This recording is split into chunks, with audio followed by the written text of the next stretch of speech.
It reconnected. Why is my mic not working? Successful, and it's gone. What? Nice. Why is my mic? And we're back. No, it's working. I don't know. It doesn't sound like it. In my headphone? I don't know. I don't hear me. Yes, yes, yes. No, no, no. Nothing. There you go. I don't know. It's weird. I hear you. I'm tripping, man. I can't. I'll tell you what I would like to see happen. We're back live. Okay, we're live. We're back. Yeah, I don't know what happened. Something In happened. the chat room, they're talking about in Jamaica. One of my fondest memories and one of my favorite things still in Jamaica is to go to the tea houses there and drink their mushroom tea, because they have. You get there in the morning, they have a tea for morning time, and then they have one for the afternoon, and they have one for evening time. All different types of different types of cannabis.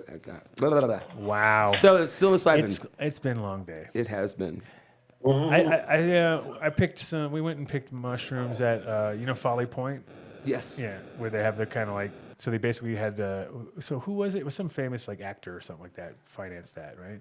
John Candy. No, come on. It was way before that. Well, he was the last guy there. I was like John Candy. No, I'm just saying he was the last guy. No, that it was there. like it was Errol Flynn. It was a big difference between John Candy and Errol Big Flynn. difference. It's a slight difference. Dave, do you know the difference between Errol Flynn and John Candy? Dave in the booth. Okay, thank you, There Dave. we go, Dave. Is that a? That's my Ed McMahon imitation of my sidekick. What do you think about that, Wally? Does it that a sound pretty button? authentic or what? I would say it's authentic. I mean, for Ed McMahon, that's pretty good. It's about as close as you're going to get. I want to see you start doing the great Karnak. All right, anyway.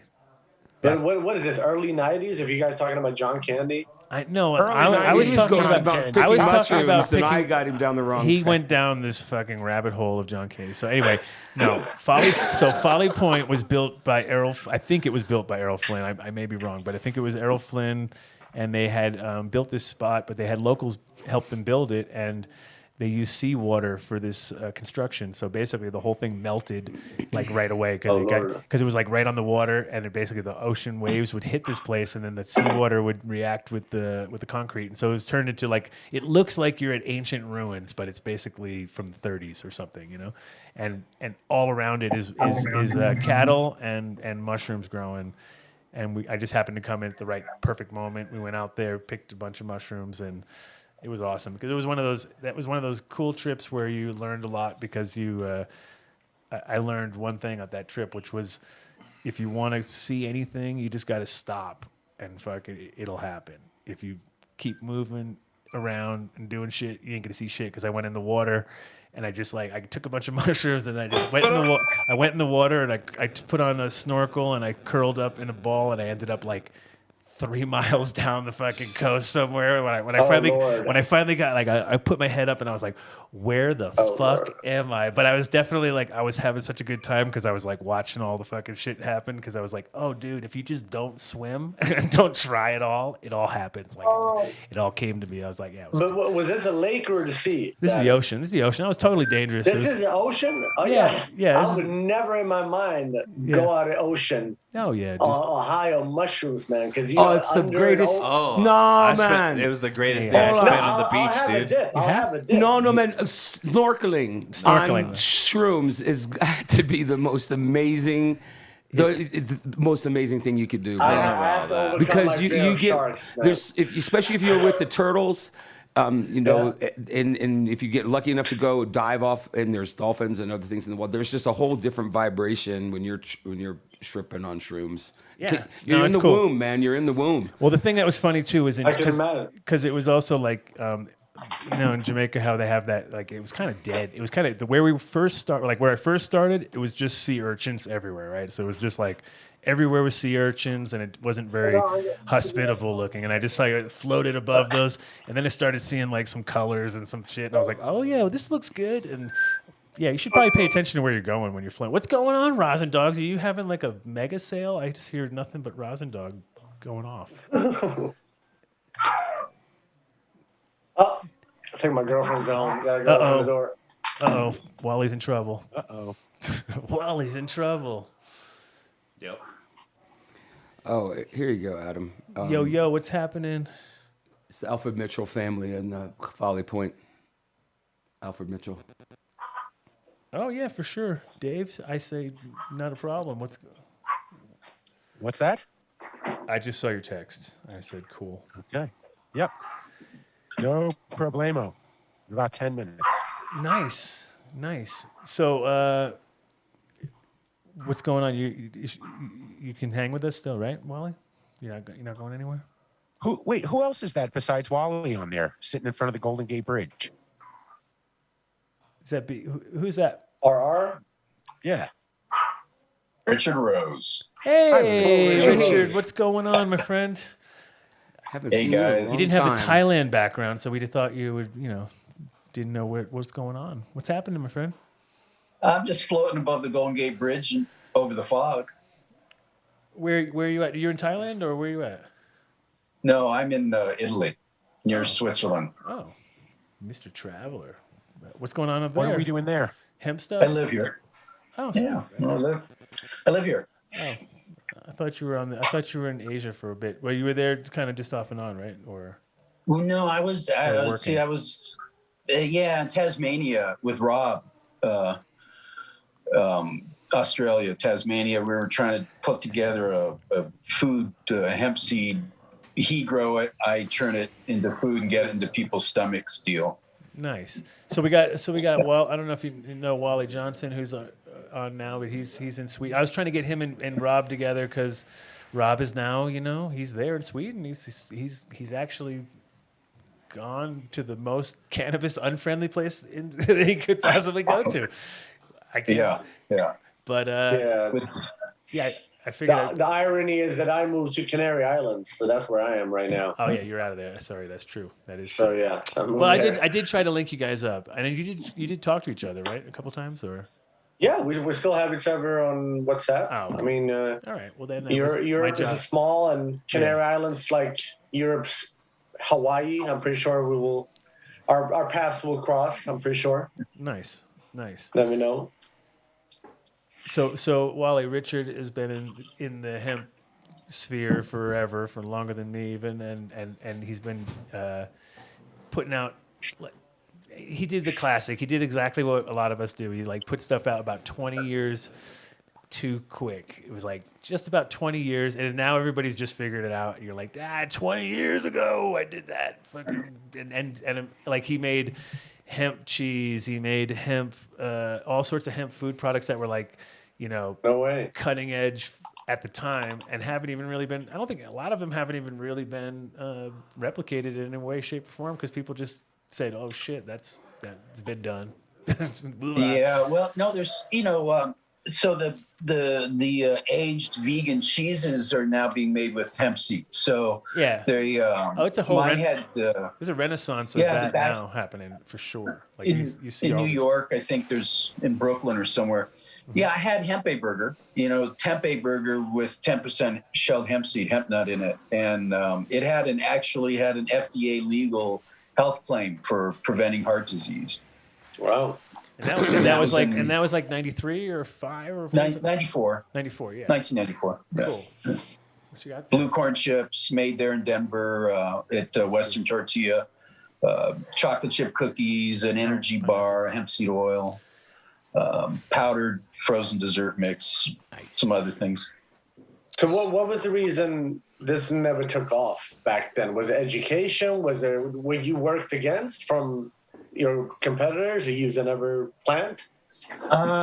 So in '96, I shelled hemp seed. You call it hemp hearts. I called it hemp nuts. And '96, I was the first one to import that, and I branded Hemp Nut Incorporated that did all these products. Also shifted them all over to the Hemp Nut brand, the cheese and the burger and everything. And I was on the Roseanne show on CBS. 3 million people saw me and her making all dressed in hemp clothes, making a hemp potato salad. And we were rolling. It was a fucking tsunami. That's man, when Richard had of, his locks. That's when you had your long locks, right? Yeah. Well, Yeah. yeah. But yeah. But she was flirty. It was funny. they were like full blown. Yeah, you were. I remember. Yeah, but so it was a fucking tsunami of press, dozens of TV shows and hundreds of radio stations and thousands of newspapers writing about this stuff. And then HIA sued DEA for legalizing 98% of the industry in 2001. And the market died 2001 to 2004. And HIA was the hemp hemp. What was it? What was it? Hemp Industries Association. Exactly. Yeah, and Vote Hemp. Mm-hmm. Yeah, so they had no skin in the game, and I had the greatest burden of compliance with when DEA did that, and I had no problem with it. But it killed the market for 2.5 years, and I had just sold my cheese company, Tofu-Rella, Rice-Rella, Vegan-Rella, all that. I sold the Rella Good Cheese Company for $3.7 million. Damn. And I was back like, when that was actually a lot of money. Nowadays, it's like, whatever, dude. That's it. And so I was going to let me pump flick you up some coin. the hemp nut side and run with it, like surf the tsunami that was behind me. And instead, the market died for those years. And I said, fuck it. And I moved to Amsterdam and retired. Okay. Yeah. And no, it's crazy too. And it's like, Wow. The industry, it's kind of like I think, we have a friend of ours too, who his brand is Hempen, and it just came from me telling him, like, dude, hemping ain't easy, bro. You better fucking get ready for it, because it ain't easy. There's a lot of, you get a lot of pushback. And then, the problem is the closer you get to the finish line with any of these kind of things, the harder the pushback's going to be, right? So, like, did you have like a lot of, were you scaring any of these industries as far as like, obviously the cheese industry is not going to. Well, the soy foods guys. Yeah. The soy, I was doing soy foods. I made tofu and over 100 products from tofu that got international distribution since 1980. So I had this whole history of pioneering these vegan foods and stuff, and then had a whole sales and distribution network in U.S. and Canada. So I was in every supermarket chain, most of the supermarket chains in the U.S. and almost all of them in Canada. We did about a third of our business in Canada. So is that where you sourced all your? Is that where you pretty much sourced all your seed from at the time? Because I would imagine that would be the only. Yeah, no, it was China. Oh, okay. Yeah, no, even Canada wasn't even on, Canada wasn't even really on deck until what, 93 or something they like were that? 98. Oh, 98. Yeah, 98, and I started in 94 doing it. That's way late. Yeah, and so the soy, my goal was to disrupt 15% of the food soy industry in the U.S., which would be about 1 million acres. So I that was. You have to remember that even in the early 80s, the American Soybean Association was not down with us tofu guys, because they knew for every pound that we bought from them was 16 pounds they didn't sell to the cattle CAFOs, So that there was that, and Canada was coming up, and everybody wanted Canada to get all the business, and I was buying from China. I was able to sell for below their cost of production. Certified organic below their cost of production of conventional. So there were a lot of people who didn't really want to see this continue. The CIA, former director of the CIA, started being a hemp lobbyist about the same time. I call them the suits. They all entered the industry. We were making so much progress so fast in the public realm that I think it threatened a lot of people who wanted to see it slow down. And then once they won the suit in 2004, they wanted to protect member investments in Canada. So they were it took another 14 years to legalize in the U.S. Yeah, it's like it had this whole point in time there where, like, it really felt like it was going to happen, and then and we were part of it at that point too. Like 93 was like a weird moment in time where a lot of people got on board. It really seemed like it was like, oh shit, this is it. We're in, you know what I mean? And then I kind of watched it I was watching it from Europe, of course, but the States really had the energy, but they didn't have the access to the actual anything. Like you couldn't it was really hard to get access to almost anything. China is where it all was being produced, but they weren't really distributing it very good. And nowadays, it's like it's it's crazy too, because after all that, and now, you're not doing anything in the food sphere right now, are you, Richard? Or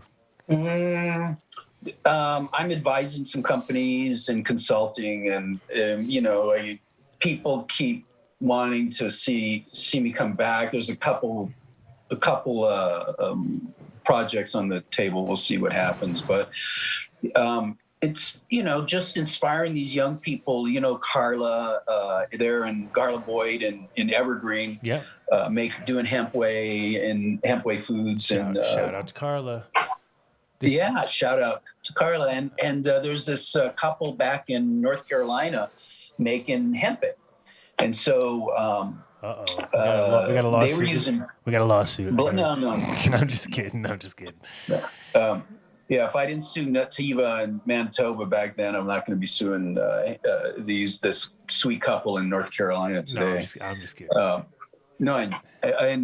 She was actually, when I met her though, she was like, is he here because he wants to sue us? And I said, look, because she knew that I had the trademark on it. And she said, oh, you're that guy.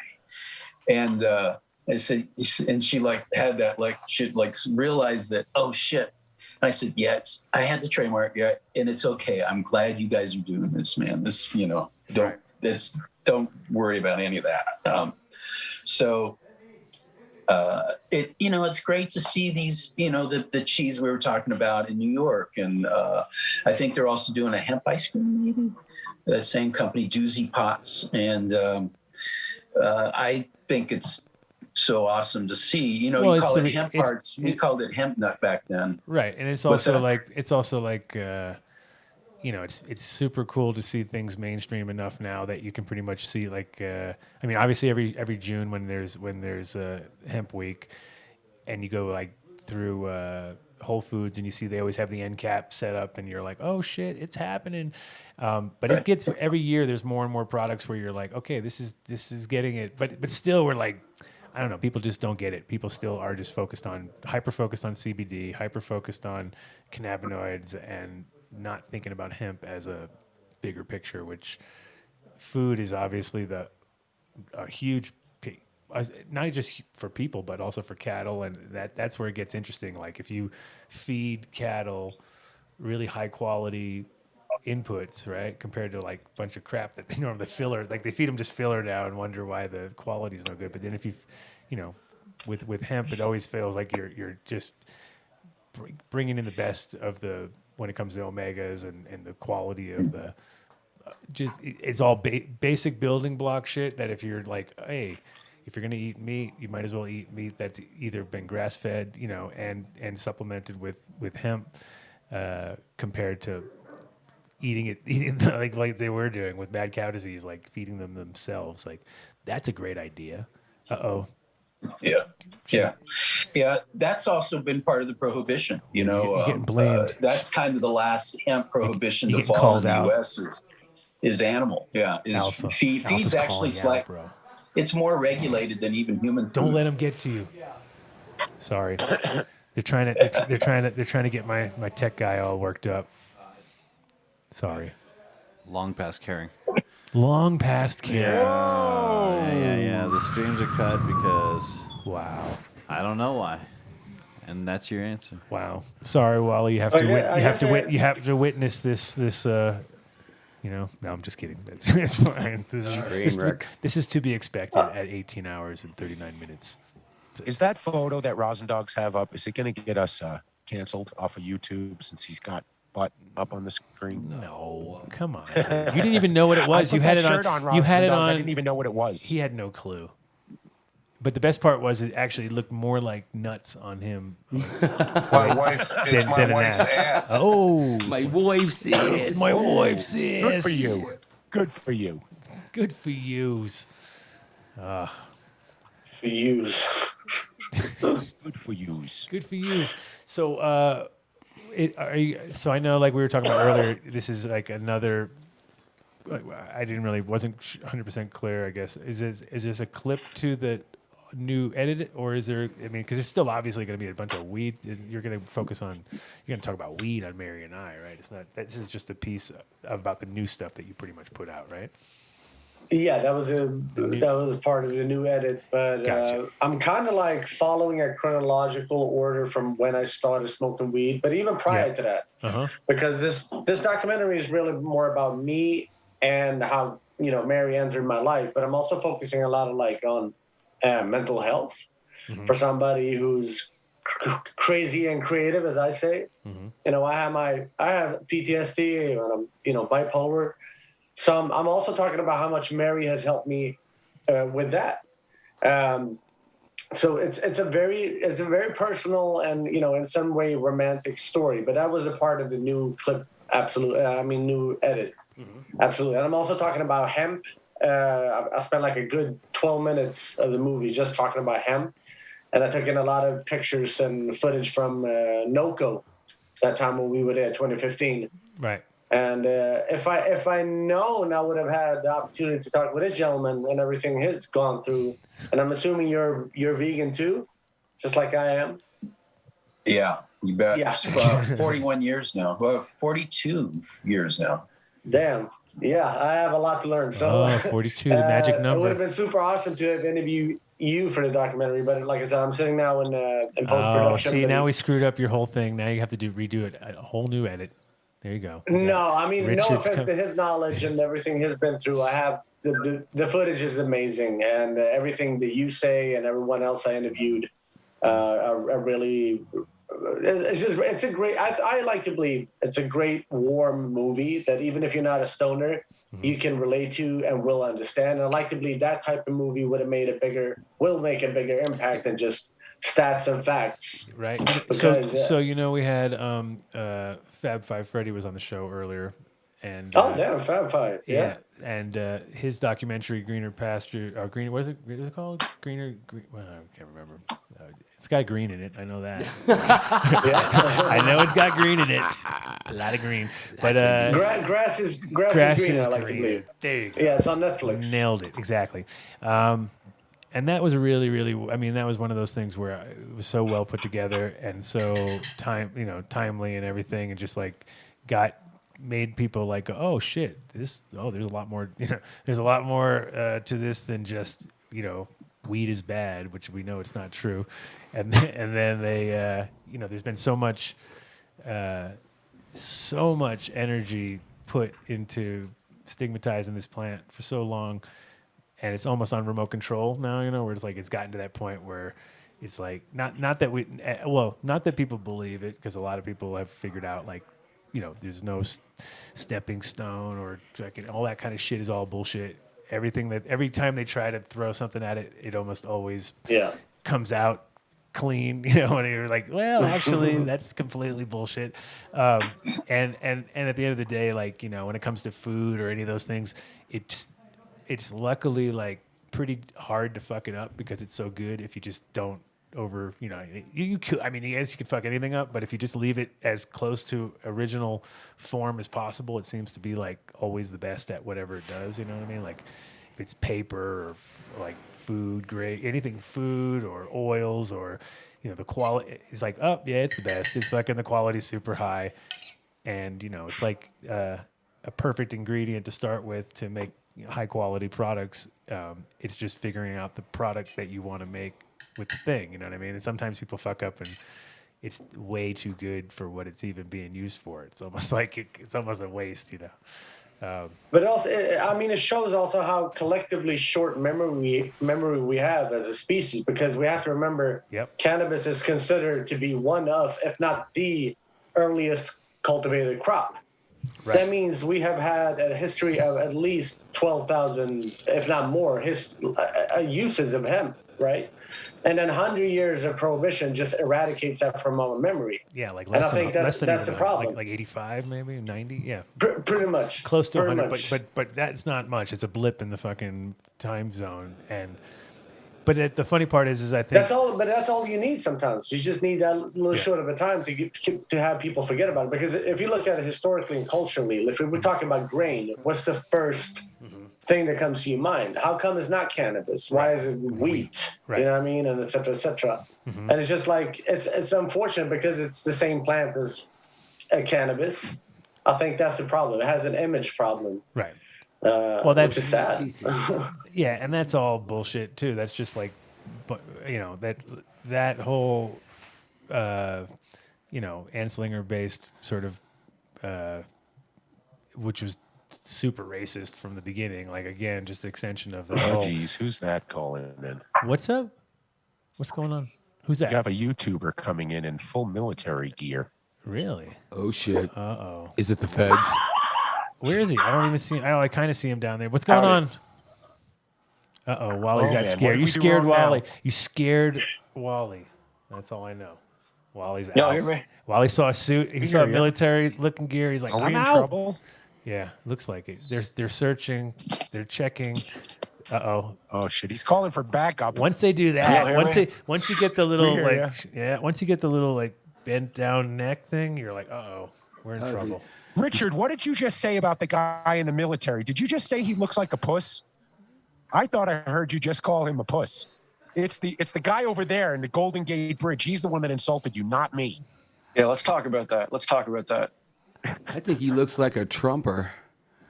He does. I think he probably stormed the Capitol. He might have been at the Capitol insurgents bullshit when the South tried to rise again.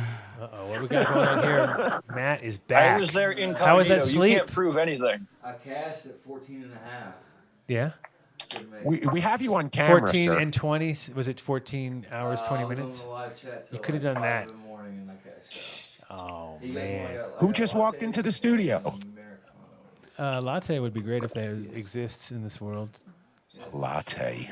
Oh, man. Dreams. Guys, I don't mean to interrupt, but I gotta bounce. Okay, I no, wanna say hey, thank oh, you wait, to wait, everyone. Wally, no, wait, Yeah, what- wait. I do what want, you got for me? I do want, I mean, because, well, we had this new guest, and I thought you guys might want to interact a bit, because, All right. yeah. Sorry. Sorry, he wasn't Wally, saying how's it much. going? Whose voice is that? Hey, there's a microphone there. Don't hit that. After these many hours and in the state of mind, I can pretty much slap my own self and not feel it. So So what's going on there? How What's many going hours on? have you been up to? We're doing 18 hours cruising and at 18, 50 59. minutes at this point. almost 19 hours. Yeah. 19 hours. I did take an hour meditation. I I'm will. about to knock over everything. Meditation. Yes, I did. So Went out what? and shut So what's everything going down. on down here? Why are we all militaried up? I don't get what's going on, man. I'm confused. And Wally, Well, I know that's, I heard that there were illegal operations going on this little Zoom call live stream thing that you got going on. You're damn right. It's time for Adam? bong There's 18 breakfast bong reps with Rasta. 18 See? hours worth of illegal activity going on around here, at least. Yeah, so Everybody in the chat, as a Graham, sworn grab officer, your it's my duty bong. to come in here and look at what's going on and report all the illegal activity that I see going on here. Oh shit. I'm pretty. Well, you should. Well, that it's guy mostly that sitting on he the can bridge. tell the See, Babylon it's the guy boys on the to bridge. suck His himself. idea, first of all, you could talk to him, and it's the other is the guy Richard above you. I Rose think show. he's the compliant. I Richard think Rose these- show. Yeah, this is the Richard Rose show. 100%. Yeah. Hey, y'all have the Yes, right to remain Wally. silent, but keep talking. Keep giving me evidence here. This is great. No, it's Richard Rose show, and his guest Wally right there. I think is drunk Yeah. right now. It's Yeah, possible, yeah. or stoned, or high, or Wally's been something drinking. Like that. I think he uses mushrooms. Go. I like. Mushrooms. Oh yeah. Oh, yeah. Give, The guy. Here's the thing about detail list about everything we consume here. We'll give you a detail list. Oh. well, here's the thing about mushrooms, and I, I lost my brother to mushrooms. Actually, well, What he in lost the himself, woods really. or something? Was he? Well, Was yeah, you in lost the him in Congo the? one Did you night? lose him in the woods? He In a fish store. He hasn't seen us In in a years. fish We see store. him every day, but he's so lost in his own mind that he hasn't seen us in years. So he's kind of just in this vegetative state. It's very unfortunate. He must have gone to That's Rosin that's Dog exactly store. what I tell everybody about Dave. I'm like, man, You just know, described rosin dogs, not me. That's what I said. I think he said Rosin The Dog intern store. is here. what? The intern has arrived. Have Oh him talk to the fuck cops. yeah! Get interviewed Hey, right now to tell find out if they're tell. legal. Okay, we need to talk. Have him talk to our cop friend over here because that's a good way to start your day at a grow shop. Tell him he's in trouble. Tell him he's in big trouble. Everyone here is in trouble. Anyone connecting fuck. is immediately breaking the law. Oh, You don't know see. who name- we my are, name though. is You just Dave. called a random number. Dave, the bagel guy. That's my name. I'm writing that down. Dave the cut bagel his guy. mic Dave the off. bagel He's guy. writing that down.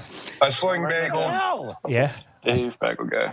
Dave. You know how I'm scared of James Bean, and this guy's wearing a fucking flak jacket. Yeah, I know. Jesus Christ. Wally's nervous too. I can tell he's already ready to cash out of here. He's like, all right, We need I'm backup done. over here. We need backup now. Typical Wally, American. the typical officer needs your Americans. address and phone number. Oh, sure. I'm located at the Canary Islands on the west coast of Africa. And the West. That's a You pretty. can call it. that's the West Side. West Side. That's the true original West West Side. Side. West Coast is the best coast, right? That's right. Doesn't matter. Of what Africa. continent, Of right? Africa, though. Oh, You hell got yeah. people. We'll hack your firewalls and stuff. We'll find out where you go. Oh, Hack my firewall. Would you want to access my eBay account? What do you want? Are you selling illegal items on your eBay account? We'll check it out. Mushrooms. oh yeah, we'll check it out. Must be a Canadian cop. famous Had last had words. that famous oot in there. Ooh, did we There's hear an it? oot. Was there a boot? I heard a boot. Wait a minute. Uh-oh. Was there a boot? I'll I heard Did it. we hear Yeah. a boot? Character, eh? Slipped in. Did you break character, eh? Holy shit, eh? Take off, eh? Hey, take off your hoser, you hoser, You hoser. Take off, you hoser. Starbucks. Hoser. Hoser. In the You cup. frostbitten hosehead. Anthony, thank you for coming on, man. You're always a blast. I always get a kick out of you. Andrew, say hi to For any Wally. of you Say who hi to didn't Wally know, up there. That's Wally. Anthony Walker. Yeah, that's our local satirist. Satirist. What's going down, Wally? Satirist or satirist? Satirist Wally with was the not. terrorist. Wally was. Satirist Look at is, him. is the satirist is the plain way of saying it, but satirist is like the bourgeois elite version of I know. Exactly. That is me. That Bourgeois. is my bourgeois. I am the most bourgeois guy in the room right now I would have to say. because I only got me and fucking these guys, so So it doesn't take the much. last time you came on the show, Bar Anthony, is when low. MTS, you speak for posted yourself. that clip online, and all those people thought it was for real. It was the most hilarious thing. For about a week and a half, people were commenting on it. Going, The Grim Reaper. I can't believe that. The Grim Reaper. The Grim I Reaper. was fucking- it So was- the it Grim was just Reaper came hilarious. on the Thank show, you so and much. it really freaked out our crew. Yeah, it was good. That was good. That was good. They even got They got Rosendahl. Filippelli. Wally didn't know. Wally knew it was all. He knows. He can spot one, right? Right, Wally. It was Miles. Miles was on with Did us. you spot it right out of the gate? You knew this was just. Oh, that's right. Miles a was rube. on with Miles us. was Oh on yeah, with us. Miles was, and he was like, Oh, he was "Whoa." frying He it. was Yeah. he was very angry about it. Yeah, he got really. You got him pretty worked We up. had fun with Miles. That was fun. So where's everyone located? Fly to again? Canada to find you. Okay, so you know where we are. Geographically. We're in Colorado. You know that, and then where Obviously. are you at? Wally. New Jersey. Who said New Jersey? Not me. Not you. Not me. We got Poughkeepsie. What else we got? Toronto, Canada. Yeah. Hey, you're from Toronto.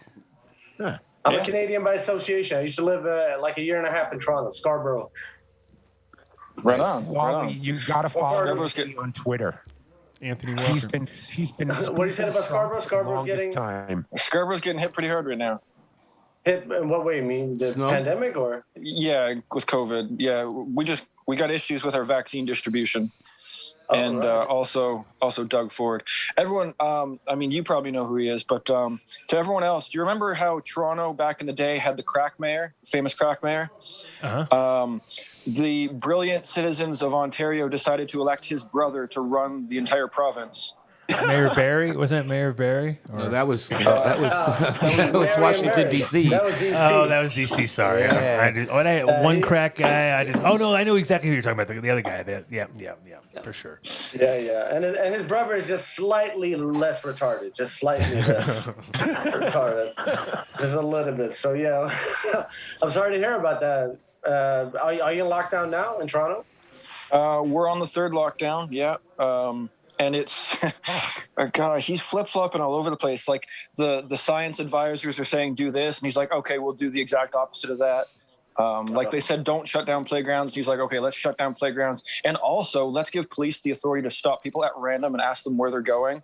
And then all the police started tweeting out. And they're like, no, we're not doing this. That's stupid. Yeah. Just typical Canadian Doesn't sound very police. simple. They're like, no, we're not doing that. No. Let's go to Tim Hortons instead. If we start stopping people, then we can't get our Timmys and our donuts. So no, it's not happening. Exactly. You're gonna have to stand in a long ass line like everyone else. Ain't nobody got time for that.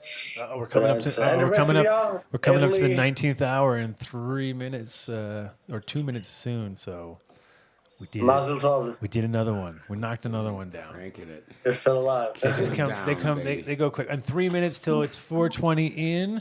What do we have? What do we have? I see a whole bunch of places. Madeira Islands, Algiers, Canary Oh, Islands, that's right. I get Dublin, it. Dublin, Lisbon, London. Canary Islands, where I'm at right now. Algiers. Yeah, right there, Canary Islands. See there, that? the Look at Canary you're, Islands. you are somebody. Porto I am Novo, somebody. You are somebody. You're there in print. Dublin. It's happening. That being said, I still have to wrap it up, guys. Okay, man. It's been Thanks for. super pleasant. I'm glad you. Let's make hang it a in there. tradition. This is the second time, Yeah. I think back to back, I'm on the show here for 420. I hope next time I can be there in the flesh because I really miss Colorado. I know. I was editing that episode just a week ago and I got all nostalgic and shit.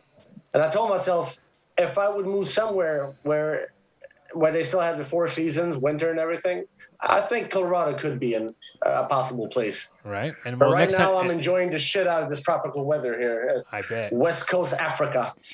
So Awesome. Well, hopefully we'll get to Thank see you you. soon, and we'll. absolutely super nice hearing it from all of you guys. Thanks, yeah, Wally. Take care. Yeah, guys. one Thank love, you, brother. Adam. That's Wally. love. Oh, quick, Wally Johnson. What give us a quick.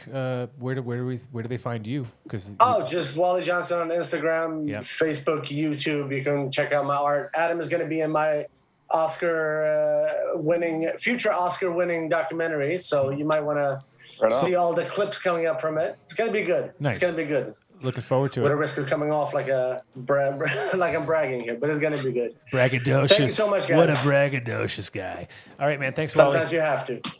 Definitely. Thanks. Cheers. Peace, man. Take care, Yeah, guys. Wally. All right. Is it 7:10 already? No, it's 9:10. 9:10. 9:19. We missed that by 2 hours. 9:19. Missed that by 2 hours. Holy shit. Oh, well. That's good. It's in the wrong direction. When you are 2 hours later than you thought, or was even hoping to be, not bad. Then you're in the time warp. So in 10 minutes, we're going to have Rob Korix from Dark Star Orchestra and nice. Steve Chang and Oh, Bob all right. Estino from All right, let me Incredibles go. call. Let me go take my A packed show. only bathroom break then, since it's been now Anthony, 19. we have been it's on 19 since hours. 2:20 yesterday. 19 hours. So you're doing 420 in every time zone? Is that what you're doing? Yes. We're every time zone. And we're on the across- second. Right on. We're about to start the second Well, round. depending, We're on the unless road. you think the world is flat, then it's just across the flatness. Then it's just a random 24 hours. Skate across the pancake, baby. Yeah. Right on. This was Adam's idea, and I think within the first 5 hours we were in complete agreement that we should have done 4 6-hour shows or 6 4-hour shows. and stitched We them even have a together time afterwards. signatured. It is now 20 after the hour. Woohoo! Smoke them if you got them, everybody. And we've been 420 on for to 19 everybody. hours. I have to say, It's 420 in Lisbon, Portugal. I appreciate Matt so much for all his help tonight and this morning when he brought me this coffee. But I must say, never did I appreciate Ozo coffee more than right now when I drank this Moffat coffee, which I think it was made by the Cartman character from South Park with the special ingredient. He held it inside his butt for a little while. It is the grossest, most disgusting cup of sludge I have ever had. Not taking anything away from Matt, because I appreciate the gesture of going to get it. But whoever made this should never be allowed near a coffee pot again. Their coffee credentials should be revoked. And, that's I appreciate Ozo more and more and more. I will send That's agents interesting. over to that coffee shop right now. Excellent. Send them over. And that coffee And Richard shop Rose is in normally San Francisco right usually now, so if you want to crushes send it. somebody to him. Longo Di Bongo is alive. He is alive. It's alive. Holy moly. This is my worst fear. This is when Mark leaves the studio and Adam leaves the studio, And it's just you and me, Dave. right? And Let's Mark's talk just about him now. there eating pistachios or chips or something like that. We have You know, star do his fruit. thing. We have. Rob's going to pack a bong hit. I have the bong hit. Everybody in the Anthony, chat I've been gang, digging pack your Twitter bongs. feed. I Breakfast wish bong they hit gave with you more Rasta. material to go after now. You know, It's just like it's Biden's the most boring president ever. It's like how do you make fun of somebody like that? What are you gonna ask him if he's having dinner at 4:00 on a Sunday? Yeah, exactly. Blue plate special. There's not much Go down to the Shoney's and get the blue you could have paint, ripped baby. the shit out of him how he fired 4 staffers or 5 staffers for admitting they smoked grass in the past. You know, that's fucking ridiculous. Yeah.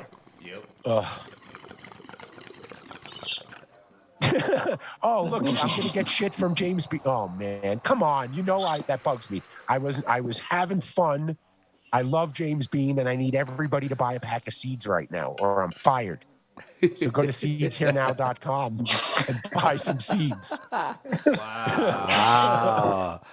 Let's see how you guys buy your do way out after of it. I talking like for it. this long. I like it. Hey, well, that's how it works, right? Yeah, Oh agreed. shit! Is that the guy that invented Nove chocolates right there? He's got a little glare on his head. Anthony was telling us earlier that cannabis is responsible for male pattern baldness. Shit, is that it? That's true. Yeah, we've done some studies. Yeah. You know, that would make sense. Now that you bring that up, I can see where that would be applicable. Speaking of bringing it up, it's apparently also responsible for erectile dysfunction. So there's that. Bob knows that too. So Don't have that. damn, we're gonna lose another sponsor. But you know, there's always hope. Bob, Wait, how many people on this call are now bald? Is that all of them? Right here. Yeah. Oh, look at that head of hair. Shh. Yeah, damn. That's vegan hair. That's what you get when you live a vegan, clean lifestyle. You get good hair.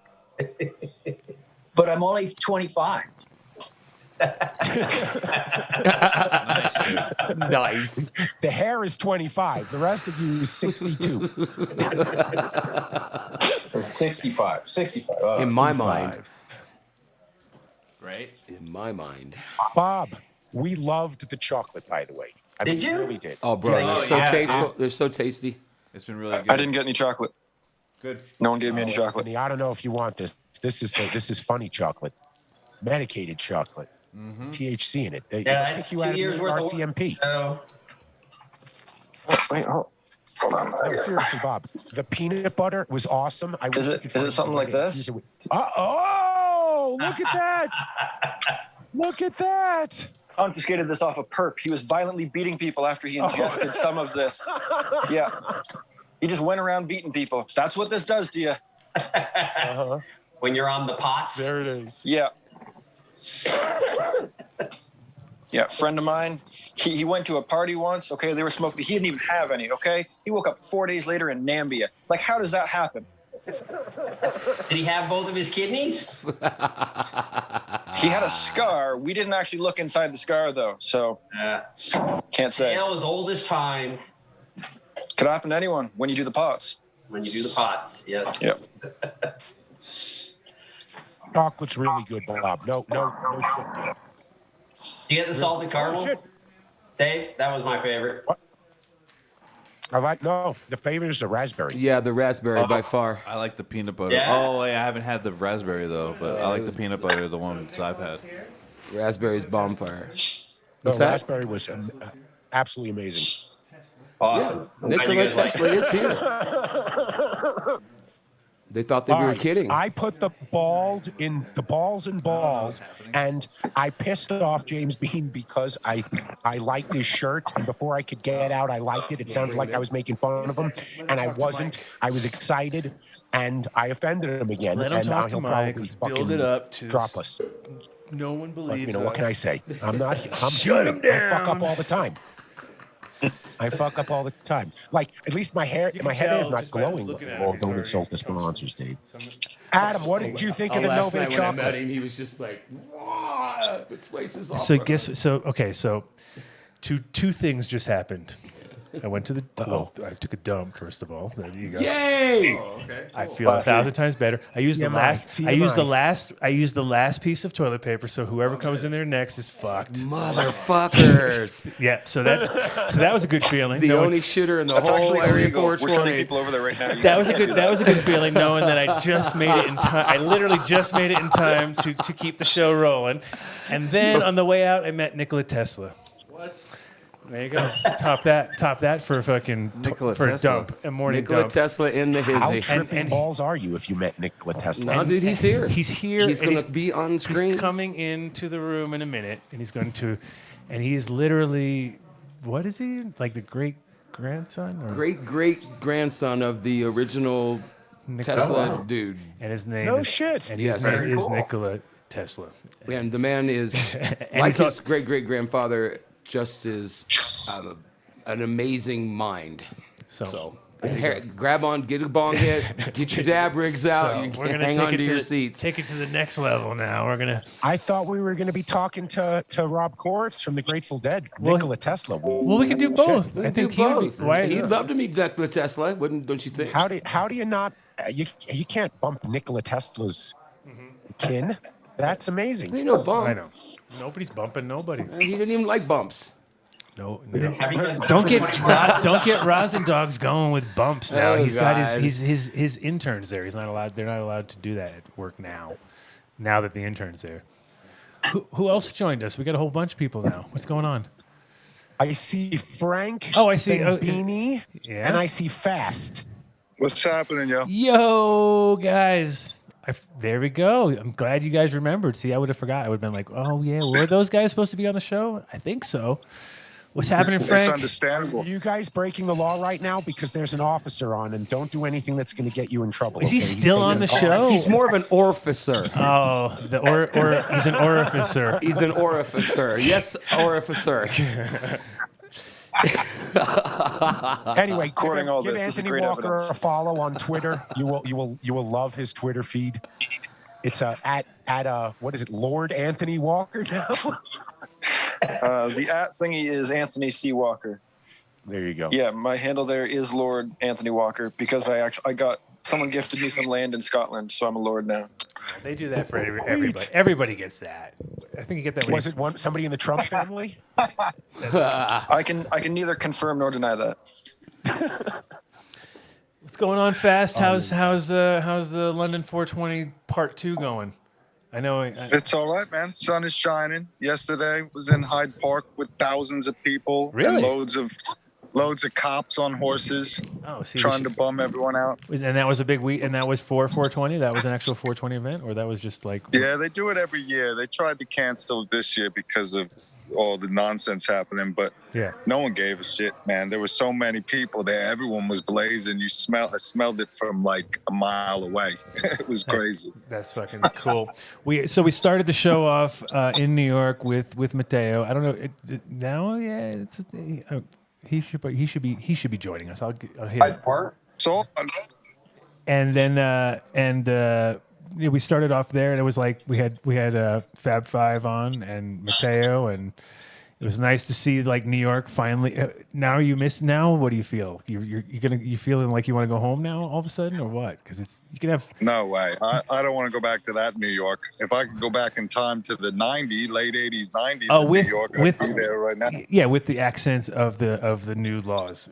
As long as you can have the old New York with new laws as far as cannabis goes, then that'd be a good combo, right? Well, I was the only one out of fun-loving criminals that never got pinched smoking weed on the streets. I guess I was lucky, but I know Mateo, Huey, Mike Schnapp, Mackie, everyone got busted when we were recording in studios there. So yeah, I guess maybe I just was smoking more inside, but. Yeah, you made it. Hey, let me welcome Rob Koritz. I see you just joined there. Rob, as you can see, our show is completely gone off the rails. We have everybody on right now. That's okay. Welcome, Whatever. Hang Rob in Koritz from Dark Star Orchestra. I would expect nothing less at this point. Yeah, we're only 19 hours in. I mean, we should be pretty organized by this point, right? We should have our shit together. Yeah, you're right about where I expected you to be. Good. It's impressive. It's impressive. You guys sound a lot slower than you did at the beginning. I'll tell you that. Okay, I'll take that. I'll take that. Too. I would expect nothing I less. checked in this morning. Yeah, and we were all fresh and sparky at that point. I don't know. Would you like a cup of Moffat coffee? Moffat got coffee. it. It's made from the dirt here. So, have any of you slept at all? Slept? Yes. Oh, yeah, 3 hours. Dave did. Dave's a pussy. He went to bed. Yeah. He's a pussy. Come on. come on, guys. This Three all I hours, asked. really? 3 hours? I and I'm a just fucking asked pussy? you. I asked you one I- thing. We got our sound guy sleeping over there. So that's you see him sleeping on right on there. Bam, he's down. We don't. Yeah, it's Yeah, long. whatever, dude. You're good. You got the shit under control. Yeah, dude. I have faith you can sleep. Yeah, man. I know. Yeah. It's all about having. Rob, when are you getting back on stage with the band? When are you going to take the show on the road again? We just got back from our first weekend, which was amazing just to get out there and play for the first time in 7 months. We did three shows, and I think we go out not this weekend, but next weekend we're going to go up to New Jersey and do a couple, and then we're pretty much going to be doing like just weekends because everything's still outdoors, with pods and social distancing. So I think we're going to do like 3 out of every 4 weekends through the summer. And did you hear any reviews on did it happen already with Eaton and Catalytic on stage together? How did that go? I heard it went really well. I know the crowd enjoyed it. I actually didn't find out. I forgot to talk about it with them over the weekend and see how the music was, but I'm sure it was great. Who cares? I'm sure it was fine. I'm just busting. It was to bust your balls. I'm busting your balls over here. First thing in the morning for breakfast over here. So Dave, why don't you introduce all the rest of the people here? Because you guys, your buddy here, so we want to make sure he's comfortable. So he knows who he's talking to. Do it, Dave. Come on. It's all yours. This is Fast and Frank and Bob Esquino and Anthony Walker. I don't know if you follow his Twitter feed. He's the satirist. He's Satirist. Really, You gotta say it right. You gotta say it bourgeois. Bourgeois. Must be bourgeois about it. Thank you. Richard Rose is sitting on top of the Golden Gate Bridge or somewhere in Thailand. He's orchestrating this whole thing. Actually, he's the one putting it. It's actually his show. Remember that. Right on. Adam and Thanks for Rob are having me. sitting in the other caboose because I'm in the vaccine trailer in the back freezing my nuts off. You guys have to stay socially distanced, or what's up? We No, don't. Always. Dave Dave is is always away. socially distanced. Dave has socially distanced himself from the Dave world. has issues, Rob. You've known me 20 years, man. And you're kidding me? You're just figuring this out now? I love you, Again, Dave. my I love you. theme this morning, the theme I'm finding is none of this surprises me. It's the Adam Dunn Nothing Surprises Me 24-hour marathon show. Therapy couch. Yeah, that's pretty much on point. It is. That is pretty much on point. So let's tell him. Okay, so we got Fast and Frank are out in London, chilling. We got Richard's in. Leicester. Oh, you're in Leicester. Sorry, man. Leicester. I'm in Leicester. You're gonna offend somebody. Fucking London, you fucking. Fucking Leicester, boy, I tell you. I would expect nothing but to start a. Fucking Leicester. You're gonna get it wrong, of course, right, Adam? Every time. And then we got, like we said, Toronto. We got fucking Italy. We got Italy. So we're a very international bunch here. That's awesome everywhere, man. Right on. Yeah, we're representing a little bit of everywhere. Now everybody's realized it's time to save Adam from his last fucking 5 hours of the worst idea he ever came up with, which is to do a 24-hour show on 420. It's like, yeah, that's a great idea. Been so many. Yeah, no, but it's all right. I mean, we're hanging it now. I don't mind. When you saw that clock at knowing you had 16 hours to go of anything, it was like fuck. All right, but now we're down to the last 5 hours. You just pushed right on through it. So, Dave, take the lead, man. Come on, let's go. This is it. This is your moment to shine. You've had 3 hours sleep. Well rested. All right, yeah. How's my Ed McMahon?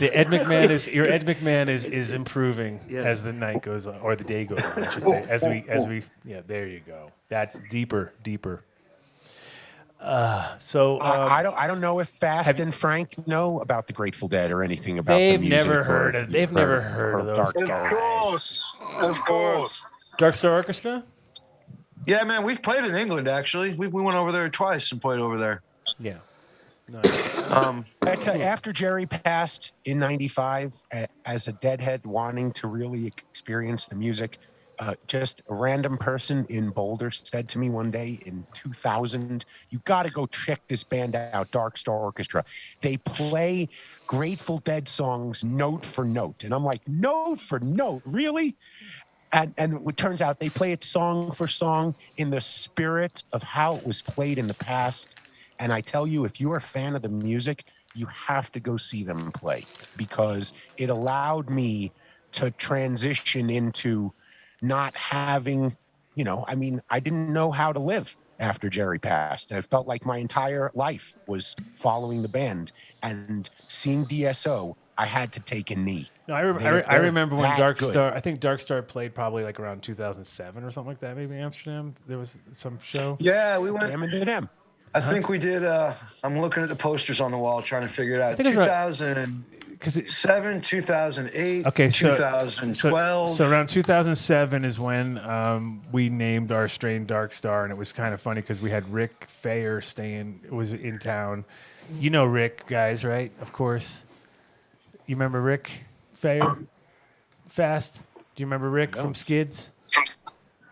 Oh, all right. I got introduced to No. him. I got introduced to him by Pete Levin. Pete Levin introduced me to him. Do you guys know? Do you know Rick Fayer? You guys all know Rick Fayer, don't you? Dave, you know Rick, or not? I mean, maybe I do. I'm not spacing. He's a deadhead Jew from New York. You must know him. I must know him. You guys all know each other. You guys all know each other, right? He's the other one. There's only like 6, right, or 8. You can name a song in the middle of a set from 1967. Anyway, you know Rick, each so other. Rick was Skids Clothing. You remember Skids Clothing? Come on, Fast. Yes. Dig deep into the memory banks. Okay, so Skids Clothing.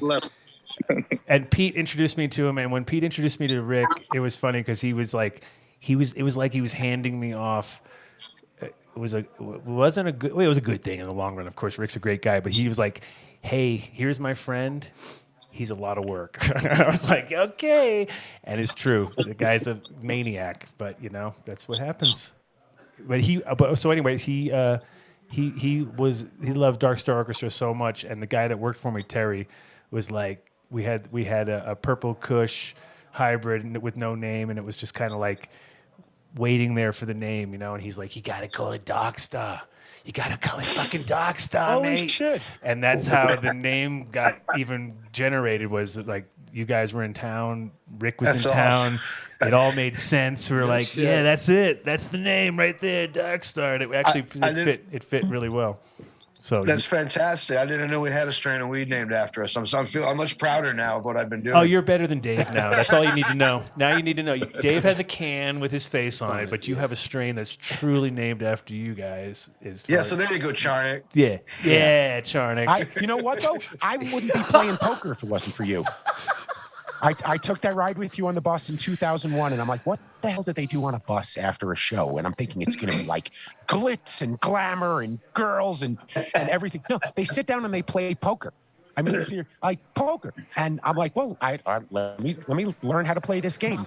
And then I wound up getting a set of poker chips, and then the rest is history. And now you have to. You missed the whole story of Dave. You missed it. Oh, good. Well, he cares. He doesn't even care, dude. He doesn't care. He missed your whole story, dude. I can't believe it. We went through that poker phase, and I'm not necessarily proud of this, but we couldn't wait to get off stage to get back on the bus and start the poker game back up. and then it would go to we'd be smoking a bunch of weed and having fun and all of us hanging out. And next thing you know, it's sunrise, and we're like, holy shit, we're still up doing this. And we'd go to bed, we'd see the sunrise, we'd go to bed, play the show, and couldn't wait to start the poker game again. And that's 15, 20 years ago. And now it's like we get on the bus at the end of the show and smoke a bowl, put your pajamas on, and go to bed. It's a lot different. Wow, look at that. That's like the meme. What I do, what my friends think I do, what my parents think I do. It's all, they're all different. It's not glamorous at all now. It's how quickly can we just get in bed and get a good night's sleep. I'm looking forward to seeing you guys get back on the road again. Hopefully, we're going to be in Colorado at some point this summer. We're working on something big. I don't know if it'll happen, but fingers are crossed. Red Rocks. When are you guys going to play again? Well, you guys played recently. I mean, pretty recently, right? That was like, when was the last time? 2019. No, we did no. I'm actually talking over to Fast and No, we Frank. didn't play. The last time we played was January of 2020. 20. Dude, you can't remember the year now? Oh my God, it's getting bad. What year was it? What year was that? Was that 2020? That was a millennia ago. No, it was. He don't smoke weed anymore. Wow. It was 2020. 2020 was canceled. And where was that? Yeah. That Paradiso. that was it, right? Happened. Amsterdam, right? Okay, that's what I thought. Because that's what that Yeah. that actually feels like it was a lot more recent than it was. I think it's kind of weird. Because I do remember Mateo telling me I should come over there. I was sort of like, yeah, you should come. You should just come over for a show. Paradiso. I'm like, dude, I actually live in Colorado now, so Paradiso's a little far, but I'll try. I'll try. You know. Do you have fun though, Adam? Do you have fun though when you go back there, or is it a headache when you go back there? I went back for the first time with all these guys. What, 3 years ago? Is it? Yeah. And then that was the first time I'd been back in like a long time, like 11 years or something stupid, or no, 11 years, 7 years or something like that at that point. And so it was like, wow. And so it was like a lot had changed, and I definitely didn't miss much of it. I was pretty much over it. I was like, all right, I'm good. I think the States has definitely got more going on when it comes to cannabis than all everybody there was just like, man, I wish I was there. You know what I mean? So I was like, all right, we picked the right spot. So, definitely things progressed here. And so like where we are right now, guys, like is probably the most weed-friendly town in all of Colorado. The mayor should be showing up pretty soon to do some dabs with us. So it's a good time. I hope we've Dabbing with the mayor. We've put the invite out. She was here. Yeah, it's a great town, and the town was founded on 420 110 years ago. So it's already built in. It's already built into the fucking. It's baked in. It's baked in, and we're sitting on we're on a 400. Every day. We're on a 420. Every day in Leicester. Yeah. Every day in Leicester is 420. Every day. Every day of the year in Leicester is 420. I ride around this city all the time. Fast will tell you. And it just fucking stinks of weed everywhere you go. You're outside the school picking my daughter up. You're sitting in traffic, and you're like, the cop car's right in front of you, the car in front of that blazing out the window. Well, you have a whole heap every day. You have a whole heap of Jamaicans there, don't you? Yeah, we've got everybody here. It's like New York in Leicester. It's like everybody's here. Right. I love Leicester. Yeah, it's one of my favorite places. I'm right outside. I'm right outside the space center. You see that? Nice. Right on. Beautiful. You don't get no higher than that. Can't get no higher than that. Can't get higher than the space. I'm going to do a dab on that one, my friend. We can. No, we can do that. Actually, you know what? It's funny. So we have we're doing a test in a couple hours when we're done. We have our piss test. We have our narco check piss test. We're gonna see who compliments of who Michael wins, Biggio. Who gets the highest fucking points, because it goes up to 600 nanograms. Just shaking his head. Competition. I like it. Yeah, this is what I've become, Rob. You have to. You gotta do your piss test at the end. So let's get. You can't work here unless you pass that test. Thank you, Anthony. We'll process that. Shit. You got to fail that test to work in Area 420. It's prerequisite. It's the lawyers inked it yesterday. It's literally been inked into the contract. Like you can't fucking come here and not smoke or have any. You don't have to smoke. You can actually eat it if you want to. That's okay. Or boof it if you're like If Dave. You're into that, Dave, if you like Dave, you can just boof it. You can just boof it, and then you'd be We do have a guaranteed. suppository. Yeah. Our suppository is back on the market. Oh, is it back? Oh, good, Bob. Nice to hear Bob, from you. well placed. Bob's like his ears perked up. He's like, wait a minute, I can slide one in right here. Let me slide one of those right in here. Slip it in. Let me slip it in. Slip it in. Slip it in. Enema business? That's the way you want your suppositories. Self-lubricating. Slip it in. You don't even notice it. Chocolate flavored. It's actually the most difficult product we have to make now with the new rules in Colorado. It's a third-party audited product. It took us 14 months to to pass the audit in order to make a suppository again in the Colorado market. God, can you imagine this? Oh, that wasn't a joke. Oh shit, I thought that was a joke. I was gonna say, it's a great joke, though. Can you imagine what they have to do for 14 months to pass that? Very rigorous. Who was the unlucky or lucky fellow that had to try it out for 14 Or months? fellows. That's usually a study of over It's 1,000 all people. The manufacturing process, the SOPs you have to put in place, and all the you have to pass all these compliance Yeah, tests. put this in your ass for me, would you please? Is that a popular product? Is that a popular product out there once it goes out? Oh, everybody's Oh, yeah. everyone's doing it. Oh, yeah. Everyone's Our doing friend it. Bro. Murph, our friend The Murph, goes in. It doesn't go out. It goes our in. friend Murph makes them in the morning and they're done by evening. They're like hotcakes. It's a product that You know, Rob, I'm sitting in the if you caboose need a right now. suppository, you're typically in pretty bad shape. Yeah. So it's to get high levels of THC into your system quickly. So it's not something you can upsell.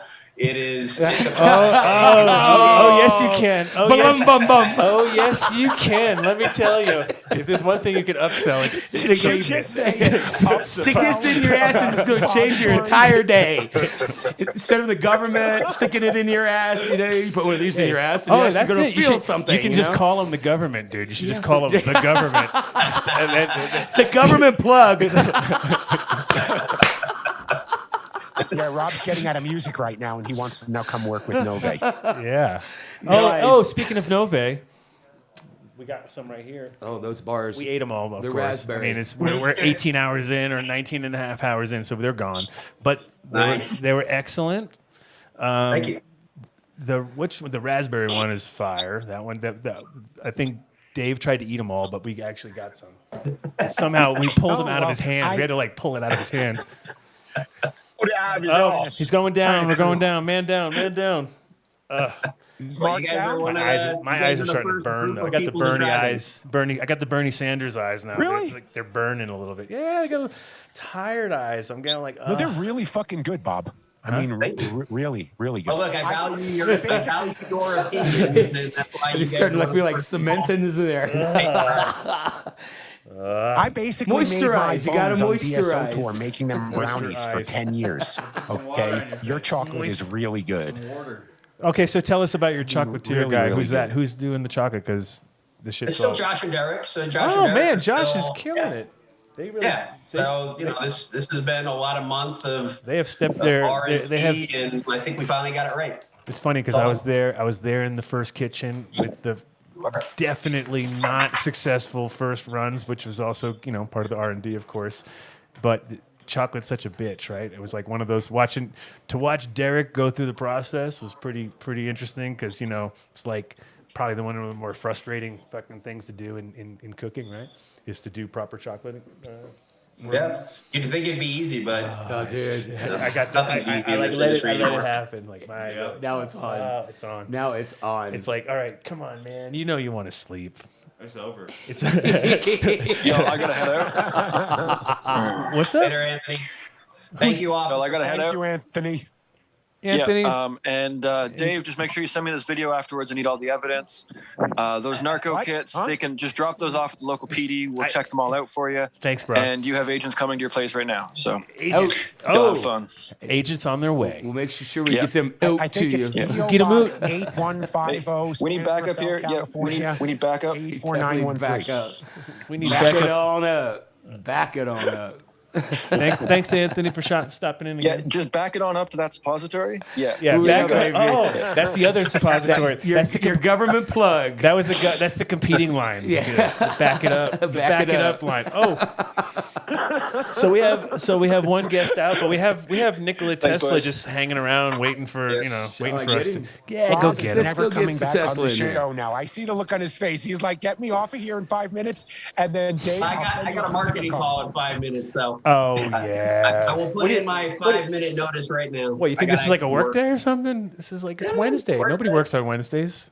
That's And what I. don't worry, Courts. We'll get some suppositories. to Hey, you. suppositories don't sell themselves. Come on. Hey, someone's got to upsell them. Someone's got to get the upsell going on. So Right. That's You a know, new there's someone product in on my the bus who knowledge. could use them, Courts. There's more than one, I'm sure, that could use them. But there's actually someone on there I'd like to physically shove it up there. So if you anytime. I honestly, I didn't know that product existed, man. That's pretty crazy. That's blows your mind. I mean, your butt. I mean, what? Wait. Hold just on. when you think they've invented them all. Nove chocolates, they're the shit. Right on, man. What's it from Colorado? Hey. That's great. We got surprise guests. We got surprise guests in the studio. Oh.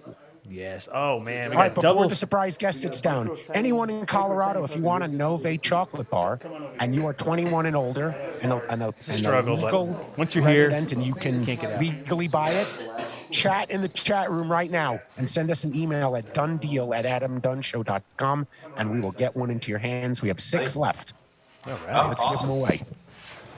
Yeah. We want to keep everybody Hey, Bob, awake. there's no You bring way it. You bring a reference to puppy. nine? Silky smooth Mike.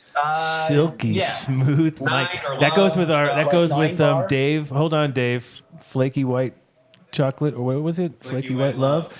Meat. Flaky love. It's 9 or love. Yeah. We started this in our 9th year of operation. So Oh. Do you know that 9 bar is what Brits call hash? The way hash would come. That's right. no.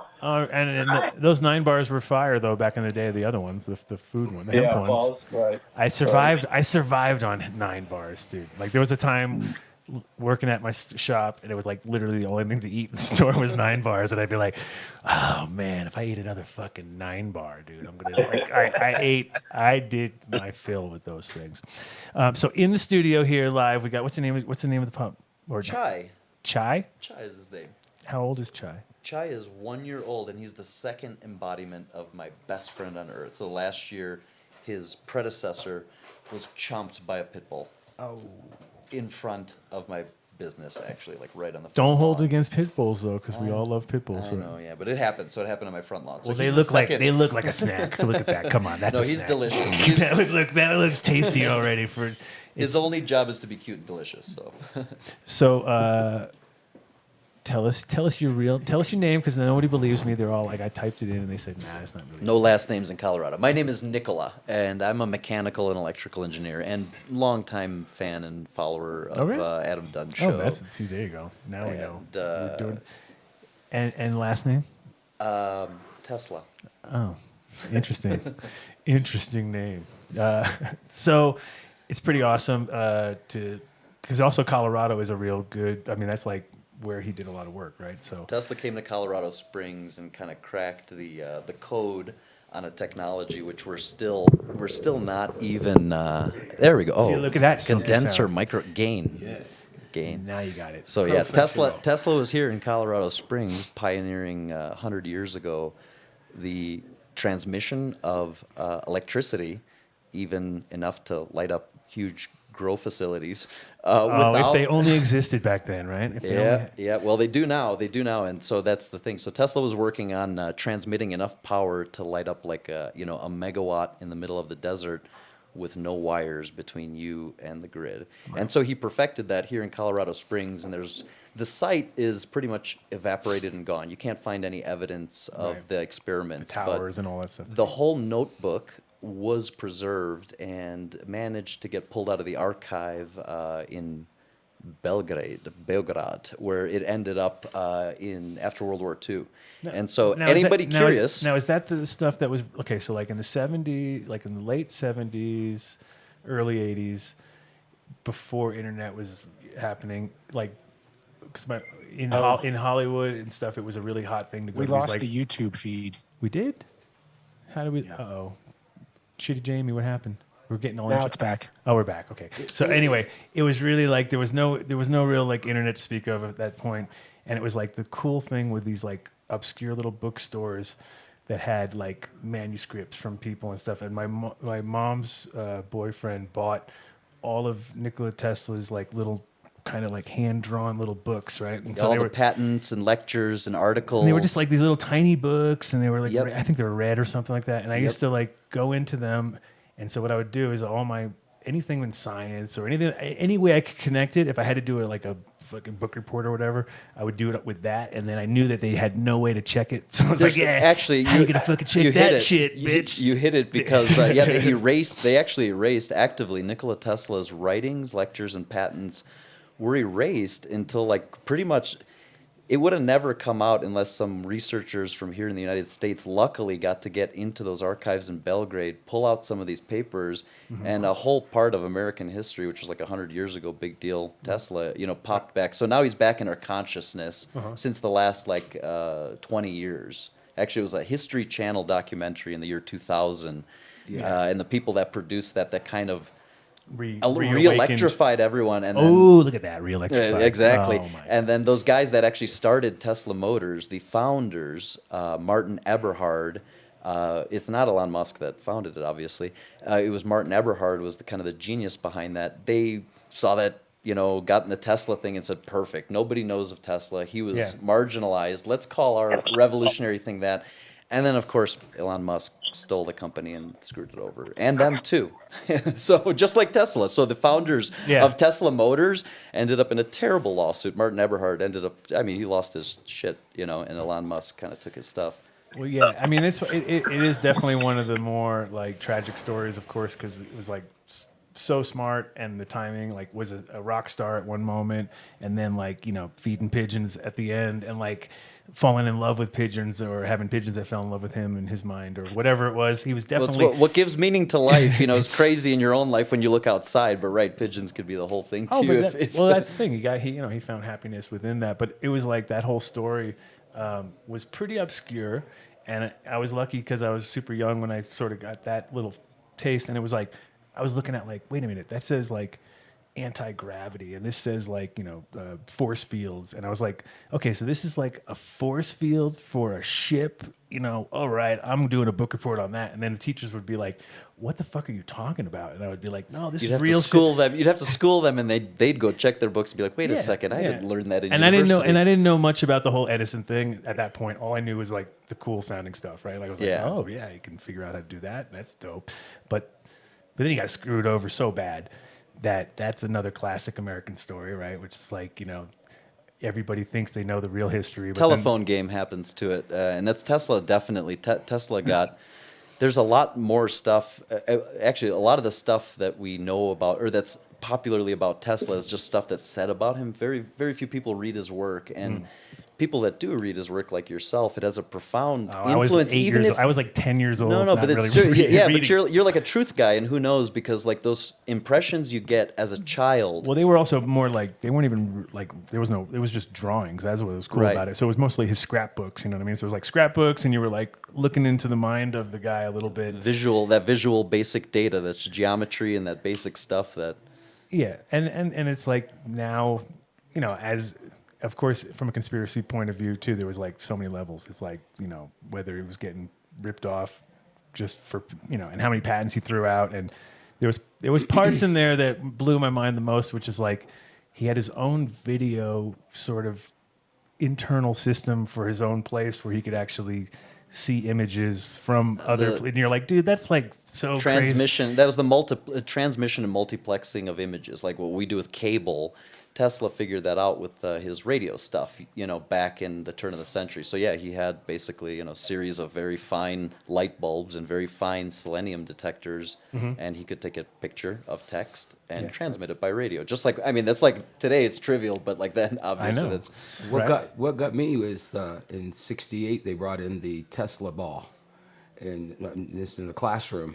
Oh, the plasma thing. Plasma ball. Yeah. And that's what turned me on him. Before it became a $19 fucking thing in a store. Yeah, but at that moment, that was a work of art, actually, custom blown scientific piece of kind of almost like a pipe, because that's a lot of work to double blow, pull a vacuum, refill it with argon, right? Right. But it was the thing of at that moment, I was 10 years old. 10 years old at that moment, 9 years old, and it was the thing from Frankenstein movies. But then I was with a group of kids that I hung out with, the science kids, and we all went and looked at everything we could find. The same set of books, we found those in a bookstore downtown at Ohio State University, and we tore them apart, absorbed everything. It has that effect on a kid. I don't know why. It was the same with me. When I So my argument was if you can make this model and you can come in here and I can put my hand on it, then it works. So why are we even messing with the Edisons and the Hoopers and all the people? Because there's the Edison and Tesla is the end result that we got to hear. It's just the two. That term during industrialization of America. Just was, a big wow. news flash. This is even less known bit of history, but a fact that Edison. So this Tesla Edison debate, we popularly it's viewed like this. Tesla came to the United States, got fucked over by Edison because he was supposed to solve a problem. He did, and Edison said, haha, you don't understand our American sense of humor. I'm just giving you your paycheck. And Tesla quit. There is, in fact, I went to the museum in Belgrade. There's that page in his notebook, and it actually is written in beautiful cursive. And that day in 1880, whatever, he says, like, goodbye to the Edison Machine Works. They did part on kind of shitty terms, but it was business, and like anything, Tesla did not have a big beef personally against Thomas Edison in his later life, and Edison got fucked over. Oh, beep beep, sorry. Oh, no, you can Say whatever you want, dude. say whatever Would you the like a fuck dab? you want. Yes, that'll loosen me up too much, though. I'll be swearing, cussing and swearing. That's even better. Let's So do it. Edison developed a really important technology, which would be great to have today, just like Tesla's wireless, and it's a form of battery. I'm not talking woo, it's just this plain thing. It's a form of battery that's only being used in like crazy special military applications now, but it's not that big of a deal. Regular people could get it, we could all have it. It's a battery that never can get screwed up, meaning you can always keep recharging it forever, unlike your car battery, which does weird shit and is always dying the day you buy it. So it's called a nickel iron Edison battery. And so Exide, the corporation, big giant New World Order corporation, they actually squashed Edison at the end of his life, kind of how Tesla got squashed also. And they took that technology, and that's still so. Well, that is the fucking thing that stops everything now is battery capacity. Like that's always the problem, or storage of power that you produce And transmission.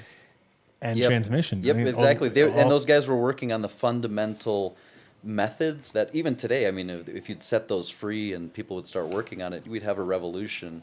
You know, it's hard now to be a Tesla. That's the problem, that our modern world sort of like, you know, a New World Order, whatever, control grid. So I see a chat question about would it not fry everything because the power would be hitting it, like, so for instance, if you have a board that normally it all travels. Oh, we're talking about the wireless power on Earth. Why doesn't it zap It's everything? out of phase.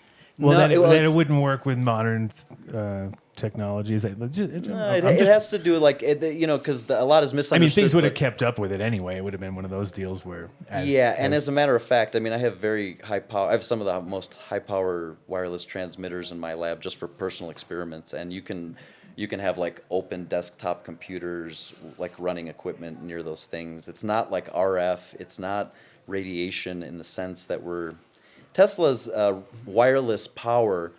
You got to think about it. It's not like radio waves when you see that picture with like an antenna like coming off of it. Actually, what he was doing is the Earth has an electric field. When you're standing on the Earth and you start climbing on a ladder, let's say you're on an insulated fiberglass ladder, and you take a voltmeter, plug one end into the Earth, the other end hold it in your finger, start climbing up the ladder, you'll see somehow the voltmeter is registering 300 volts every time I climb 3 feet. Well, so that's and you keep climbing, it'll get even higher. And if you go high enough, you're like, you know, touching lightning, right? You can pull down a bolt. So there is this pre-existing field on the Earth. It's a fact of life. So it's part of the ionosphere? Or? Yes, exactly. The ionosphere is a terminus of this thing. So we're negative voltage here on the ground, and we're going positive all the way to the sun. The sun is charged. This is all heresy to a lot of physics, but here's what Tesla said. The sun is charged. Heresy, I tell you. The sun is charged to 216 billion volts potential, positive. The Earth is like a little welding spark around it at negative potential, and that's the gradient between the Earth and the sun. And so there's always this DC gradient, just it's on. You can measure it. So Tesla hooked in stuff deep into the Earth. He put electrodes very deeply into the Earth in Long Island and in Colorado, and he put an oscillator on there, which is like, you imagine it's the electrical analogy to like a really tight string on like a guitar or a harp or a piano, and he started pulling on this string, one end of which was terminated in this solid connection in the Earth, electrical, the other in this huge sphere, metal sphere, which acts like a counterbalance. It acts like the other end of the string. And when he jiggled it here in Colorado Springs, he discovered a very specific thing. He says, shit, when you pull the string in Colorado Springs and let it go and watch it just, exactly a certain time constant later, which is proportional to the diameter of the Earth, the string actually will back, as if something bounced back like an echo. And he said, well, shit, what if I time the echoes and I'll go bang and let it jump back and hit my string, and then I'll hit the string again? Well, then you get resonance, right? It's like pushing a kid on a swing. And Take so that, you flat earthers. So basically, it was like Yes, it was like and a that was- flea. It was like a flea solo going off or something like that. Exactly. It was like Flea pulling on that E string. Bong. Yeah, or it was like it was like Primus or something like that. Primus playing with the Earth. And the frequencies that Tesla was using, by the way, to do this were Now, very low. Was that So, now? Was that even at the same time period, or what was the deal with that Russian explosion thing? Tunguska is. Was that totally different time period? That was a meteor. That was just a meteor. It's again something in popular culture that's been somebody made a buck off confounding Tunguska with this and sold the story. I remember. It has nothing. Yeah. I looked into it. I was in Nikola Tesla's personal papers for years in Belgrade. There's he was now that was an interstellar phenomena. Something obviously came from outer space, like the size of a bus, and that is as dangerous as like a nuke, Sure. and that's what happened. And it happens a lot. I mean, well, not a lot, but I guess that area, because of the way the deflection of well, and there's things coming in. Evidence all over in the desert here. I mean, you look on the satellite on Google Earth, look in the desert, like huge things have fallen. If you do the simple, MV squared calculation, if I take 1,000 pounds, something happened in the Yucatan. I heard at one point that might have been a problem. It's crazy. If you take like 1,000, it's easy to calculate. Take 1,000 pounds, fly it up, 10,000 feet, 100,000 feet, drop it, check how fast it'll go. It's shocking amount of power. I mean, it's huge. So yeah, anything coming from space is. And so Tunguska had nothing to do with Tesla, in my opinion, and according to what I ever read in Tesla's notes. Well, that's good. That's good to know, because that was definitely like would have been a weird one if it really could do that reaction. The shaking his that was the neighborhood, the Long Island one. No, in on Houston Street on the Lower East Side of Okay, New but York. in New York, now, which is now Lower East Side. He had a lab, and it was a steel girder building, where it's all built from I-beams, and I-beams have resonance. If you ever go in an old, like in Chicago or New York, go in an old, fixed steel girder building and, hit one of the long beams, and you'll see it'll, kind of like, dong. So he was playing with that, and he had this little thing that ended up putting the building into resonance and causing a panic. And he admitted to that actually in an interview in the late 30s. And some streets it was catastrophic. It was a little bit of an earthquake almost. It was Catastrophic. It was like an earthquake locally centered, because this building is shaking the sidewalk and pulling everything next to it. Nicola, I had read, and I want to know if you've read this too, that the reason he chose Long Island as the place for his lab, it's all good, and Colorado Springs was where the two places in the United States that there were huge granite cores of volcanic activity, and that was where the magnetic core. Grab a water. There was the primary. There was geological considerations, and he wrote that. Anyone that's curious, you can find it probably on eBay still. It's hard to get. It was published in Belgrade in the 70s. It's called The Colorado Springs Notebook by Nikola Tesla, published by Nolit Publishing. And there he goes through the details. So he chose Colorado because of this. So he was trying to jiggle the whole electric field of the Earth. And he was measuring the whole electric field of the Earth very carefully with instruments while he's doing that, right? In New York, at the turn of the century, it was I would say, like a very electrically trashy environment, because you had DC power, and the cars that would go over the tracks were almost like welders. They would they would arc. And so Tesla in his lab on Houston Street, he's trying to listen to the Earth vibrating, and all he hears is these sparks from trains short-circuiting. So he realized Colorado Springs was so remote from all human activity at the turn of the last century that he could put Not these anymore. Not anymore. Forget about that, right? Springs is not very... So, like I said, Nikola Tesla would have a hard time. He's got some water coming for you. Nikola Tesla would have a little chach I poured in my hand and he drinks. So. Oh, there we go. Take care of all the beasts. There you go. Thank you. Well, the answer to the question was the primary reason he selected Colorado Springs was because it was electrically, it was very quiet. And it probably still is today. There are, there's long stretches of place here where we don't have a lot of people and transmitters. And yeah, cell phones have gone everywhere and made the spectrum noisy. But yeah, so Tesla, because he was trying to transmit power, he needed to also listen to the pulse of the earth. And you can't do that in New York because New York's too ratty. There's too much power just So it had nothing to buzzing. do with a magnet. That wasn't his primary consideration. No, that's as a matter of fact, there are peculiarities in Colorado, disturbances in the magnetic field and everything because you have these huge lead mines, right? So that's this big mass that actually disturbs the gravity. If you for example, if you drive over like a lead mine, you're kind of lighter on a scale, or I'm sorry, you're heavier. Right. If you after you pass the lead mine, you're lighter on the same scale, and that's how they prospect for it too. And so that distorts not only the gravity field, but the electrical field, the magnetic field. And in Colorado, you have a lot of that because these huge, there's giant chunks of granite sticking out of the earth. There's huge lead deposits going thousands of feet, just straight down into the core. And then there was in Colorado Springs, in that area there is a urban legend, rumor that the reason that the military chose Colorado Springs was because of that magnet quiet core that they can listen to the Chinese. SIGINT, yeah, they call that SIGINT, right? So when they have signals intelligence, exactly that's a good way to put it.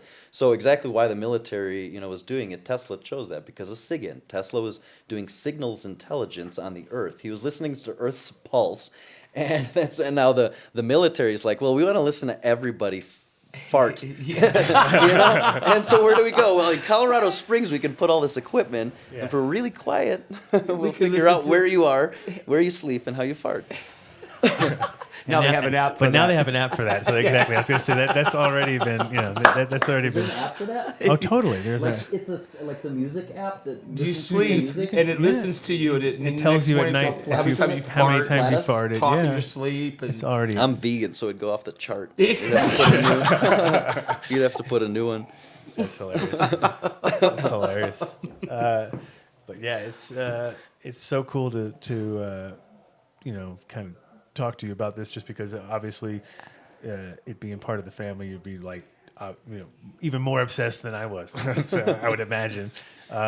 It had a profound influence in my 20s because I was like a raver and into smoking weed and DJing, and I was working in commercial radio in the 90s, and then I discovered sort of the Tesla and his paper because you could not get his papers. It was almost like he didn't exist. And then when we kind of figured out where the papers were and found them and saw them in writing, it was quite a mind-shattering experience because you learn about a part of history which is still being hidden from us. Right. They burned and bulldozed that place to the ground. I'm talking about him. In his archive, there's 50,000 correspondences. He was like best friends with Mark Twain. I know. J.P. Morgan. He has letters. You can't All the believe the stuff. industrialists. There's a whole world that disappeared at the turn of the last century after the last world wars, and you can't access it, nor mortals can't. I devoted like a huge part of my 20s like getting these papers and not doing other things, and it was a life effort. And now even if I would advise a young student that's doing this, like it's really crazy hard work. They still cover his papers up. Even if I tell you where they are, you're gonna have to do so much bribery and begging and shit that it's frustrating. And so that's the case out there on YouTube. Tesla's papers are held hostage in Belgrade. It's still the case, and they're almost. Is there like a time limit? Like they put stuff like it can't be open till X amount of time, or is there? Oh no, they stole that shit and they're making military weapons out of it. They're making money off of it. They're peddling it. It's actually big message because anyone's listening. So here's the really sad thing. Nah, there's nobody listening. The sad thing about There's 125 million people. No. Sad thing about Tesla, this is a fact, this is a problem. Tesla's papers were not taken by the FBI, NSA, CIA. I fucking looked. I went all the way to the bottom. I know where they are. I've bribed people. I've read tons of them. They're in a city called Beograd. And it's Belgrade in English, and that's in Serbia. And the devil is holding them. I don't know how else to pull it, but Satan himself is holding the papers. If you sell tiny little slivers of just toenails to him, you might be able to take a look. And it's terrible actually. And I'm unable to publish even what I found because it's like not allowed even. So that's kind of Tesla's shit is hostage. It's still there. None of it's in the United States. Any young student of it that does get access to it, it will blow your mind and upgrade your software anytime you can look at it. Sorry, I was just pocket ahead. calling Ryan Laughlin. Pocket calculator. So I'm going to ask you a question. I hope you don't mind. You and I have had. What in the world is she barking at? Ow, ow, ow. That's funny. There's not. He sees a ghost. no, there's something out there. Maybe another dog. Oh yeah, they're You're pretty so good. smart, mister. They're pretty good at that. You're so smart. Recognizing other dogs. With the echo. So You have, and I've had conversations about a place that you know of in Illinois. uh-oh. That Hold on a second. There was a showdown there. I don't know if we were, I don't know. He just wanted. I think it was the same thing. Like that dog had to know there was a dog in here to just know that there's a dog in here. and Yep. not think Recognition, yeah. There might be a dog in here. So now Yo, it's like, dog, you in there's- here? Yes, sir. There's really a dog in there. So I we gotta know. go check this out. You're not the only fluff ball, Mr. Soft. but obviously the most handsome. Look at that. Look at that Look at dog. that. That's That stance. look at that dog. But go ahead with your. You didn't finish your. We thought. talked about a place in Illinois that was a government installation of some kind, and you had. This Okay, so this great, is it's beautiful a super. plan. I'm not gonna. I don't want to name it. I don't want to disclose specific names, but I want to give the general idea because this is something important. Because bumping in, like landing here, kind of, and seeing what you guys are doing here, there are. In Illinois, I discovered there's by certain metrics which you can find by looking at property databases and tax records. There's certain counties which are just kind of like not with the New World Order really because they just don't have the records for it. It just hasn't been done. They never updated. A lot of these have, former military government installations which kind of became Superfund sites. Don't let it scare you. Some of the stuff on there's not actually that bad. That has to be cleaned up. And Could be used for other things. yeah, and Take since two we are jabs in all your arm looking, nowadays, since so, we are you know. all stretching the corners of the earth to try to figure out what the hell to do with life and change the world and make things better, that's something actually that we're landing. And I don't want to name the name because we're actually kind of like working on it a little bit and trying to make it real. And I don't want to. Sure, I just if like you the if you concept. say something, it kind of makes it like fizzle before it happens. But yeah, that's the basic concept. Don't ever talk about it till. Well, you can talk about it a little bit, but Yeah, don't the talk- concept. Yeah, the don't- concept. It's the is- concept that he has. Yeah, and that's the concept that there's a lot of these things which they're calling like Superfund sites, which are like contaminated. Well, again, we're alive now, and it's our generation kind of duty to figure this shit out because we're here and we're only going to die on it. So there are these opportunities which I saw. The one that we found, it's almost like the vision right now because what's left over there in terms of infrastructure, and there's like this it's like this around the country. There's infrastructure there that we could build like mini Shenzhens. We could take the best of us right now that are trying to make stuff and build things and do things.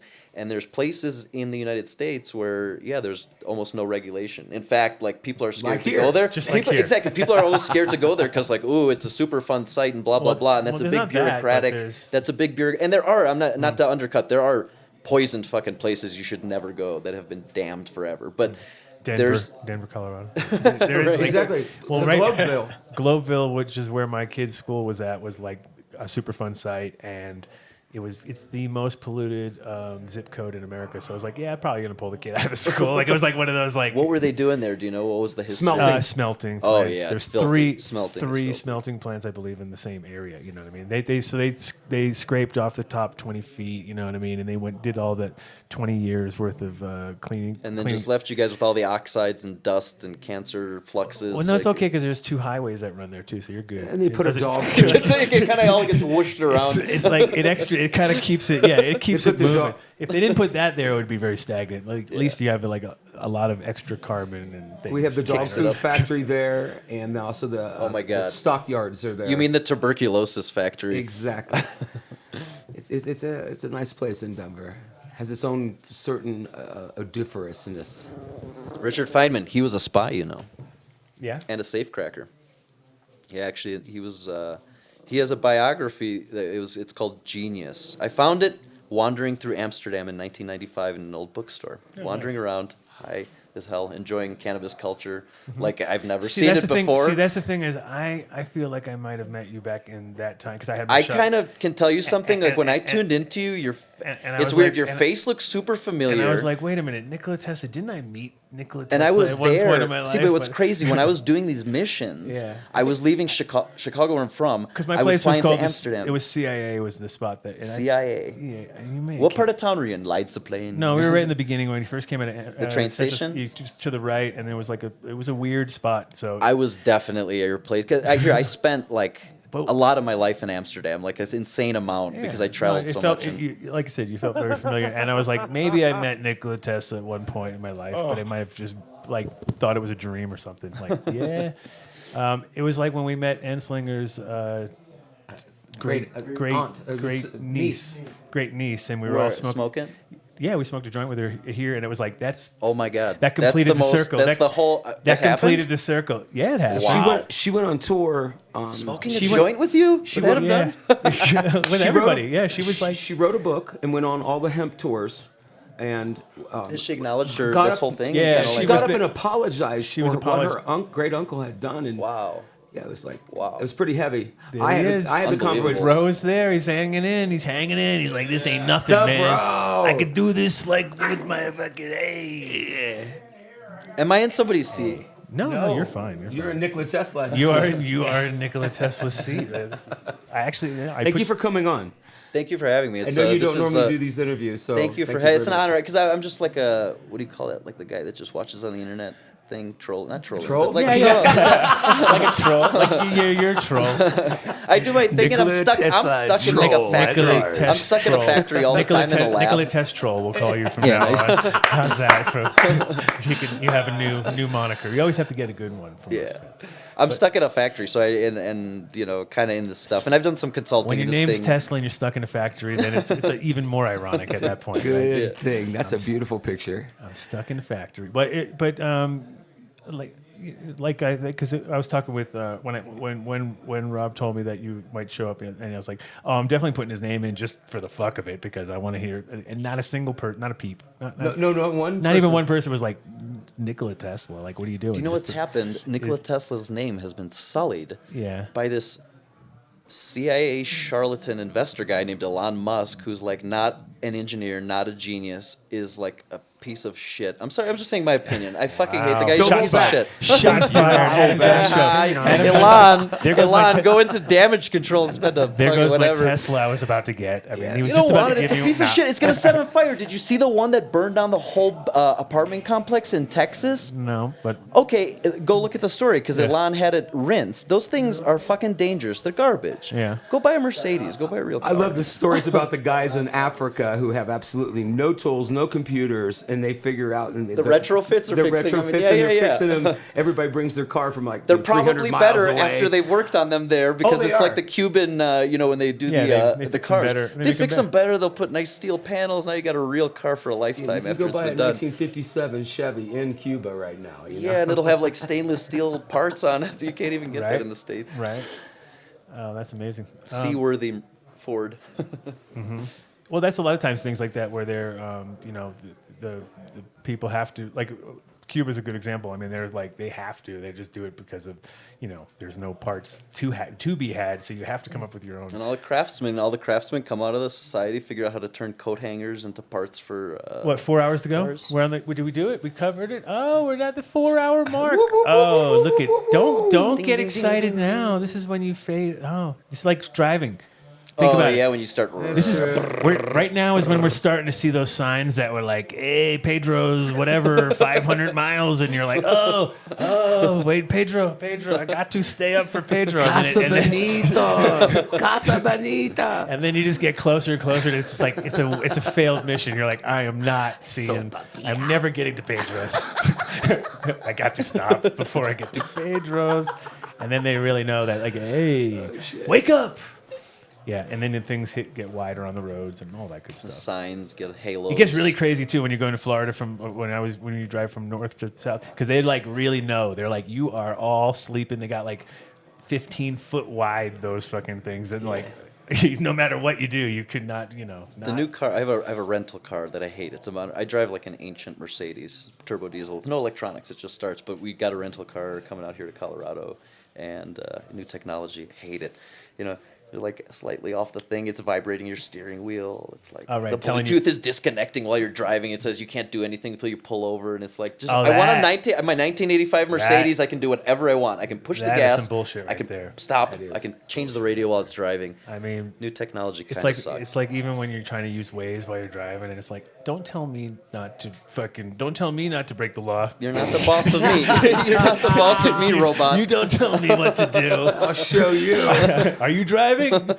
No. Don't make me lie to you now. Fucking liar. Lying to an inanimate. It tells you right away, you are a liar.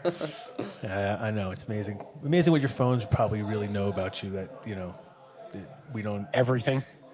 Yeah. I think crazy stuff because I have a no phone policy in our lab. 'Cause Nice. We're doing stuff, right? And I Hear that can of It's world? just weird. People have stuff, take pictures, and that's why. But like, I've noticed a couple of strange things. This is here example. Had an assistant. I haven't said the word light box, for example, in my lab. I can guarantee you for like 15 years before this point that I said it. Now, in this instant, I told my assistant, I was just like, hey, that light box that we put away on the shelf, could we bring that in here? Da-da-da. That's all I said.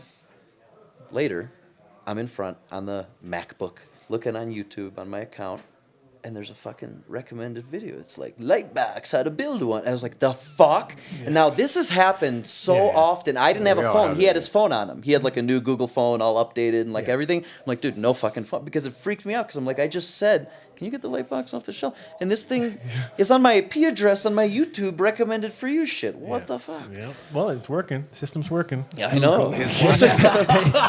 We got a live one over here. This guy, Driving you absolutely fucking and then the nuts. funny part was you're like, fuck, I want to look that video up really bad. How do I build that? How did they know? How did they build the Lightbox that cheap? Fuck, those guys know what's going on. And then it's like, sponsored by Amazon right there. You can buy the parts to build your own Lightbox. You just have to inject something in your neck. A chip.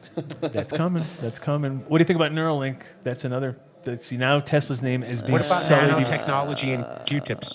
Oh, don't go there which yet. Let's, okay, so what you just said, so I can only. Neuralink is I know, obviously. I know what it is. I Yeah. can only say Babylon. It's terrible. It's No, to be it's- taken down. It's to be fucking taken down. No, and anybody talking about it or promoting it is it's insane. implicit in destroying our fucking humanity as people. And we've already been debased too far. It's Fuck. insanity. Yes, I It's am. insanity to think that you want to even like give up any real estate in your brain to anybody ever. Like, why would you ever want to even give tiniest This amount- particular Not even if group they of paid weirdos me. that happens to be in charge now, the total end of humanity. No, Well, it just no. it's funny. It's okay. So like my wife's from Sweden, and Sweden is like kind of like complicit in a lot of weird ways. Like they, I'm not gonna point fingers, but during the war they were pretty complicit. And there was like situations where it's like, okay, hey guys, you know what? You want to go to all the super clubs and party?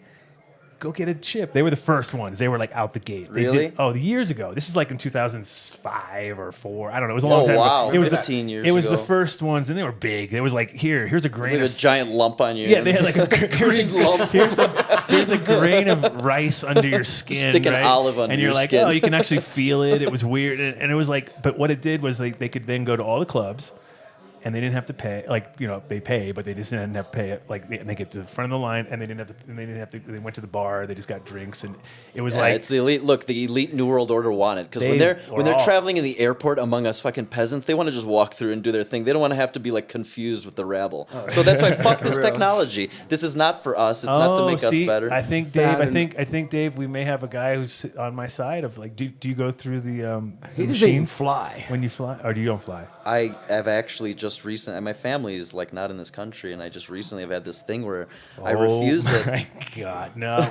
We cannot go from Nikola Tesla to Dave Aaron. That's a complete. That's a complete. We're not. That's too Talk 180. about a train wreck.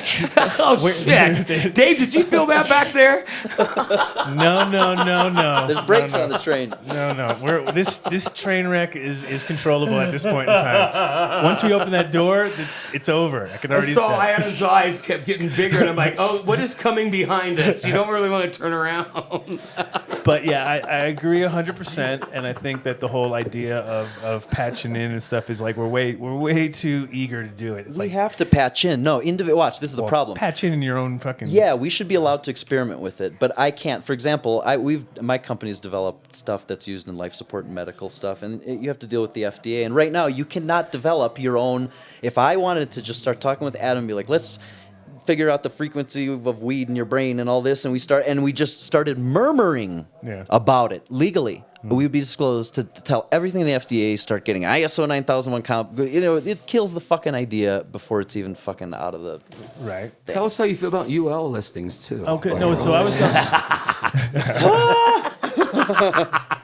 All right, so Dave, do you want me to go straight? Good to, one. Straight to nanotechnology. Are we going straight nano now? Are we going nano? Nano means nano is small stuff, but then it's like who it's nano and why nano. You know, that's And the- how nano? How and- nano? and That's how what I'm. nano. How So nano, which, Dave? Which and how do you mean? Because it's How nano. obviously it's important, like everything.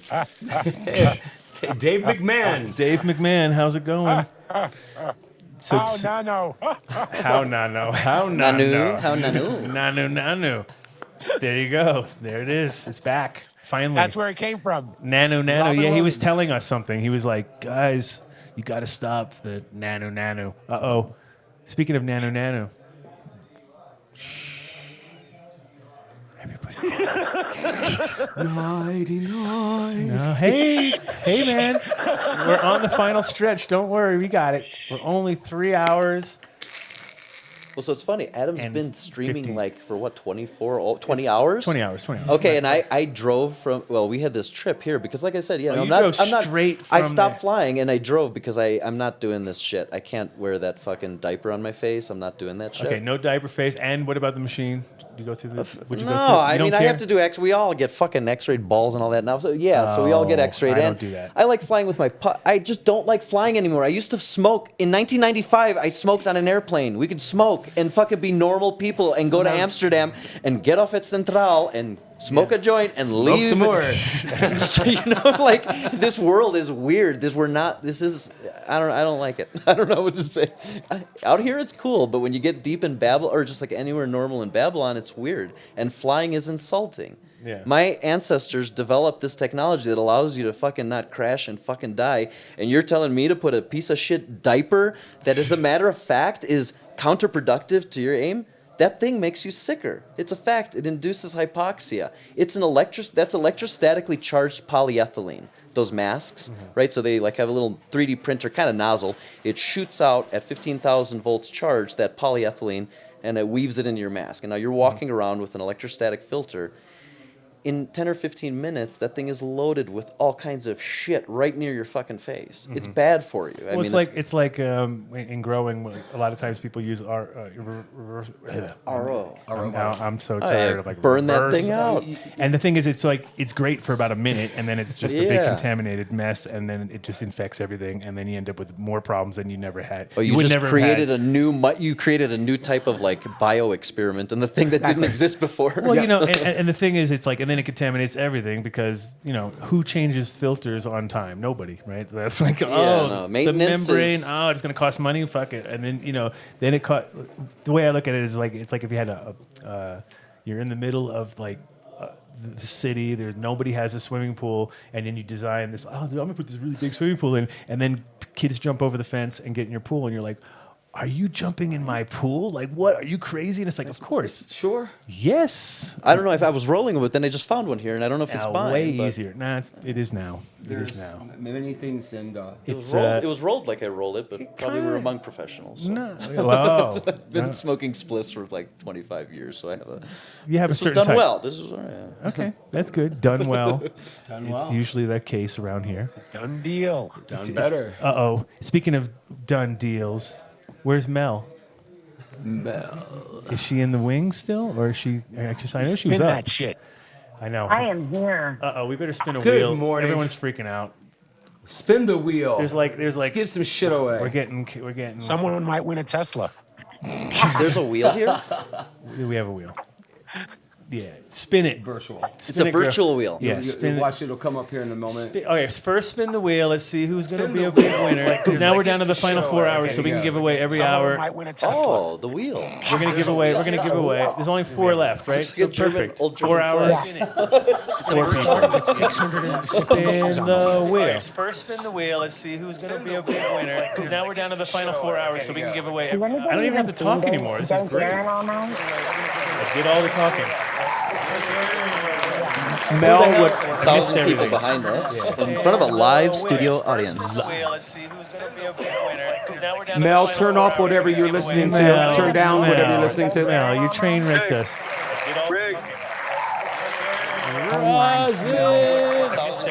What's going on? Just freaking out. Mel, turn off whatever you're listening to. I'm not sure how to turn off the sound. Welcome to the Adam Dunn Show live. Yes, of course, you're tripping right now. In the mist, there was in the Congo. I'm not sure how to turn off the sound. We've just entered the matrix. We're in the matrix.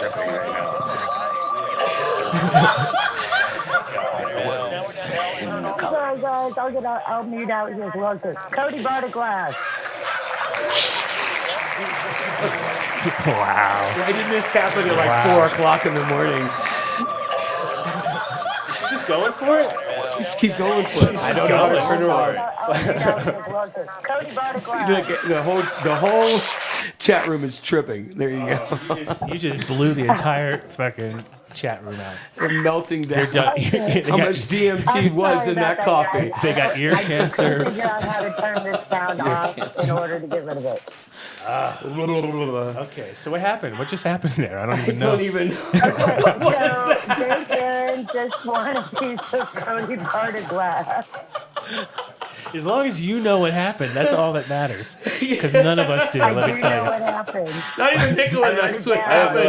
idea. I was supposed to talk about string theory, and I'm reading the comments and rolling a joint. Actually, String theory. We're doing string theory Take that, and you flat earthers. and spinning wheel at the same time. That's how it goes around here. All right. So who won? Mel? Thank Aaron. Thank Aaron. Okay. Thank Aaron with. He won a piece of Cody Bartola's glass. All right, the one that your buddy Cody, right? Yeah. Nice. Yeah, the one that made my Okay. face. Whew, man. It was arduous. Do you guys not understand why we don't spin the wheel very often? Like, there's no. If that's the way the wheel's gonna go down every time. This is like Oprah. Everybody's a winner. Look under your chairs. You get a car, and you get a car. No, it was you get a. You get a Tesla. You get an acre. Everyone got an acre. That's what it's been around here.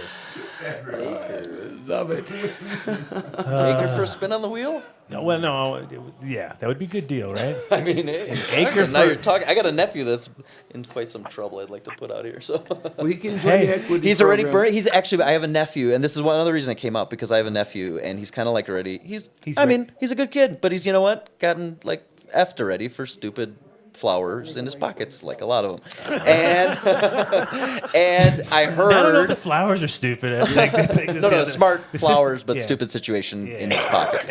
All right, don't have to make the flowers stupid. The smart flowers. Smart flowers, in the exactly. in the In the silly stupid- law enforcement agent's pocket now because he's probably smoking it. But What state? He's in Illinois or oh, whatever? Chicago, yeah, there you Cook County, Crooks County. So anyway, yeah, and so then this County. appropriately Yeah. named. Nice. So this kind of thing where you guys are doing, I guess out here, and sort of what I read was that Social like equity. people that have kind of gotten burnt up Mm-hmm. that otherwise are quite good human beings, and like we know that they could be useful in this world, especially if they'd figured out how to grow dank and make their own 2 acres run by themselves without supervision. Right. And that's why other reason why I came out just to kind of snoop and take a look and just Okay. see how Well, this place is obviously. You're gonna go. Wow. You're barely even scratched the surface so far. You've just come to the weirdest part right now, and then after that, you get to see all the real Last night was weird, but today is okay. At night it's weird. During the day it's normal. Oh, we came super late. It was freezing, and Yeah. it was like an alien ice skate. Well, we had frozen. The fire died. We had a right when frozen arrived. rabbi outside. What happened? We had a frozen rabbi. We had a frozen rabbi. Hypothermia? No, he didn't really freeze, but he was cool. Actually, he was like the coolest rabbi, literally coolest rabbi because he was freezing. Frozen. He was frozen, Hypothermia. but he was, but he was still. Did he come here to bless something? I think at the end he had to probably bless himself to stay alive, probably at a certain point. But no, why didn't anyone have the fire go? What happened last night? Well, you're know, busy. You're not allowed to have fire. The man of the house is busy. I'm allowed to have lots of excuses. Oh, you have all your comforts here. It's toasty in here. Yeah. There's I like didn't fruit. move. I went out there once, 15 hours. And you were like, in. it's chilly out 14 there. I'll hours go back in. in my cabin, my first class cabin. And I said, I'm going back in. Exactly. I was back in.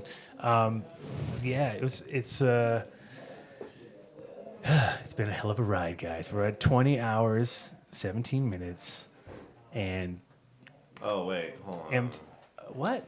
21 minutes. We just gained. We're going. We're Someone speeding through cheating time. the time clock? We're speeding through time. No, it's literally like the most undependable clock Variable- I've ever had. variable It seconds. just decides when it wants to stop and just lets you fucking hang for a little while. Like, okay, that's cool. We're still at 20 something.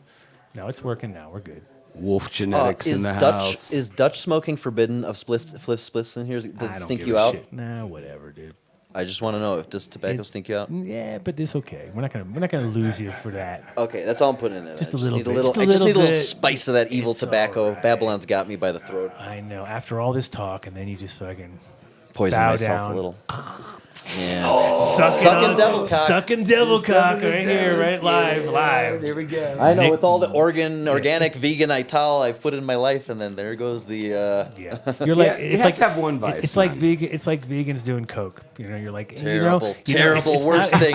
It's No, not a real- despise it. Fucking despise it. It's not a really good look. You know, Where you're like Coke goes, Satan cock follows, and yeah, if you're vegan, That's a T-shirt. as a bumper sticker at least a bumper sticker. That won't I get you. don't think I made it up, but yeah, it's funny. I mean, because it's true. If you Fucking did that, true. if you did that with like Methodist church behind it, then you'd be okay. Like the cops would be like, "Yeah, that's what I say. That's what I always say." You know. Hey, Miles is back. Look Yes. at he's Wolf in. genetics in the house. Oh shit! In the easy. Well, they're all coming back. See that? Andy's alive and They, well. they thought we wouldn't make it. They had all bets. Look at them. They're all sad now. They lost their bets. They were all thinking they were going They to all make, got. They make had to out get their big. beauty sleep, Adam. They're all young chickens. Well, still. everybody who bet on Dave pussing out won. So there you go. There was a lot of. I see a lot of money getting counted back there. Nice. That's pussing out 3 hours. That's a puss out. Yeah, we haven't even talked in like Official? an hour, so that's also pussing out. Like right now, you're on dude. cruise control. You're I'm back there. listening to Why you cruising, Tesla's great grandson. Are you know. kidding me? Well, This is I'm amazing. surprised you don't have anything to throw in, like something with a bagel or something. I figured there'd be some bagel. Omegle, that's you know bagel. what? I Wait, what? I got you were thinking way higher level. I was saying bagels. Oh, you were okay. thinking Sorry. like next Go ahead, level. though. Finish I'm that. partially deaf. I'm in a factory all the time, so I'm positive thinking sometimes. I like to Take hear it what I hear. take it to where I should have taken it because I obviously just took it down 3 notches, and you were like, "Oh wait, he's got something interesting. This guy knows stuff." No, it's just bagels. I'm like, no bagels. I brought a That's- bunch of everything bagels on my. You know Dave's No. Killer bagels. Oh stop! You just now you've faux pod yourself. I'm So stuck many- on the road. I can't get anything else. Dave, meet Dave.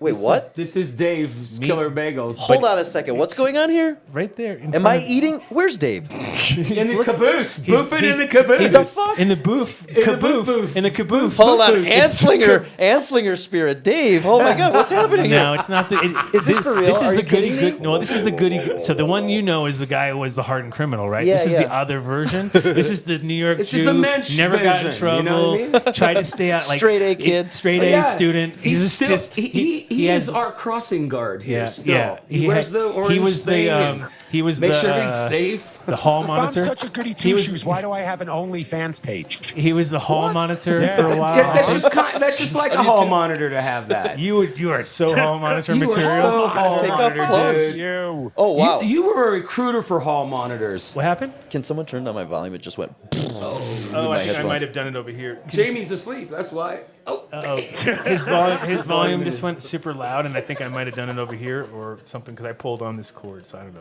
I mean, I didn't realize I could have been talking. So yeah, wow, that's so sensitive. Is wow, Jesus Christ! You sure I had have no a idea voice. because I was just hearing a muffled version of myself, but now it's Oh, wow. now it's clear. You're like, I can. oh, you're I doing can all hear those my things. cotton mouth. I can hear my cotton mouth like You in are 3D. now- In 3D. We've been Through a hearing it the road. whole time. Oh Dude. my That's God, all we're- we've been hearing. Through It's a straight- Rode condenser microphone you through some sounded fancy great. preamps. No, he's about a to see- little bit lower, yeah. lower. That's good. Okay. Oh no, up, touch. Ding, thank Oh, we nailed it. We hit the spot. Thank Sweet you. spot. you. How did that happen? They built this place custom I don't know. to I think order. I pulled on the cord, and I think it spun just around the connector nice. It's my fault. What? Dave said something Oh, a bagel for. What did I say?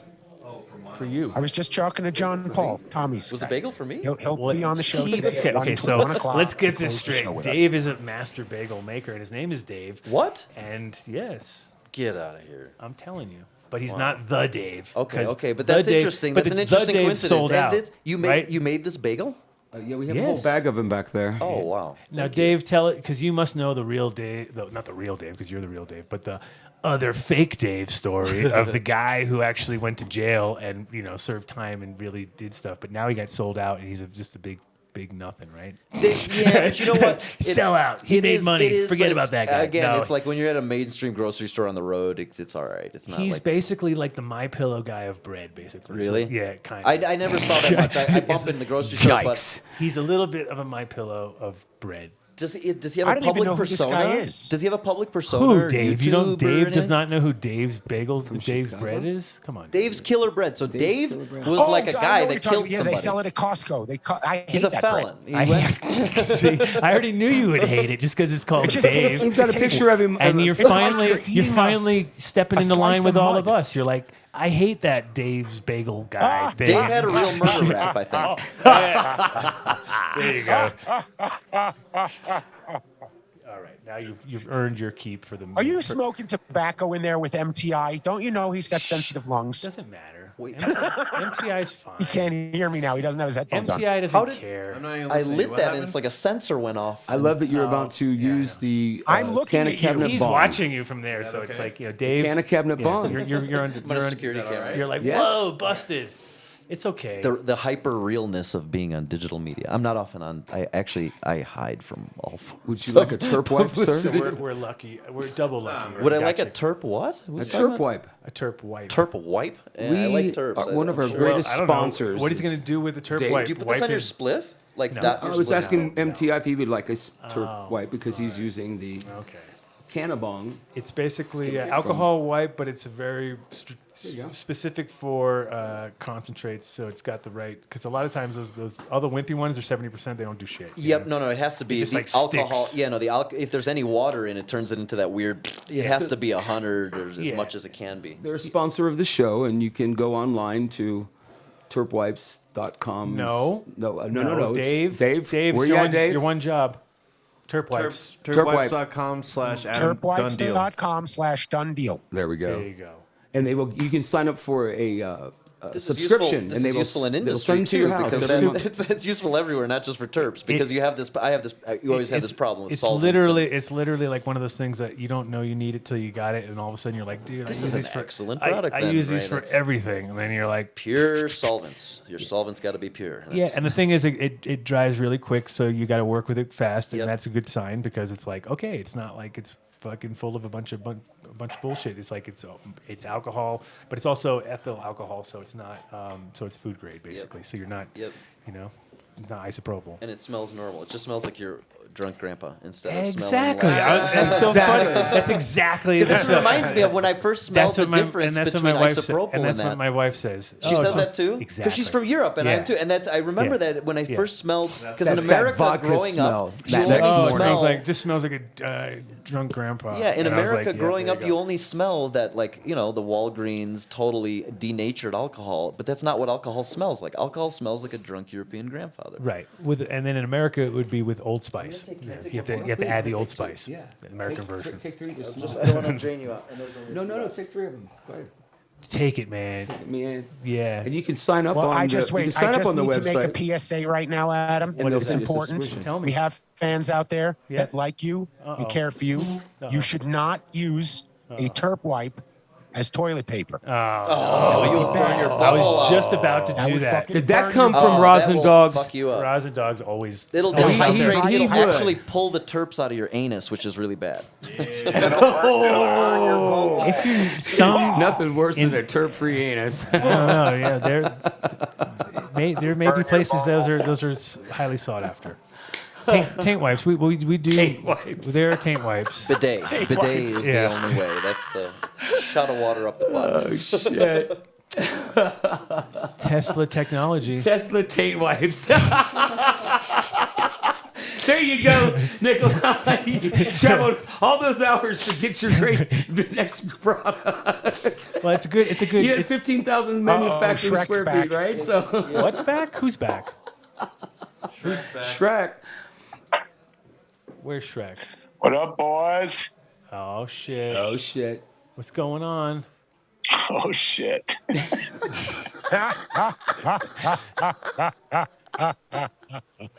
Oh, I like that Stop Monsanto poster.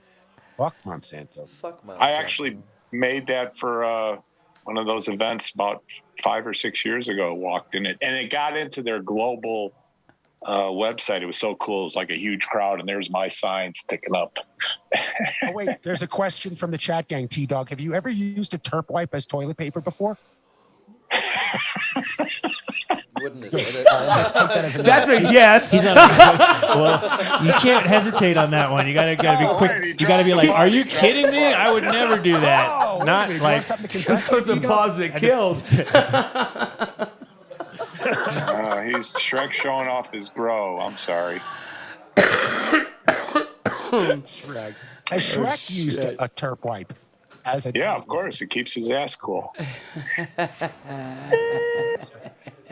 So I really got to thank you guys. It was really great. I kind of contacted all the winners of the giveaway. They're stoked, and Unfortunately, unfortunately, at that exact moment, we lost our main sponsor. So now you have to sponsor the show.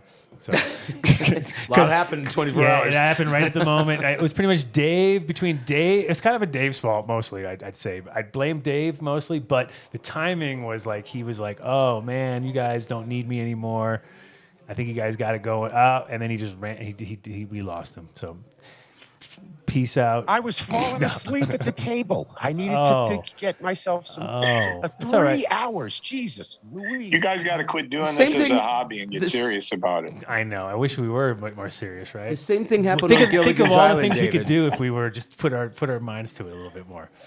Did you know Gilligan's Island won their trip on a radio show? Yes. And it was a 3-hour tour, and our Is it show 3 hours? our show is normally only 3 hours, and it's now on We're on 20 hours and 30 minutes. So we're 3.5 hours. We're 3.5 hours. So in about a half an hour, it's going to be a 3-hour tour to the end of our show. So get ready, Gilligan, out there, all you Gilligans, All you Gilligans. All you Mariannes. all you Marians, yeah, exactly. Have you had a lot of global, like early morning? Did you get dude, the we had Europe everybody. checking We had in? them all over the place. Italy, London. Okay, so I listen like a troll. What's your demographic? Probably growers around the world, and everyone that wants to be like a wizard of weed listens to your show, right? Do you find out or no? snoop? The key. Okay, so our number one demographic, as far as we know of, like, because we did a survey, like.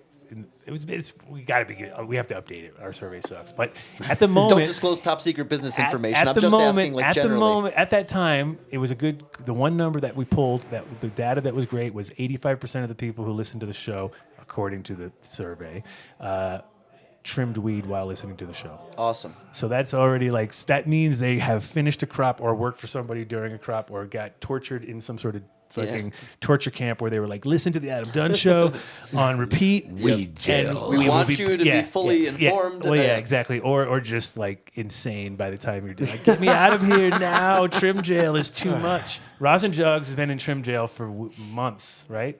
Endless. Never? He's like, fuck that. No? Yes? Is that a yes? Well, he doesn't trim. He rosins. He just rosins. He just squishes. He's like, I hate trimming, dude. I fucking have anxiety. How did I know that? I just had to look at you. I'm like, that's a guy I'm the calmest person in the world until it comes to trimming. I run the other way. You know, the thing that sucks is it's very nice, but it's like, it sucks. I like it because it's kind of meditative. You know, you just sit there. Once you get into a rhythm. And like factory work for me, like if I have to do like anything, like ching ching ching. Once you do it, it's zen. I mean, if you can get into the rhythm of it all. But the problem is like I have to be like mother hen around trimmers because I have to like clean up after them and keep things rolling and make sure they're fed and do all this stuff. So it's like I just rather do it myself. In the end. I'm like, you know what? I'm faster than you. I can get it done. That's what I mean in the factory sometimes. But then you're like, wait a minute. I'm doing this by myself. Like, what am I fucking doing? Doing slave labor right now when I'm supposed to be delegating duties? Everybody who asks me if they need help trimming, I'll be like, yeah, sure.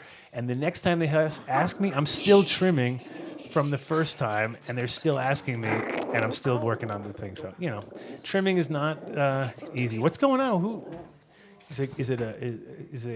It's a person thing. The strange.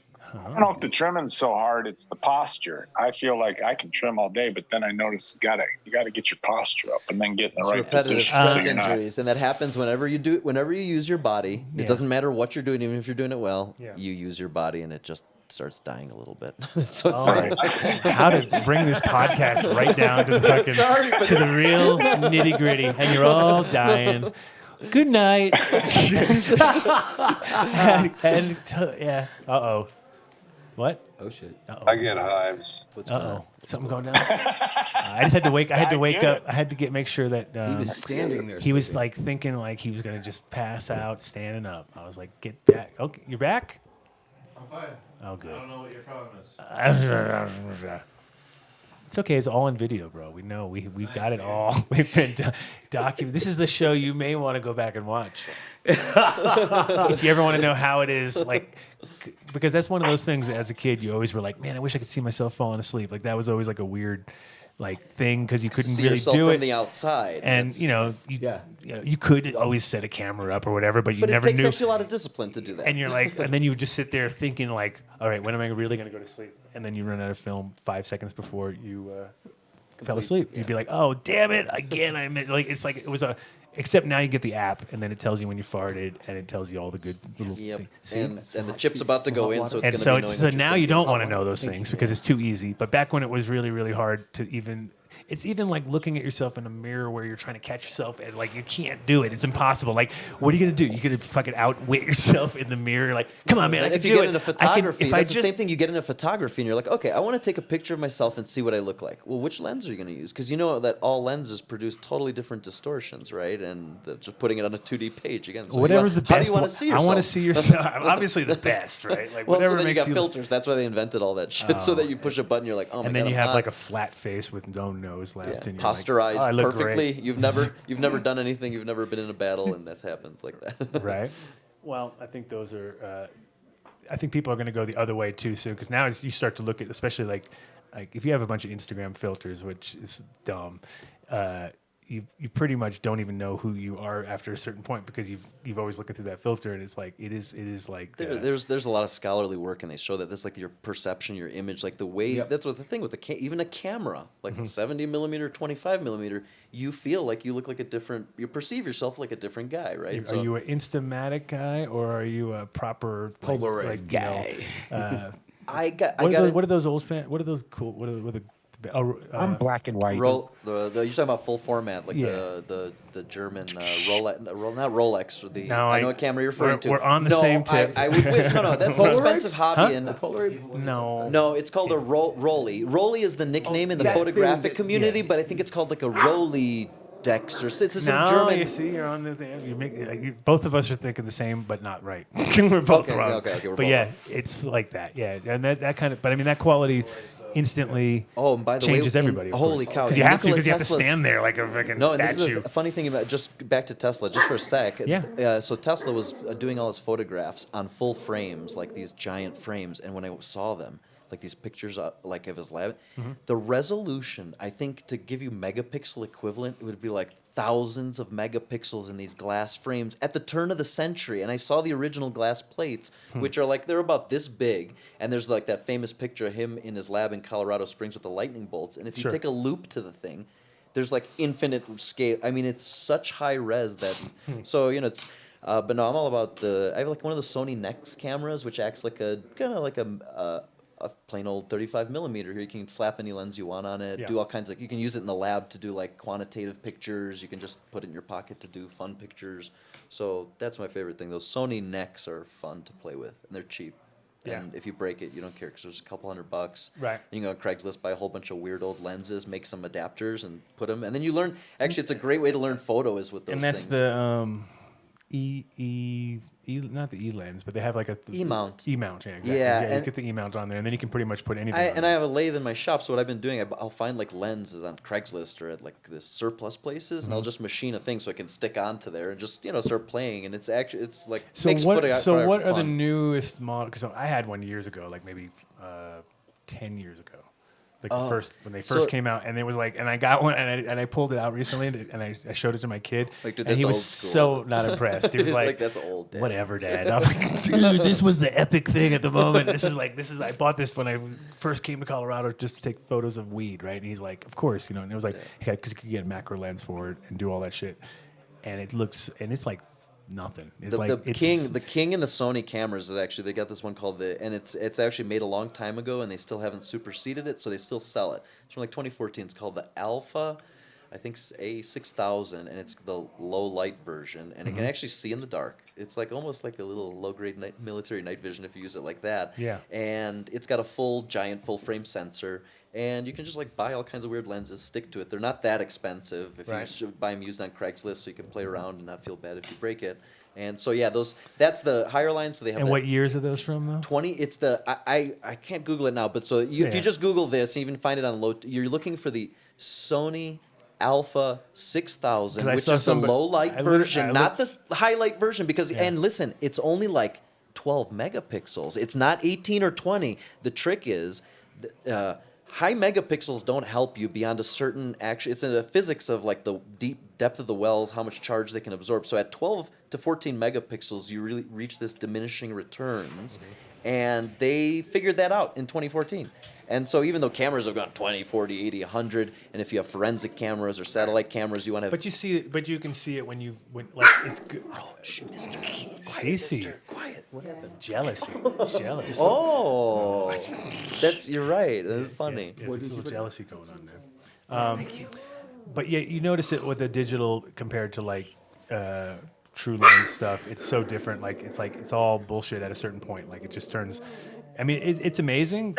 Don't get me wrong. And there's some. That's where this whole Instagram cannabis kind of Hyper real pictures of Yeah, and people get some awesome. There's some great. People have good eye. They got great weed, so it's a pretty easy medium to work in a sense. Whereas before, it was the exact opposite. It was like we had earlier here, Andre Grossman, who's a photographer, right, and from Germany. I think I've seen his name on like Bud stuff. So that's why it only sounded like exactly High Times. He was like one of the main centerfold guy. Like he wasn't the centerfold, but he was shooting. I've drilled his Yeah. pictures. In other words, he wasn't in the centerfold. I don't think in very many of them, but maybe one. I don't think so. But he was trained like in Berlin. As far as like he really came at it from an artistic side. And the thing is, well, yeah, I'm thinking about those that actually, if that's his work, then I'm thinking of that is. Oh, like, yeah, obviously that set the world on like this. and How it's- you take a picture of weed? Here's what it looks yeah, like. and there is other photographers. Like he's not the only guy, of course, but his stuff really was noticeably more, artistically there and the way ideal, yeah. yeah. And then he was working with Christo though, which was pretty awesome. So he became Christo's personal photographer, and so they were doing a project here. Christo died like a few years ago, and so it was like the last project they were going to do was in Colorado. As always, something crazy like, I'm going to cover this entire half this mountain with ribbons or something. I don't know. It was something, but it was not going to happen because of environmentalists, and it was like Royal Gorge. Oh, wow. It was Royal Gorge. Yeah, the Royal Gorge. Yeah, What were they going to do to it? He's famous for putting ribbons and or stuff like that. Yeah, I think environmental, conceptual. Yeah. Yes, it's very cool. But the Colorado. The EPA came in like, you can't put ribbons here. And like, I'll clean them up. No, you can't. Yeah, it's our public lands people said, nah, that ain't happening. Yeah, and I mean, some of the stuff that he did was a little bit extreme, I thought. Like, I don't really need to cover a whole lake with fucking fabric, or, you know what I mean? He would do like some shit that was like... The Florida He bordered a whole island. He did a whole island. What did he do the to Florida an Everglades and pink ribbons for the He did the whole flamingos. island with like color. He took fabric and like just did a border around a whole island. Yeah, that was his big visions, and then so Andre was his personal photographer. So, and now he's living here and now he lives here in down south, kind of in Canyon City area, and we brought him up here. I think he might come back up. I think he's going to come back up for the Earth Day. But nice. This is such an epic place. And when we brought him up here and I introduced him to Mike, I was like, instantly, I just saw like in my mind a vision of a coffee table book, like a really nice one of this area. And you're like, it's so epic. And too, that just makes sense logically to come in and. Yeah. Well, and the thing is, it's also seeing the transition because, hopefully in 5 years, this will be like epically hard to even remember. Oh, dude, because we got to name the street out here today. Oh, nice. It's Done Deal. It's Done Deal Drive right here. Done Deal Drive. Yeah. Wait. So we got to name. Is it the only one in the world? Done Deal Drive. I think it's the only Done Deal Drive for sure. Yeah. Unique. So Done Deal Drive is now here. I know Sesame Street could happen, but that's down the road. Sesame. Yeah, instead of Sesame Street, because that was a good one, Mark. You get kudos for that. But I'm pretty sure we're sticking with Done Deal Drive. It just goes well. So she's going to get it all made up. We're going to have a real official sign out here. So like, how good is that for a 420? You got to get our own street now. You got a Done Deal real estate. Call me if you need a big stainless one. Oh yeah. See, you're going to want a stainless one. You're out in the desert. Course. It's abrasive. It's rusty. Yes, sir. You're safe. And it was pretty awesome. So yesterday they gifted so Mike and Whitney, they gifted me an acre, and then today they gifted our friend BK in honor of Johnny Boone and the guys from Cornbread Mafia. Got them an acre too, right next to ours. So it's like we're neighbors now. So it was like, how cool! So it's like two, and it was the last 2 lots in the whole first phase. So now the first, it's all done. Like phase, they're on to phase 2 now. A piece of the earth, you can call it. Yeah, they scooped it up and they gave us a little jar. It was like, wow. Instant, awesome. Yeah, it was instantly Awesome. very, very emotional, choked up. I was all, damn, this is pretty awesome. Like, culminating of a lifetime work.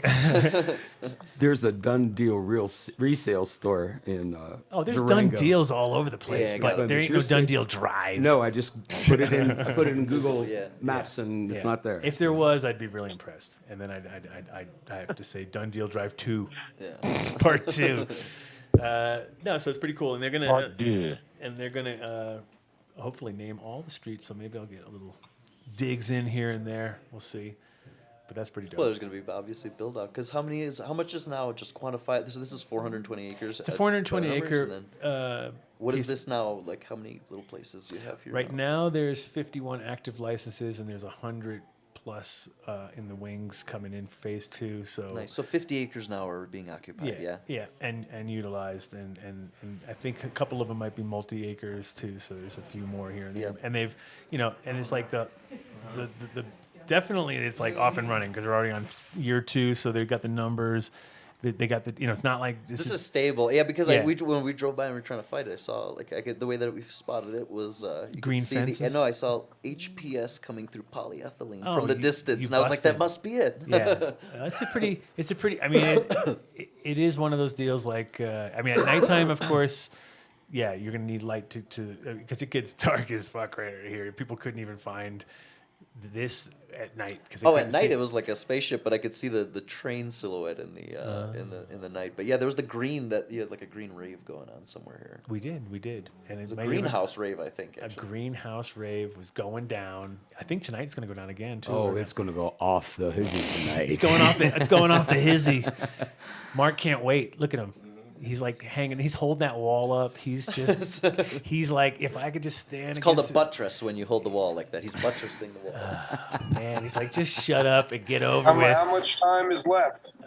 Mark doesn't care. 3 hours. I can't believe we've gotten 3 this. hours? Yeah, we're 20 hours and 50 minutes right now. No, so we're 3 hours and 10 minutes out. 3:10.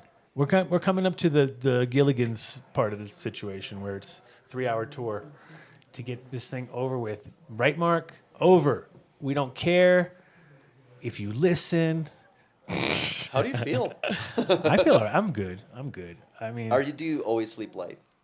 No, I just always go to bed super late, and then I sleep really good, and then I always get up at 10:37 every day. That's my thing. I don't get up. 10:37. Yeah, 10:37. Yes. You know, if you it's weird. It just happens. You work with Adam. I've seen that number around. I wonder why. It's just a weird one. Like I get up and I'll be like, "Are you fucking kidding me again?" Like, oh man, and because I don't set the alarm on purpose just to see what happens. What like happens? Yep, random.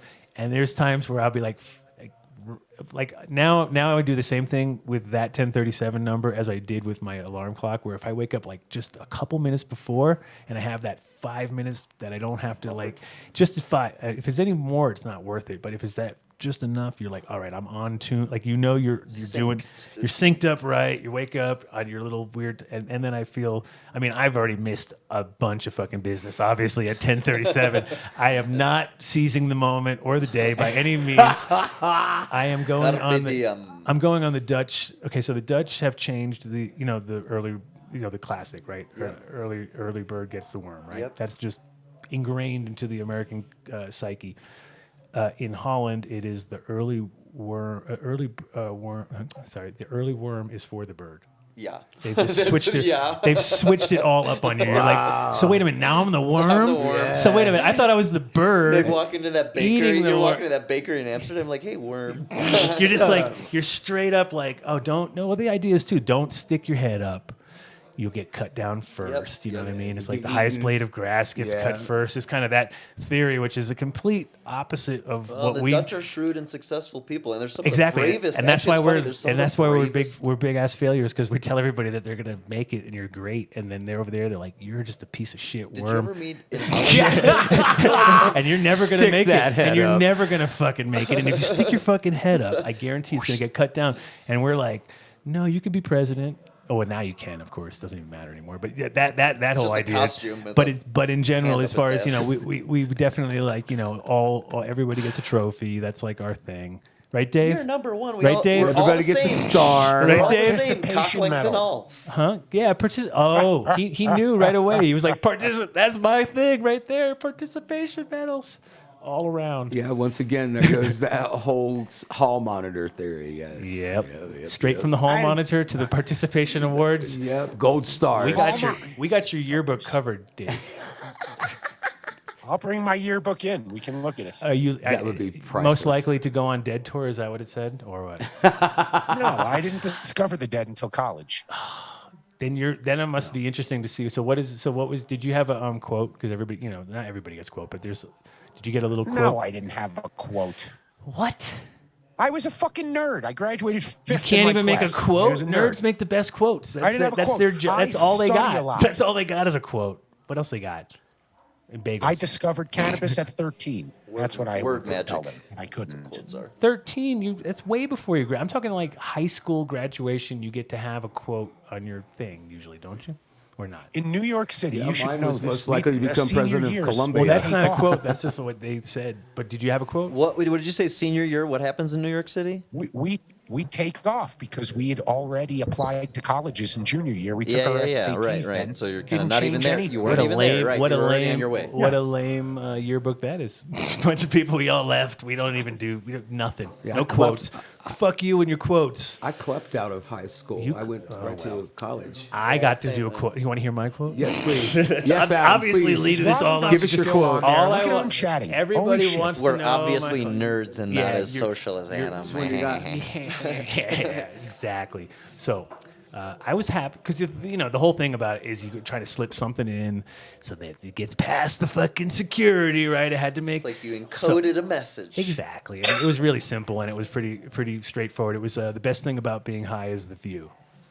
Right, and they got that in Where my did you go to yearbook. school? What part of the country? In Rhode Island. Nice. Yeah, Good and one. I got into my yearbook, and I was like, "That's a pretty good." That was like that quote was dope. 'Cause Well, it- and prescient, and you're doing it, and it's kind of like the biggest fucking this to anybody that fucked with you when you were smoking joints as a kid. It's like, dude, Yeah. so we're doing this. No, This is exactly. for real. Well, that was my quote then, and then when I moved to Amsterdam, which was like, let's say 2 years, 3 years later or whatever, it was.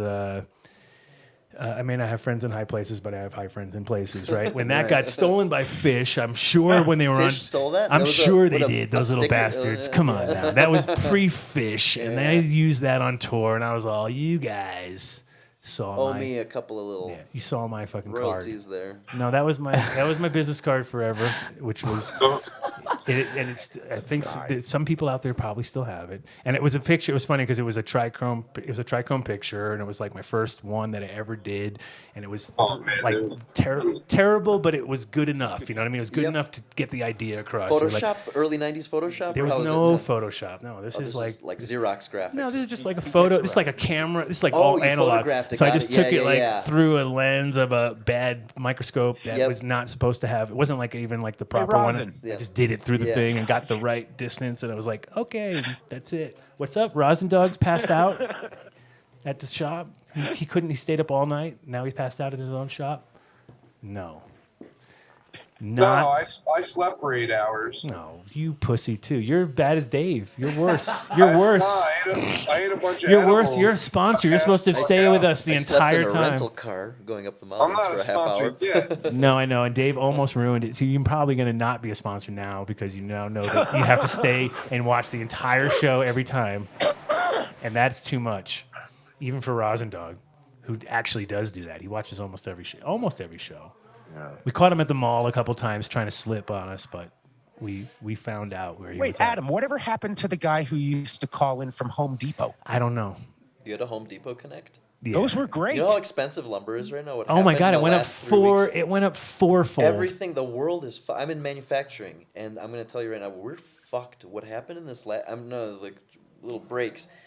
We've been deindustrialized this year in a scary way, and when I just looked for materials, and I even heard lumber, like Yeah. forget stainless steel and titanium alloys, like just wood at Home Depot is 3 times It's what four. it was. It's four. Yeah, it's four Wow. times. It's like $1,069 for 1,000 board feet. What about lumber You know what I mean? So liquidators? it's like it's over $1.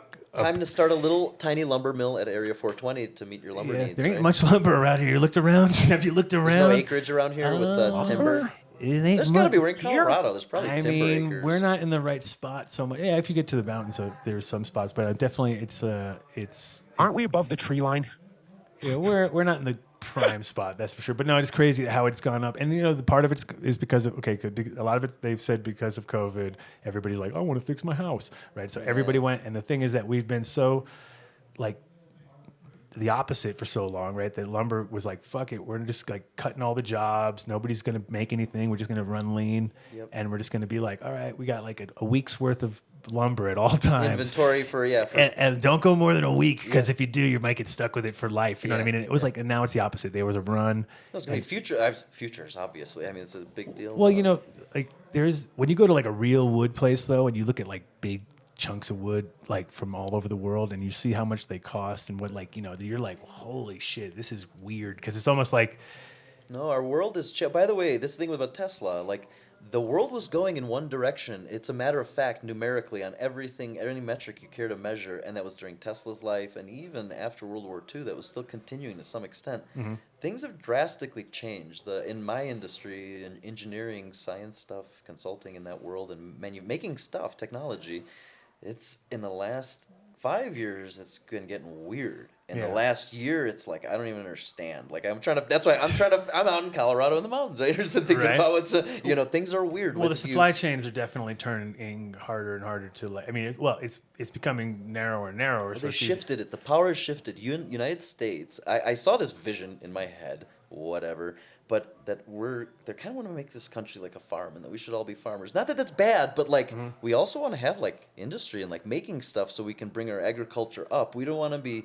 And so what happened quantitatively, all the capital, all the machinery, all the stuff you need to make stuff is not here anymore, actually. Yes. Why it's cold? What do you do? What's going on? You getting in here? You stealing our heat? Stealing our? What are you stealing? What are Yeah, I was shivering out there. I forgot how cold it He's like, hey, can I borrow? He's that guy already. He's that guy. Hey, can I borrow making some dabs? Is that what he's doing? Yeah. Do you want a dab? I was just wondering if he was making some dabs. I don't want to spur you into dabbing. making No. dabs, but He doing did to fill his torch. Yeah, So- just doing dabs. Just doing dabs. Making dabs, old school like that. It's actually, I mean, there's still people doing it, but for if the you most need part, a bit. But no, I that's the thing with dabs. I kind of stopped myself. I did consulting in California for some place that they just clean up a bunch of dabs and mop all that shit up, and I didn't like any of what I saw. And I know that this is definitely the high end of that, but I made my own rosin press. Oh, but in general, you don't want to look behind the curtain anywhere. Like, it's like, oh, is that what they do? No, it makes it's like seeing like your meat. This is how it's done. Like, and seeing that in the Cali and the dab industry, I was designing a press for somebody out there, and it was. Well, what I saw on the trip, I was like, man, I stopped dabbing that, and then because we had the prototype of the press at the lab, I would just, whenever I get good nugs, squeeze out nugs. Well, that's where Rosin Dogs comes. That's where his life went, right? Rosin Dog, he said, fuck that shit. Garbage. No, we do a parchmentless. Actually, we developed a press that does it parchmentless. You can load nugs, and it just drains the oil out of the side. So I have a little tiny version of that we saved from this project, and that's how I keep my dabs pretty much, or get it in Chicago anyway, just to make some. Well, I mean, I think in the long run, if you have access to good material and you can do it like that, it's great. But what's also cool is, like, for instance, when you get it to the level where you go in, you pick out some nugs, you give it to the guy or the girl behind the counter, then she just, squishes it in the thing for you.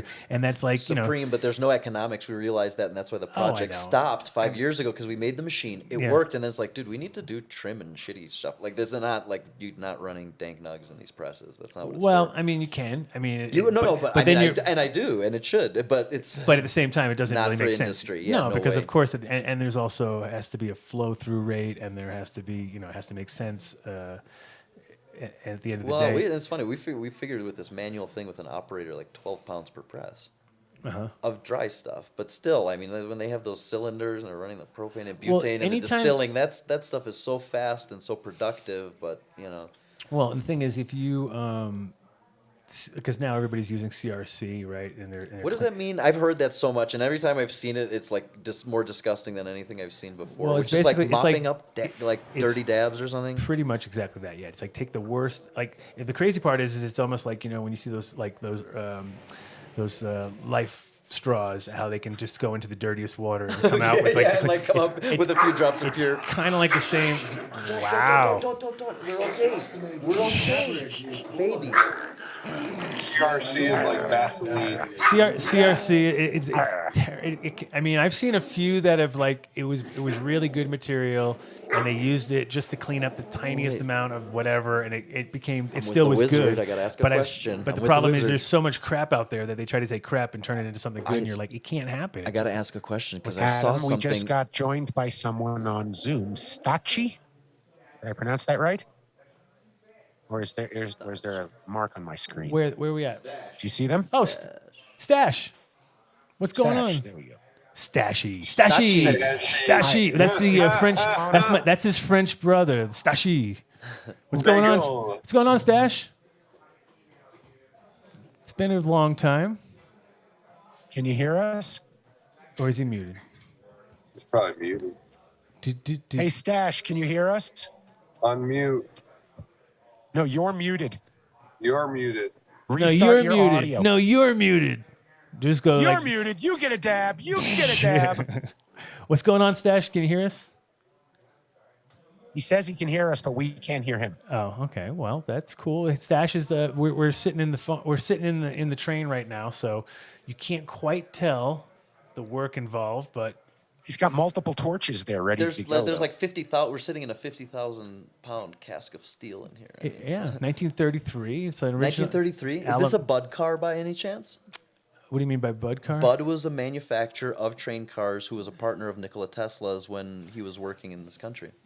BUDD. So if you look anywhere and you see BUDD, that wasn't that elevators too or not? They did elevators. Yeah, 'cause they I've did seen sheet that- metal, and train cars were one of their specialties. And this list, 33. That could be a bud car. This could be. Well, you know, Tesla might have been working in the factory helping design the pressing machines for the rivets. Well, Who the thing knows? is, like every single. Okay, well, one thing I can tell you is the electrics in this thing, amazing. Like they original stuff. I mean, I don't know. Maybe it was renovated you at have some all point. the stuff attached to it But still. everything works. Like every light in here is coming off the original thing, and it just basically that was it. There There's was some stuff I've played with some of these old cars, and there's some like really bizarre electrical things. The batteries on some of these from the 20s. Well, I don't think this is anything battery powered here. This is all direct into the mains. But they usually have a backup set, and some of those last forever, even if they're like from the 30s. They're bizarre. It's some weird stuff. Actually, the hardware they used on these, so it's like some. It's okay. I don't know what happened. Yeah, I think it was. Is your cords okay? Yeah. Yeah, I don't see any. We don't need no stinking cords. We have Nikola Tesla in the room. We can unplug everything. Yeah, I wish. And then that's the problem. Sparks are gonna fly around and the that's room. the reason we don't have it is like every time you try to step to wireless power, it immediately tries to go to like military applications, which gets like, oh, no, it's Who we now we hear something, but it's almost is that Stash? You hear us now? Oh, there we are. Yep, now we hear you. What's going on? We had to re-download the app or something. I don't know what's going on. Where we calling in from? We're in Maryland. We're in Rockville, Maryland. Maryland, right? Nice. How long have you been watching the show today? Have you just joined and watching us as we're on our crash and burn part of the show, or have you been with us? We've been watching it, I think, since like 1:30. All right. Yeah. We've So been watching for about. How many times did you see MTI fall asleep? How many times? Just give us a general number. a 6? nod. How many? Oh, nods are all over the place. He was nodding left and right, weaving, ducking and weaving. If I haven't left this, I'm gonna make it. I haven't left my post though. I know you're killing it, dude. Okay. You are killing it. Don't let. Thanks. So, what's going on in Maryland right now? How's your 420? Did you guys do anything? Baby, out. Good. What's that? Oh man. Taking down shelves all day and building new shelves. Nothing too fun. Smoking weed and building shelves. At least it's not green like last. Did he give us last time a green one? Yeah, he came in last time all decked out in green. It was great. And then, so that's you can see it now, guys. Big Island. Big Island. Sorry, guys, we cut you out there, but go ahead. No, you're good. What kind of shelves? Growing shelves? Oh, warehouse shelves, man.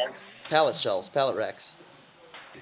Yeah, pallet shelves. I saw that. I saw the look in your eyes. You were like, "What kind of shelves?" Marketplace to buy used stuff. Pardon me. Could you say that again? It just went, and I couldn't hear you that clearly. Sorry. Say that again. You work at a place that does what with shelves? No, I said I was raised like super poor, so I always look on like Facebook Marketplace for used shelves. Oh, so I nice. don't buy anything like the new ones are like an arm and a leg. No, that's a huge thing too. Actually, recycling that stuff because otherwise, if you don't recycle, you can make a great business out of recycling them because people need them as they are. Otherwise, it goes to like 20 cents a pound scrap. Oh, perfect combination. Okay, so we got another. Way to keep the world clean. We got a great combination guest for you, which we already knew would. If this would happen, this could be it. If you are, I'm down for it. So we have Jack from Esatech, who is an LED company that's really like. I've seen the name around. Well, I've heard that name around in the world of growing. The thing about Jack is he's been in the industry for about 18 years, I think, or longer, in just LEDs and nothing to do with cannabis, but like LEDs straightforward. So he's he's got it down. And the thing is, he's developed a lens, which is the most important part, and he's figured out like, oh, this is it. Well, that's developing the LED and taking it from the dye to all the way to a practical grow room, the lens and the heat sinking. So this gentleman is here, yeah? Yeah, he's here. He's here, and we're gonna bring him in a sec. Okay, so we got where's that feedback from? We have Stash on the line. That's from Stash, I think. Stash, what's going on? No, we this still is, can't hear. no, we have. What's going on now? The When you feedback just is get a probably little from Stash. That's what I'm squeaky thinking feedback. because We have It's more like Alex. compression Not from artifacts DJ. from Is that- noise. It's not It's really not for feedback. me. It's kind of like and Rosin Dogs is muted, so I am Alex. Hi, Alex. Hi, how are you? Great. How are you? Good. Stash, can you mute your This your is- thing just for a second? Because we're trying to figure out where this not really just whatever. Can you Are you mute guys your phone listening? for a sec, Stash? Yeah, we can somewhat hear you. Our volume is just it's a little low. Just give us 1 second. We're trying to. Okay, no.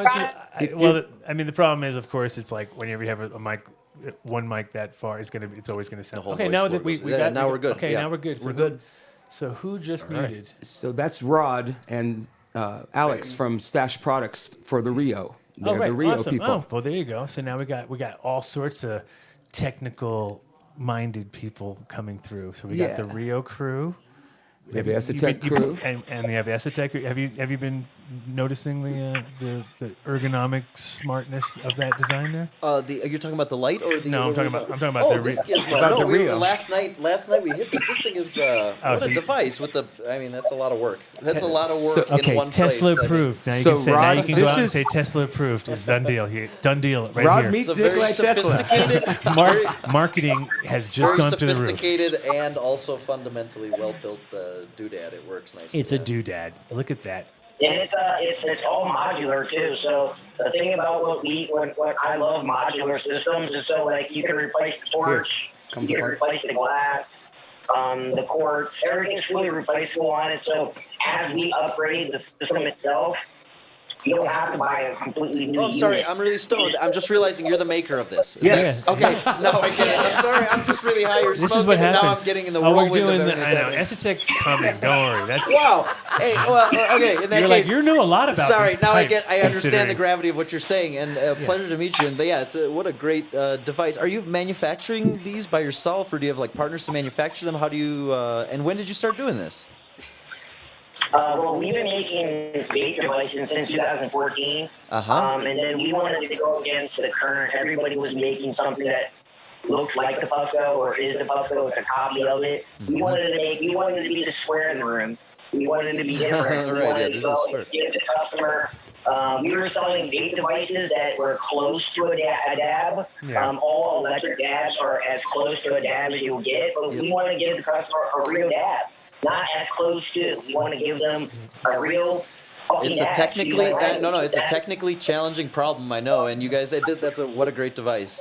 Well, you know, that's the thing is it comes down it comes down to like convenience, and I think that's where a lot of people got like off track. all this apparatus that Yeah, you have to bring. well, you always forget something, You need a right? I hydraulic mean- press, a blowtorch, a bottle of butane, quartz, yeah. scientifically ground quartz. I mean, it's all this stuff in one. But even when it comes down to just doing the dab, like you're saying, like how many times have you gotten to the hotel room and you're all there? The only thing with this one, there's one problem: you run out of butane, right? So if you don't have the butane, that'll be your only fucking idiot bonehead maneuver right there. But the Fortunately, rest, the United States is. yeah. Well, now we have enough. Rod even designed the torch, though, so it is so efficient. It's the most efficient torch I've ever had. Nice. It's a modular design. I see what you said. It fits like what, an inch in diameter, inch and an eighth, or whatever. And other thing, let me say this: the man has a warranty that backs it. I don't care if you've had this thing for 3 years. If it goes out, they'll give you a new one. These guys back up their products 100%. No names and being thrown about the other place. But anyways, I was just impressed. Sean Honecker from Yeti Farms turned me on to it, and I kept seeing, Well, you know, what's funny is I was at a glass show at Illusions in 2000 and shit, I don't even know now. Maybe it was 2011 or we were still at the original Hood Lab, so we were kind of doing these parties where they would do a thing, and we would do. So I'm there, and Chris Bates is like standing in the distance, and he's got his first. Basically, the very first one of these ever, as far as design-wise, where it was but it was also with where they have the chamber in the glass that held the butane. So he basically capped so you it. could see the butane. So he in this capped whole, it. Wow. So he capped it, and he had See-through it. machine. You could see the whole workings of it, and I was looking at it from across the room, and I was like, "Wait a minute, is that torch coming out of that glass? Like, what the fuck is going on right here?" the first guy that made something like that was the guy that made the torch was actually made out of glass. Yeah, that So- was Stephen Bates. Yeah, Stephen Bates. And so and he's the blazer made something that you attached it to the torch. yeah. And Oh, no, and then it was never the evolution it was never quick. really developed after that. It was kind of just left alone, you know. Yep. And I feel like that's. I saw that when I used to sell a vaporizer pen in like 2014, 2013, Uh-huh. and I said, "Wow, that thing is sick." Because Yeah. you know, I sell a vape, but I go home and use my torch and my rig. You know what I mean? It's like Well, how that's much torch your rig got at the end of the day. that's the MTI way right there. That's what we call the MTI way. So Well, the Terps are just, it's a cold start, and there's this really nice platform. And the thing is most people they're used to the old-fashioned banger with a platform in it. Everyone grabs it. I've seen them as they try to make that glow, and it's like, no, you put your material there. We're past the glowy phase. Yeah, now. yeah. Like, But we're everyone definitely- still does that. I hand it to them. So well, that's the problem is when you go heat it all the way up and then you cool it all down and you have to catch like some sweet spot. Yeah, glass is oxidizing like you crazy. You're never- cycling it. You're Oh, you cycling like it? You're all about it? You're Oh, like I'm all about that, dude. Well, no, Oh. it's I think there's something to no, the, you can to the clean glass the getting glass hot. by taking it that high, but it's too much for every day. Well, you know, it the- cycles it kind of. And yeah, exactly. I think you wear the glass out a little bit It harsh. gets frosty and then it gets carbon But deposit. And luckily it it's gets, Even like Rod, though, cheap. the first interview I saw him do, cheap, you're saying, he right? said that he liked it Sorta. to have it hotter because he's used to the old-fashioned bangers and stuff that we all got used to. Oh, I'm guilty of a hot dab. Let me tell you, I'm as guilty as anybody of a hot dab because I want to get. discovered it by footsteps. So yeah, hot dab Opposite is. of what we should be doing, though. In my personal opinion, like we were taught in the inefficiency of getting a torch, red hot, sitting there, getting it hot, and then waiting for it to cool down with a timer of some sort. Just the thought I can't process in stand that's very that shit. inefficient. When people So, get like ritual You with know, that it's timer. the whole starting to should be Yeah. the way Oh, see. you Okay, get hold it. on. We got You get it grapes. good. We got What the grapes. fuck is this? I'm Okay. a timer guy. Go ahead. You're talking his language. Yeah, you've insulted everybody in our chat. Oh, the whole chat. Look at my banger. It's nice and clean. It's that shape. No, it's not Chaz.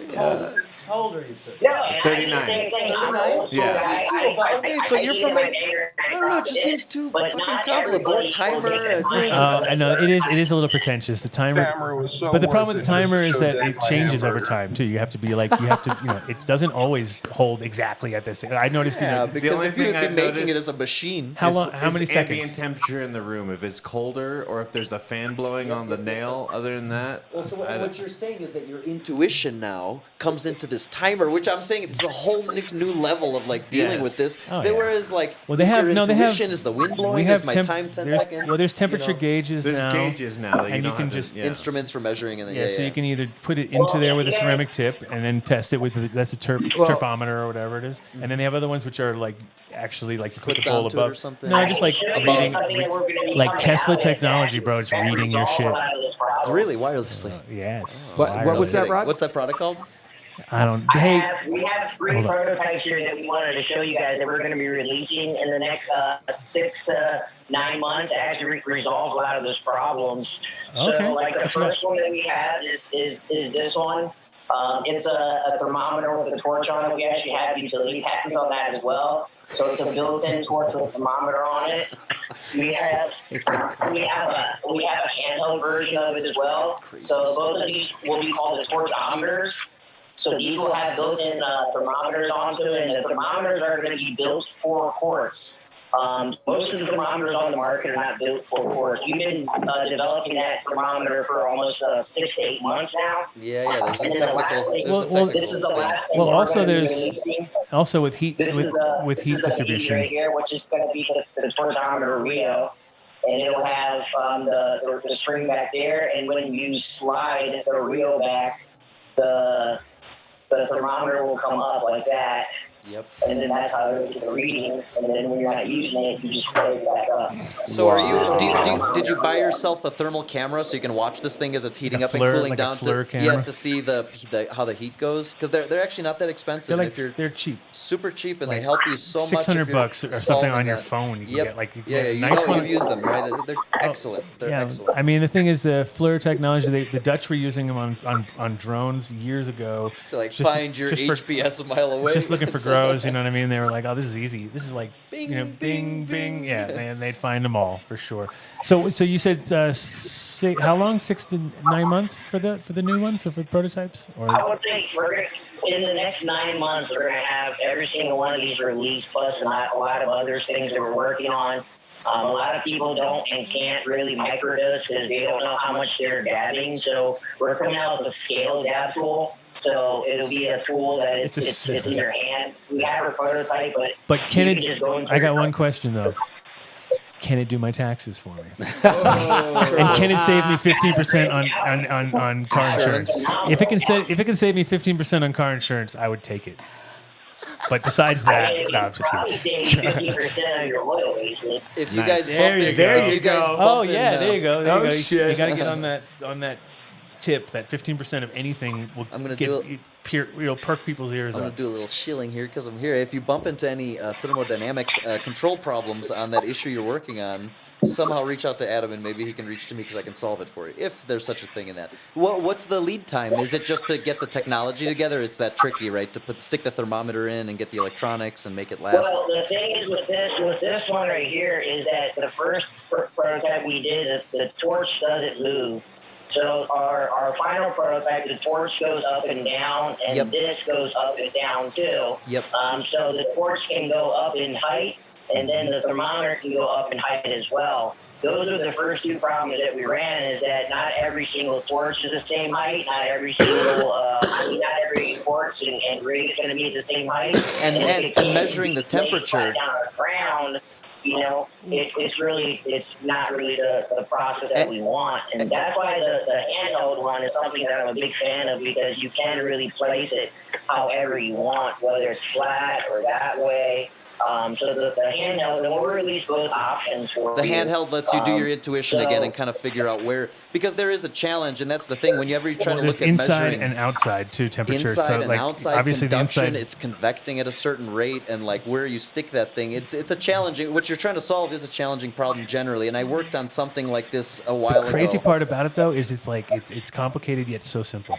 It's like It literally looks only when you see it done. Like you're like, Only oh, when you I'm see trying it to done, heat something right. up and Yeah. then try to put something there and then try to get some vapor off of it. It's like, oh, okay, shouldn't be so hard. But yet you get into we the chase physics it all of, day long.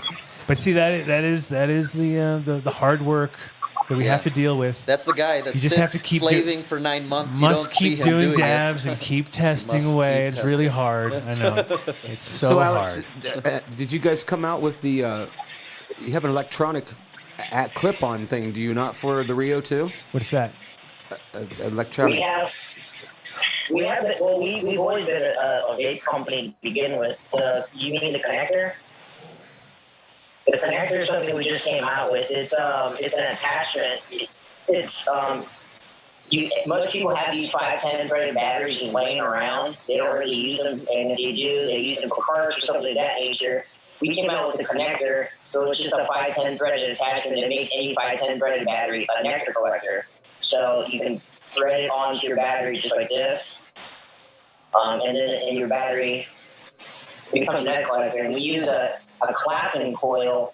So it's two wires with one wrapped all the way around it. We're actually the first ones to use the clapping coil. That's a for Tesla coil. The helix. Oh, shit. So You have just the made a helix. Tesla coil, Brad. And now you You're owe stepping- me royalties. You owe me, you owe me big money. No, just kidding. Your name is Rob or Rod? Rod. Rod. Rod. I was just so you've seen kind of the development of the vape pens. You said you've been distributing or selling them since 2014.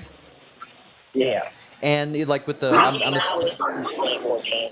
Uh-huh. We don't sell it anymore. Our first product was the Stash Pen, which was the vape pen. Yeah. what is like because how it started, you have the nickel chrome pens and then people have these ceramic ones and all this. What's the state of the art right now in terms of heating oil in a pen? How is it done, or what's the basics of that?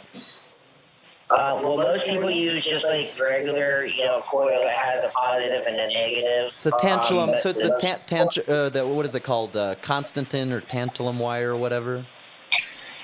Well, no, most people just don't. They use the wire that connects to this ceramic heating element. I like to use stainless steel. I'm a big fan of stainless steel. Stainless steel. That's another thing. We've all been taught that quartz and titanium, or titanium's worse than quartz, but titanium has a much higher heat index than quartz does. Titanium is actually a much better thing to use and dab off of.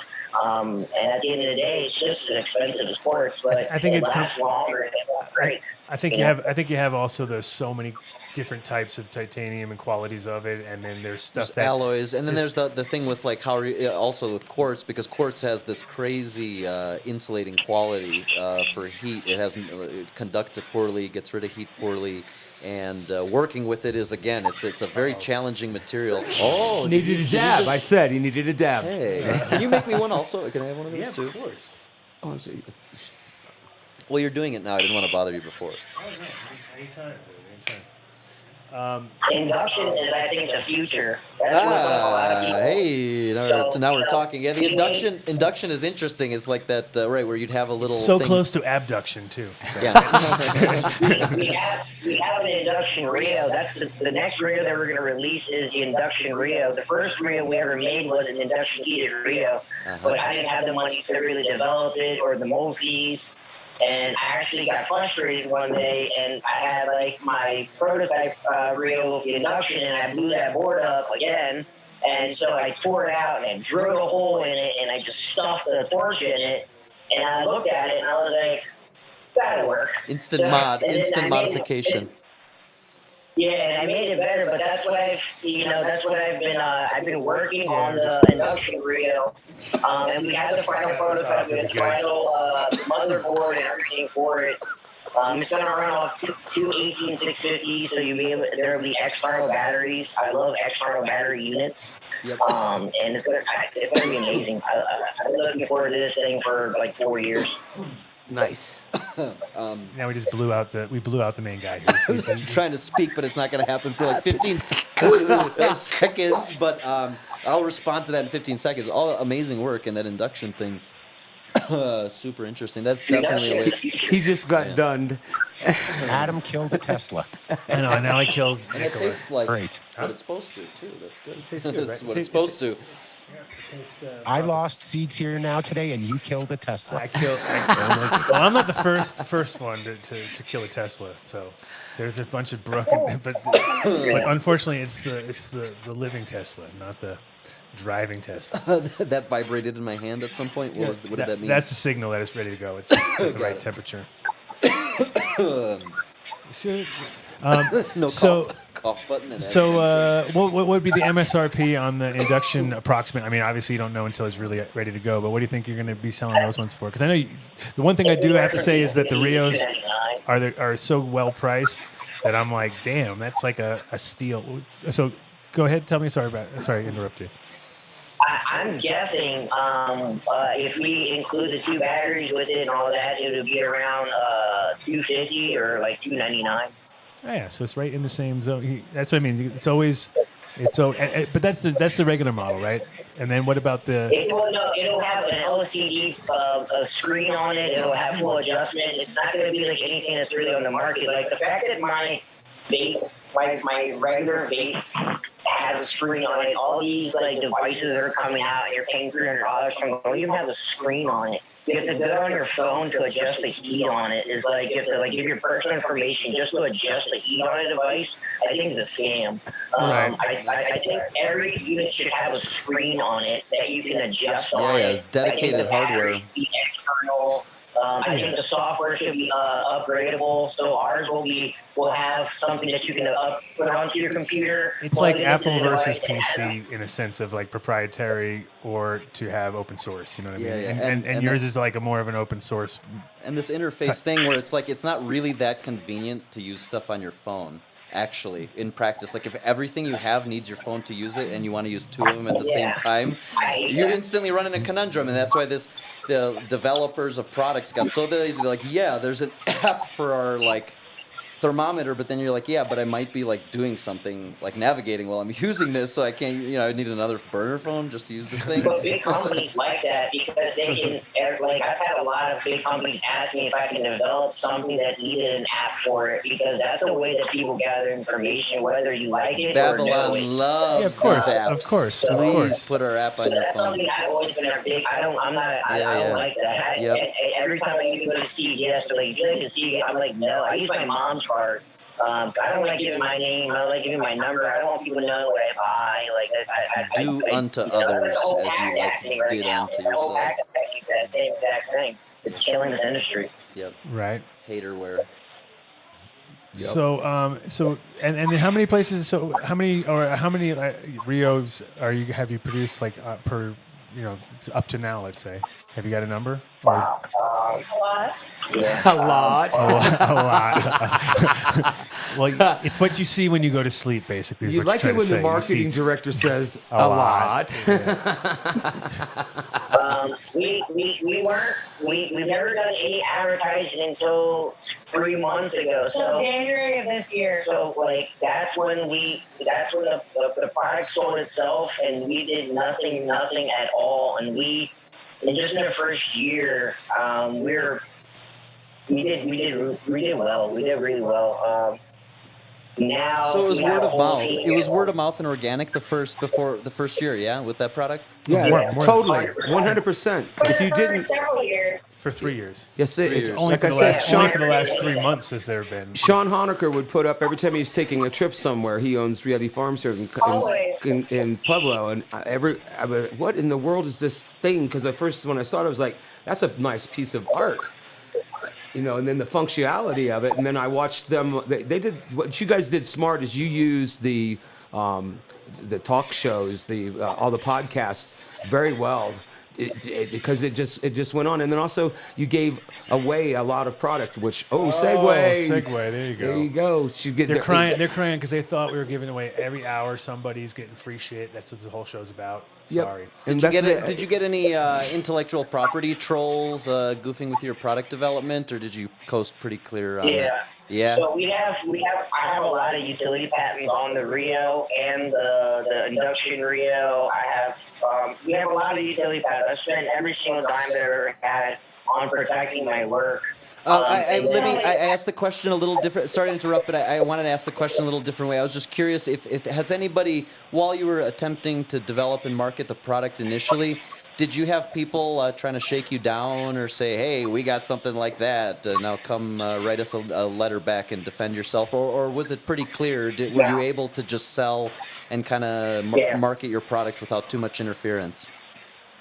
I never had an issue at all because we did a lot of our own research prior to even making it. So you were thorough. I like to, because before you even start your patent, you have to do a lot of research. Because if you don't, you just spent a lot of money. You wasted a lot of money and time.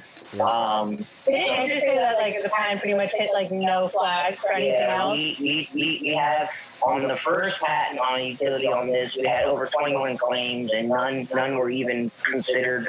We got awarded every single one, and then we continued it 3 more times, and we're now up for our 3rd continuation that we're going to be. We know we're going to be awarded for them. The only things that we even claimed and said that the Blazer had something that was like that. That had ultimately kind of the same function, but the way that ours is put together, that ours function at the end of the day, is what's really proprietary to us. And we want somebody to come out with something that's their own version of it. Please do. Obviously that's the spirit. That's the spirit of competition and designing, and that's what I found. It's interesting. I guess in this field, in the industry that I work in a lot. Yeah, there's stuff that happens with, kind of the opposite process. You right in the middle of announcing something, you find out. It's what you were talking about earlier, though, too, about sometimes people take something and just, tweak it a little bit, and sometimes they even tweak it just enough to make it that much better than the original one. You know what I mean? So it could happen, guys. You got to be out there. You got to be, one step ahead. But it's good. I guess it's also maybe the industry right now. This industry and the people competing in it are kind of sort of dabbing and sharing your ethics also in that, because in a lot of other industries, there's so much patent hate. Even if you're clean and clear, and then the thing in our industry is that when we came out with my first product in 2014, that little silicone container on the bottom of a vape pen that you can store it. So I have a patent on that. And then Yocan came, Powerhouse came, and dominated the market with my design, my hard work. Were So you part patents are of? Were you important. part of that? Did you develop that with No, them? I wasn't. Oh, No, they at in all. other words, you developed this, and then they started. You just went to the store, and they had this stuff there for sale. My factory showed them my design. They disappeared for about 6 months, and then my 500 Well, units. you know what? You know what? I see in your future vertically integrating in the United States to avoid that problem. Who knows? Who knows though? No, China's. Oh, segue. Bring in the Chinamen. Bring them in now. Protecting your work. Right. No, but Yeah, no, and that's the thing, because as long as the patent in that has force and it can be protected, but I've seen a lot of cases in industry. Well, Nikola Tesla's whole life being an example, mine life being a small, but patents getting raped left and right, people making millions of dollars off of things which are fundamental, and ultimately, if you don't have the hooks, you ain't getting your rights enforced or whatever it is. There's a lot you can come up with. Like, I have a friend of mine who pretty much patented. It's not even extraction, but he patented infusing cannabis into coconut oil. And that was and now it's huge. That's a big thing, because and he that's got it. MCT and all that. Coconut. Exactly. Well, MCT is exactly a good source, but also the fact is that it's not an extraction, so it can be sold in any health food store if it's a CBD product, for instance. Oh, right. That's why it doesn't have to be mechanically separated. It's not going through those whole extra steps. It's also because commercially valuable patent. So it's a good. It was, but it has. It's really hard to enforce. It's like one of those things where you're like, good luck trying to enforce it. And that's the thing. It depends which industry, because there's some very aggressive industries where the things. But that's awesome, man, and keep the development up, because you get to be a pioneer of a whole set of product lines and use all these cool technologies like induction from 100 years ago and apply it to this novel problem of safe dabbing. Dr. Dabber has induction heating. They have a patent on their software. Lodo Labs has a patent on induction for dabbing. Philip Morris has a patent for it as well. And they're all in a big legal battle right now. Lodo Labs has the date on everybody. And they're actually coming out with a really cool pod system that is induction heated. And that's cool. Like, I would never want to go and take that guy's work. That makes me, I know where I need to work in induction. Innovate. And where his work is. There's no need for me to go there and copy his stuff. Yep. I can paint my own art. Yeah, and that's the right way to do it. Speaking of that, I like all of your collabs too that you've been doing, the recyclers and the lip glass collabs, and it's That's cool. his glass right here. This is the guy in Colorado. He makes all of our really nice American glass for us. Sweet. We're actually going to go to Las Vegas next month, and he's coming with us. We're flying him out with It's really us. going off around here. It just got live here. Willie Waldman just woke up. Willie's awake. This is the Breakfast Club now. Thank you guys for coming on the show. It's 11:56. As you can tell, we're a little That's how we get up punch-slappy. around here. We're like 11:56. Yeah, rise and shine, guys. Stoner morning. There they are. They're coming. The cavalry is coming. It's the Moffat Cavalry. Yep. So, would you guys like to do a spin the wheel giveaway kind of thing? How do you want to? Yeah, we can do that. We have the wheel. We can just make it up as we go along, right? We throw it in the wheel, or we're gonna. Yeah, I have a few things. Or just use the that names. we're gonna We just go do on. the names, and we just give one of our top guys, and then we got it. We already got the names. There's only 3 people to choose from, but you never know. One of them could be a winner, right? Well, Let's do it. Let's do that. Mel, are you in the wings? I'm here. All right. So Hi, Mel. one of these awesome guys or gals, we don't know because we have don't no judge. idea. They could be a winner. We only got 3 left, so it's like we got 3 hours left and 3 people left. 2 hours left. We're coming up to the 2-hour mark. What does the wheel yield on the next spin? It's got a whole bunch of smoking devices on it, and now it's going to have now we're just skipping all the other ones. We're going straight to the reel. We're going to give away a reel right now. Fancy doodads. Huh? Fancy doodads. Look at him. He's jealous. He's like, how do I get in on this wheel? There's only 3 names. That means 33% of probability, which is a perfect amount. And we've also made an arrangement with Stash to put them up on the Dunn site. They've given us a wholesale deal for it, so we'll have them up on the Dunn site soon. Oh, right. Nice. Yeah. And also, I assume that our friend has them in his shop in Pueblo already? Not yet. What? I've been getting. How could you not have this already sealed up? I tried. Oh my gosh. Well, we have it. We have a guaranteed sale for you here. Yes. Just to make up for the giveaway. So it's going to be like a transfer of wealth there, and hopefully it goes to the right. I'll send you an email. So so Mel, let's pick the last 3 names and see who one of these. Now Rosendog's out. He doesn't win this. He can't win one. Now he's a sponsor. And now he's a sponsor, so it would be even worse. You sign that piece of paper. Says You can never win. You can never win again, Rod. He'll never be a sponsor your now. Your family, your affiliates. All right, let's your do dog. it. Spin just a name wheel, right? Just do it. Done deal. This is how we do it. So we literally have rosin and M1 cases. Oh, so Rosin could win, you little bastard. win. You little greasy Drum bastard. roll. You greasy bastard. James rosin or M1. If Rosin wins again, it's just like he did? No. M1. What's that? Who? M1 K3. All right. So Yes. it's not Rosin Dogs. All right. Oh, Not to win, he's but crying. didn't get a Rio, but you'll be able to get one on the site soon. So that was our winner right there. That was it. Winner, chicken dinner. We got it. We remembered. Bastards. Mike Denver. Oh, that's beautiful. We missed. We didn't have the womp womp womps. We didn't have none of that. Do it. What website do people go to? And the womp womps and the winner chicken dinner because we already won. It's already been done. We won. Yeah, womp womp womp. We need horns. It's not a winner till we hear horns. Winner.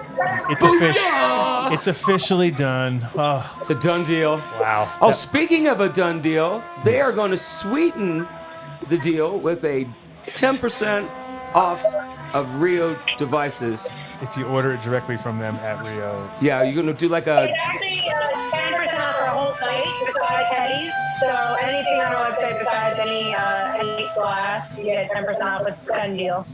Okay, and what's the site again? You got it? Your site again? Yeah, stashproducts.com. Stashproducts.com. Stashproducts.com. Okay, cool. And that's funny because I was thinking when you guys were saying Stash, I'm like, oh, cool, my graffiti artist Stash. Where is he? And then he was like, oh, that ain't Stash.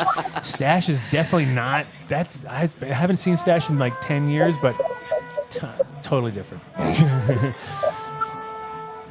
So we still have Jack in the wings. So we have to bring him in because we're working our poor Nikola Tesla to the bone, just like his. Just listening. There's a trunk? Is that Yeah. a live? Yes, we have a trunk? live band. Yeah, we have just live. started. We have a live Willie band. Waldman. Wait, you don't have a I was live? wondering if I'm hearing music. You don't from have a our live recording. band that follows you around everywhere? Yeah, we have Willie Waldman I and was the wondering Breakfast how they Club. got here, which was I was wondering if it's a recorded one. It's or all not. coming together, right? See, when you came, there was nothing. Now there's a live band.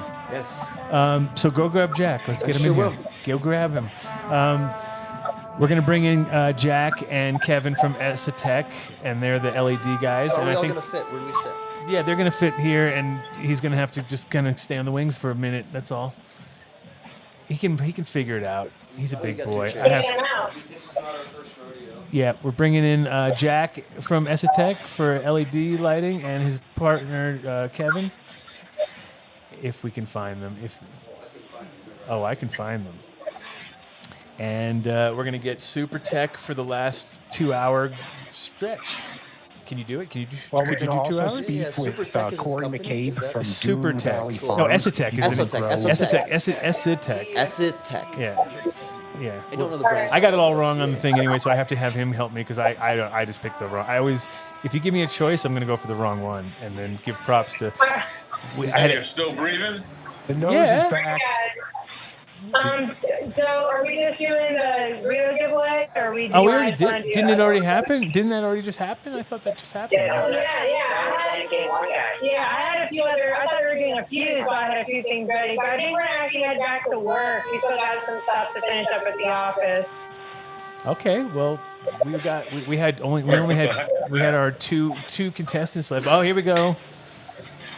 Oh, we're going on like we used to love to have. Come on in, we got 2 chairs. We used to love when we had like scientist battles because it was always like Yeah, you got real. We got down and dirty. Once the scientists go, once one guy goes, I totally disagree. We're like, yes, we have a show now. The show is ready to go. They disagree. You get some organic fire. So welcome, Kevin. Welcome, Jack. Got to finally be in the same room. Nice one, Jack. Hey. So this is Nikola Tesla, for real. Well, I mean, yeah, he's not the Nikola Tesla, but he's. You're the applied George Westinghouse with all your lights on. He's the what is officially great grandson. Or what is the official title? I can't go into Oh, you can't go into that part of the radio. details. Oh, okay, even better. Oh, see, mysterious. Just think mysterious, and watch out. Is it a he or she? He's a boy. But he acts like a girl, kind of, like as far as. Kind of a wimp. My other one, the other one that had the incident was a badass. He was really like a tough guy. But yeah, this one's a wimp, but he's cute. So. No, I wouldn't. I don't know about wimp. Definitely has more of a. At first, well, of course, anytime you see a fluffy little dog, you think it's all girls, right? Of course, out of the gate. Until you get to know them, and then you're like. But then the funny one is when you get the little dogs like this with the big kahunas, and then they're like Chihuahuas are the funniest, right? They'll be like, they think they're the biggest dog in the room, no matter what, and you're just like, dude. But they are, because if you look at the size of their dick to the size of the dog, you're like, that's why that dog thinks like that, because it's got half its body as a dick. So you're like, all right, hey, thanks guys, and Yeah, of course. it was awesome, and I'm 420. happy 420 for you guys too, of course. Happy 420. Happy 420. Look at that, nice hat. I like Happy. So perfect timing. We got we can get as technical as we want because we've got people who understand what the fuck's going on. We got you. Can we switch order and get them closer so you can grill them directly and then I can Yeah. talk down the line? Would that be cool? That's even better. Let's do it. If we can do it. I don't know. That's okay. Let's see. I can grill more easily than I can. Yeah, grill.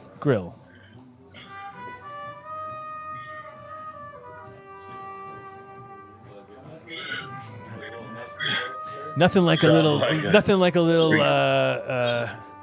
Spaghetti Western Oh, this is music? officially a Chinese fire drill? This is officially a Chinese fire drill now. We've got it. We've officialized it. The Adam Dunn Chinese fire drill, Say that anymore. part 2. Hey, nice to meet you, man. Finally for real. Not just through Skype. Or not Skype. We're beyond that. Zoom. We're on Zoom now. Yeah, it's just the So, new age of meeting. So I know you guys.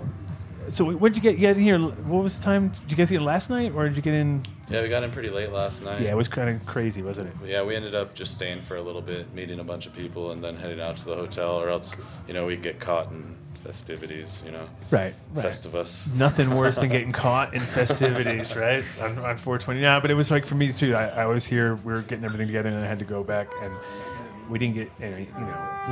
These guys didn't leave here till 3 or 4. So good thing I didn't stay. I had to get out. I had to get out myself.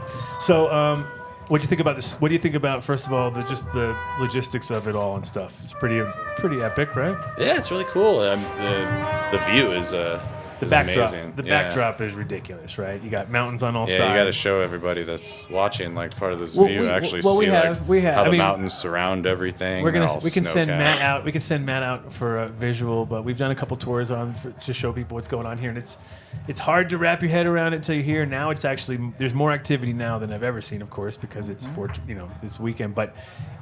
Everybody's been grinding here so hard that you almost don't know what's going on because it's not like No, you hey, can't we're tell. just When you see work done, it belies what takes to do it every time. Yeah, That's and why so- when you look, you're like, oh, hey, look, a bunch of stuff here. Like, no, that's like people working like crazy yeah, it takes to a get lot that to done. do it, and the things you don't see the people because they're just in there doing their work. But at a certain point, it's going to open up a bit more, and then I think there's enough people out there. When there's enough people, it's just a sort of the volume of people are enough, and they're all like-minded.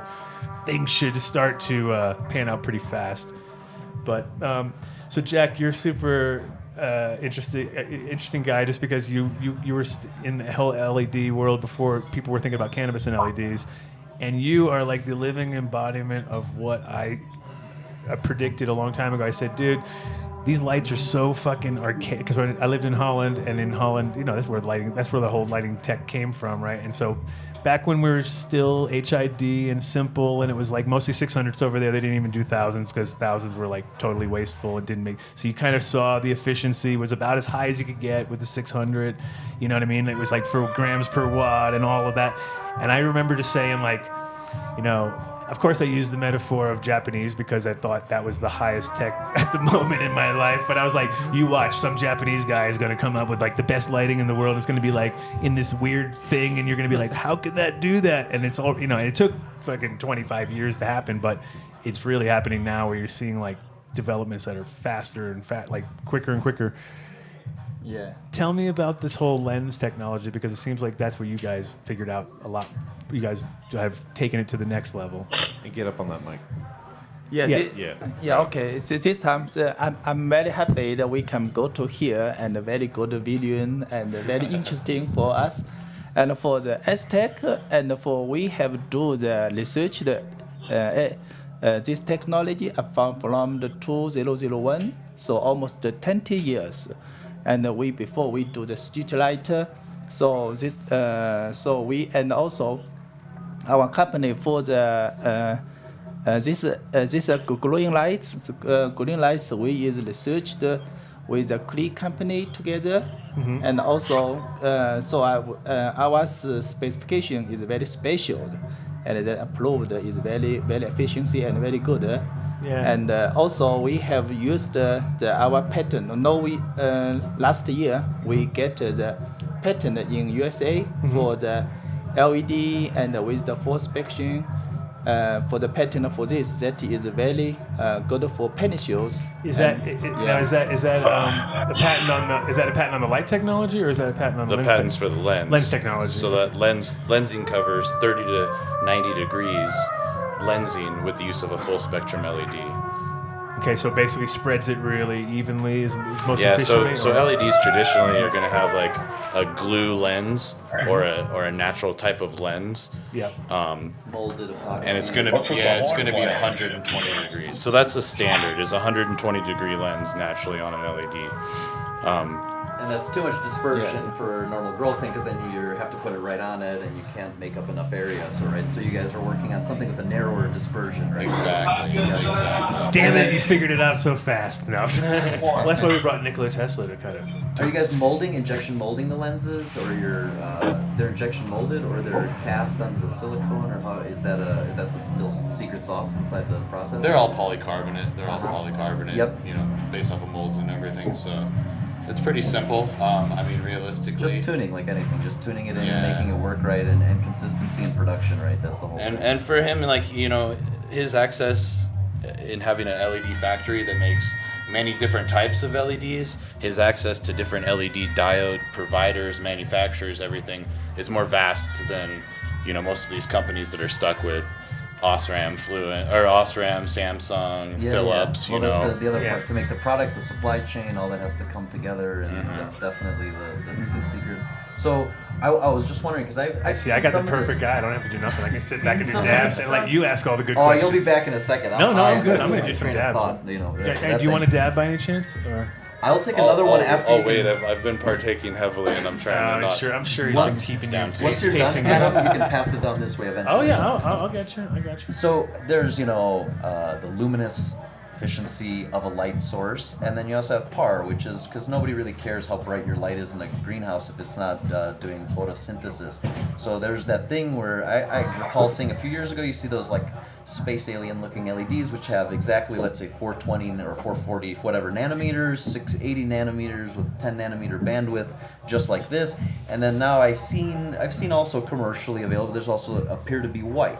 So it would mean that I would imagine, my question for you is, I would imagine that if the light to your human eye looked red and purple, that would be the most efficient photosynthetic PAR. That would give you the biggest PAR number, and that growers would get the most electric to yield, versus these some of these that have like a full spectrum. In other words, they look pleasing to the eye. They're white, but the spectral energy is everywhere. It's not just in the two bands which the plant truly wants. So I've heard, like those other bands might affect terpene production or branching or something, but then I've never heard anything as quantitative as what we very well know is the photosynthetic spectrum. If you conduct an experiment, you plot a chart and you plot the graphs and check the bandwidth, it's pretty well known. The terps are a question. So which way do you guys go with it? Do you guys make lights that look like the color lights now, or what is the state of the art for you guys? So for us, we're a little bit different than other LED manufacturers. They use more of like a cool white, a 5,000 Kelvin. Yep. 4,000 to 5,000 Kelvin. The color temperature when you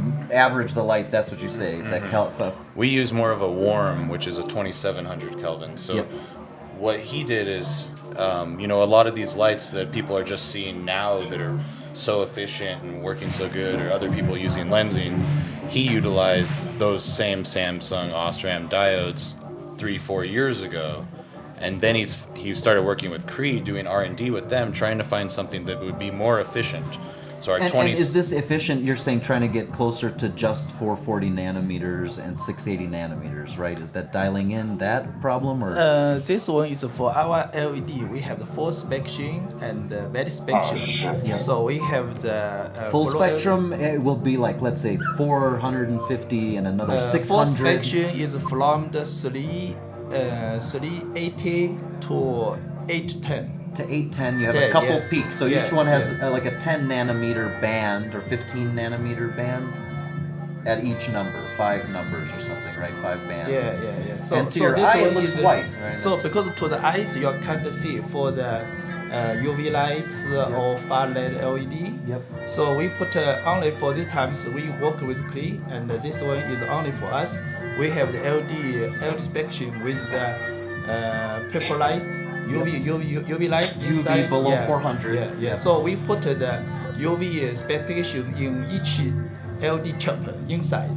So when we testing for our lights, we have for each LED choppers have the UV lights inside. So that comes outside the fixture. And is there phosphor? So are you using the UV to excite phosphor, or it's just UV light coming out of the light directly to hit the plants? That UV lights we can take out convert from the how to say. Come from the lights from the lens outside. So intentionally there's a UV output, and there's obviously the converted bands. And so it appears that why put the extra bands in? Then what does that do? I mean, trying to deliver the fullest spectrum to the plant. So just like the sun, What does that mean? What does that mean? I know the fullest because the sun looks full, but then we say again, this experiment you do in a lab, you say, I'm going to run a plant. I'm going to see how many grams that yield they are after I run a red light, a blue light, and you tick them 1 nanometer, 1 nanometer. Yeah. So this times that most said for full spectrum LED, most people is from 430 UM to 780 UM. So always for this. So like our LED, we put the special one for the UV lights. So our LED is from the 380 UM to 810 for 5 LED. So together. So that one is for we test a lot of other people, other brand LED, and we can't find the UV inside. So if the people want to use the UV, and they want to special pens, special parts to put on the lights, or special LED put in the fixture. So that meaning is for the average of the fixture is not good. So some under the UV point, very strong, and otherwise have no. But for our LED, so we each diamond have the UV inside. So very coverage is very good. Hard to see. Sorry. No, that's okay. I'm listening. My dog just was talking and eating my finger, but I was listening and understand what you mean. Just a little sharper point in the question. When you're trying to, let's say, the good old technology, which is a gas lamp, you have a 1,000-watt sodium lamp, which has obviously frequencies that have nothing to do with growing cannabis, right? That yellow band, the sodium band. There's so much energy goes in 1,000 watts, but still, if you look at the industry, the sodium lamps are still growing. It's like a lot of weed, and people are buying lots of them. Well, it's and like they're cheap to make and everything. So my big question is, let's say the equivalent fixture, when you want to make a 1,000-watt LED fixture that's going to pull 8 or 10 amps from the wall, and it's going to compete with a 1,000-watt HPS, really, what's the difference in efficiency? Like, let's you know. So how to say? So first for the HPS because very hot. So Yes. you need hide about 5 feet on top of the plant. So there's the issue with the distance so and this then one 4,200 because BTU. distance that is so the about from the HPS lights to the plant, they have a lot of luminous lights. Yeah. So that wasted. a lot For of the LED is good things is LED our lights. You can get close and you can. We almost can touch the plant. Yep. So have no hot. So all the lights is down to the plant. So like our greenhouse, we have 480 watts, and we tested for our PPFD 2000 PPFD. Really? So then it's right up on the 2000 plant. PPFD, yes, on the plant. Like HPS, so like GPS, so normally is about 700 PPFD. Yeah, So because that of the we- heat, the infrared, yeah, yeah. and that's specifically because the 1,000 watts when you're powering into the HPS, maybe, and I'm guessing it's like 300 watts, is beyond 900 nanometers, which is invisible like a laser heat, right? And that's the problem, right? That's, So that is why the efficiency of the LED very high. And it really comes down to leaf temperature for the plants. Like, so that's the key. Like, you can have a room freezing. It's freezing in the room, but the plant is dying, right? Well, That's it's just about like that actual spot right there. It could be like really hot up here, and as long as it's down here, it's good. And that's the only thing. Like, that's what that's the problem with HIDs is that it's all radiant heat, right? So it's all Yes. coming. It's Invisible all like, radiation coming through and then it space, gets the leaf surface temperature gets much hotter, quicker, right? So then you have to run your temperatures cooler to compensate for it. So which more costs BTUs. more energy.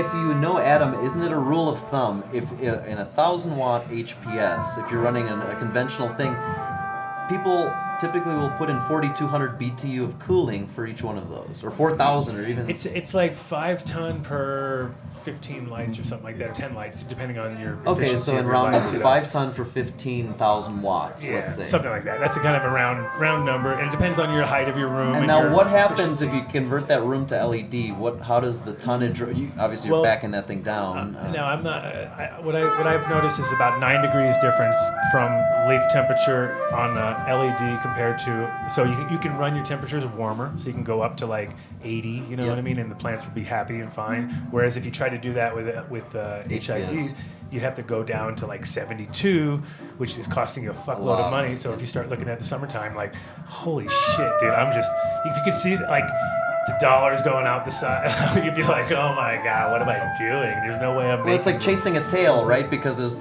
you just want these few frequencies for the photosynthetic radiation, and then you have these heat pumps just pumping. Well, they're like heat sinks, right? I mean, that's the thing is everybody doesn't and that's the problem with ventilation is that most places are fucked because the guy comes in and he does all the numbers and he's like, oh, I have X amount of lights, I need this much ventilation. Everything changes when you put plants in the mix, you know what I mean? Because the plants absorb all of that energy, and there's a lot of. It's like putting people in the room at a club. Well, it's and thermodynamics. The changes vapor the whole- coming up, depositing on the ceiling, then cooling this, and then Yeah, all that. there's a It's whole big lot- dynamic that sets off when you put Yeah. energy into wet stuff, right? It's like you have a little ecosystem inside the room, and that's where I think LEDs. There's a learning curve. Is that it does change the oh my god, is the actual dog in the room? We're in trouble now. It's a Shiba. Is that a Shiba? It's a beautiful Shiba. I'm glad we got into this conversation too, because this is like the really interesting thing with marketing What? LED lights. No, he's okay. He's cool. Don't worry. We can't lose you now. We can't being lose you tough. now. I don't know if that was a guest or someone. I don't know who Oh, whose no, seat I'm it's sitting okay. in. Matt's our friend. It's all right. He knows. He knows. No, the thermal part is really important because or even just the environment is really important because I've noticed like I was so used to HIDs and so used to ceramic metal halides and so used to that arc and that sort of like it does create its own little atmosphere though, and it's real easy to gauge because you're used to it. No, and if you look in that take technology, if you look in nature, so if we're gonna say let's say we want to design our technology off nature, just if we say all things are solid state LEDs, which made huge advances, the semiconductors, but there's still huge advancements to be made in gas lamps also, right? You know that there's this idea that we're running high pressure sodium, right? HPS. So the question is, has anybody worked with vacuum lamps? Right, so we say I have a vacuum lamp, right? Which is so Kevin, you can explain some. We have our customer, some customers so result like one customer in Oregon, they have the saved energy, saved the electric bill, $30 per month for one light. So you explain for this. Yeah, so actually the hat I'm repping right now, the Wicked Kind, I don't know if you've heard of these guys, but an awesome group of dudes. Boston? Are they from Boston? Oregon, Portland. Sounds like Boston. They should be wicked. Yeah, they got the wicked in. But great group of dudes, but we just came from their facility last week, and they had they switched to 40 light room and saved $1,200 per month just from switching the room. And how much on their car insurance? See, you gotta bring that. That's into where the mix. hustler comes out, That's because where we the real- saved them there too. if you could do that on top of that. No. And on top of like the great thing for us marketing in Oregon for a long time is the Energy Trust of Oregon has rebates available. So with those rebates, we can really save the customer a lot of money, and then we can put them on a leasing program beyond that, so that the out-of-pocket cost is really, really light for them. I mean, it's similar to solar in the sense of like, you know, that people are willing to put the hardware there to prove the point, and I think LEDs are kind of at that phase now too, where it has to happen, right? Like everything is. I mean, even when it comes to cars, like it's hard to find a non-LED out there, like incandescent bulbs. It's funny because my mom buys them all the time when she sees them. She's like, they're not going to be around No, much I do longer. that in my shop, as a matter of fact. For we do some precision stuff. And buying Edison tech? You have to use tungsten and halogen lamps because it's the only thing that produces that color temperature, and it's very inefficient, terrible. But it's for certain applications, especially with some vision problems. The old incandescents, like old people, where they have poor visual acuity. Incandescent lamps actually help them a lot because it's a full spectrum. When you look at a spectrometer on the bandwidth, there's no peaks. It's a full spectrum. So older people whose vision starts going down in quality, when you use the old incandescent lamp, it's getting your room hot, but all of a sudden you're extending the quality of your vision, because it's less stress. The audio analogy is like if you crank the high frequency on your stereo and it sounds like kind of crispy and nice at first, but then eventually burns the. LEDs have that optical effect, and that's why the engineering of LEDs, like what you guys are working with, it's a very specific thing. Like you're looking at a plant, you're saying, what do you want? I'm going to give you this, because we're not worried what the eye wants with the plant, right? That has nothing to do. I mean, the first ones that came out, like the UFOs and stuff back in the day, like UFO. Is that what they were called? Because I called them that myself. I was like, the original ones. Lights. The original. I mean, it was like probably one of the first like purpose-built, grow lights, but it was about that big around, and it was really expensive, and it was also one of the things where you were like, okay, it's not beating anything by by the amount of output and the amount of input. It was like, okay, you're getting exactly what you would have got from an HPS, but you just did it less because you sacrificed that. And now I see it the opposite, where it's like the numbers have keep ticking up to the point where they're actually now, I mean, probably 4 times as efficient as they were before, because they're double what anybody was doing before that I saw. And then you got the ability to stack it, so that makes it, and which is sad because, well, not sad, it's good. I mean, it's always better to go efficient, but like I'm still coming from the old school where we're like, no, I'd rather have one good thing than 3 stacked shit things. You know what I mean? And the problem was that there wasn't good enough. The problem was there was too much heat issues and too much instability between the layers. So if you had like a top, there's no way that the top plants. I mean, nowadays you can kind of pull it together, but to keep the top plants in the same condition as the bottom plants is really hard because there's this natural thermodynamics of wanting to go up, and so unless you can somehow keep it in those zones, then you end up actually stacking them in proper layers, which defeats the whole purpose of keeping it open. So. It's wild. We're learning so much right now because, traditionally HPS growers are growing at 73 to 81 degrees. You can't have success with LEDs. LEDs, you're going to have to, at least during your first 5 weeks, you're going to need to be in the 80s. Yeah. And for us, we're learning so much because our LEDs are very efficient. Right. They run a lot lower in, heat output than other LEDs, so we're seeing that much more. So we're learning so much, especially with all these new software tracking, water saturation tracking databases and stuff. Yeah, for VPD and stuff. I mean, I think that's the first thing that I noticed the difference. Though is like the room is just. I mean, it is totally different. Like I was like struggling a little bit, just on the idea of like, now I'm gonna have to do the opposite. It's almost like when you have to put put in humidity into your dry room in Colorado. We do that all the time. And it's like totally counterintuitive. Like well, I'm putting moisture in, but it's like the lifeblood because it's so fucking dry here. If your shit turns off by mistake and you're like you come back at the wrong time, you're like holy fuck, dude. We learned a lot at a customer the other day in Denver. Went out and checked on them in Denver, and they're having a hard time getting the plants to transpire super efficiently. So they're adding a Grotronic system and trying to track the water saturation levels and transpiration levels. Threats. So what they're doing is they're trying to put more humidity into the air, right. but the fact is that's kind of counterintuitive when what they should be doing is raising the temperature to help push the plant transpiration and use that humidity rather than putting humidity into the air. And that's kind of what we have to teach people with LEDs. It's almost like feeding plants too much when people are on hydro and they don't get it. Like you're like, okay, there's a certain point where you're just capped. Your plant's tapped out. You're just not. There's no food is going into that plant. It's just going past where it needs to go, and the plants can have that thing. And I think with lighting, it's a similar thing too. There is a cap for everything.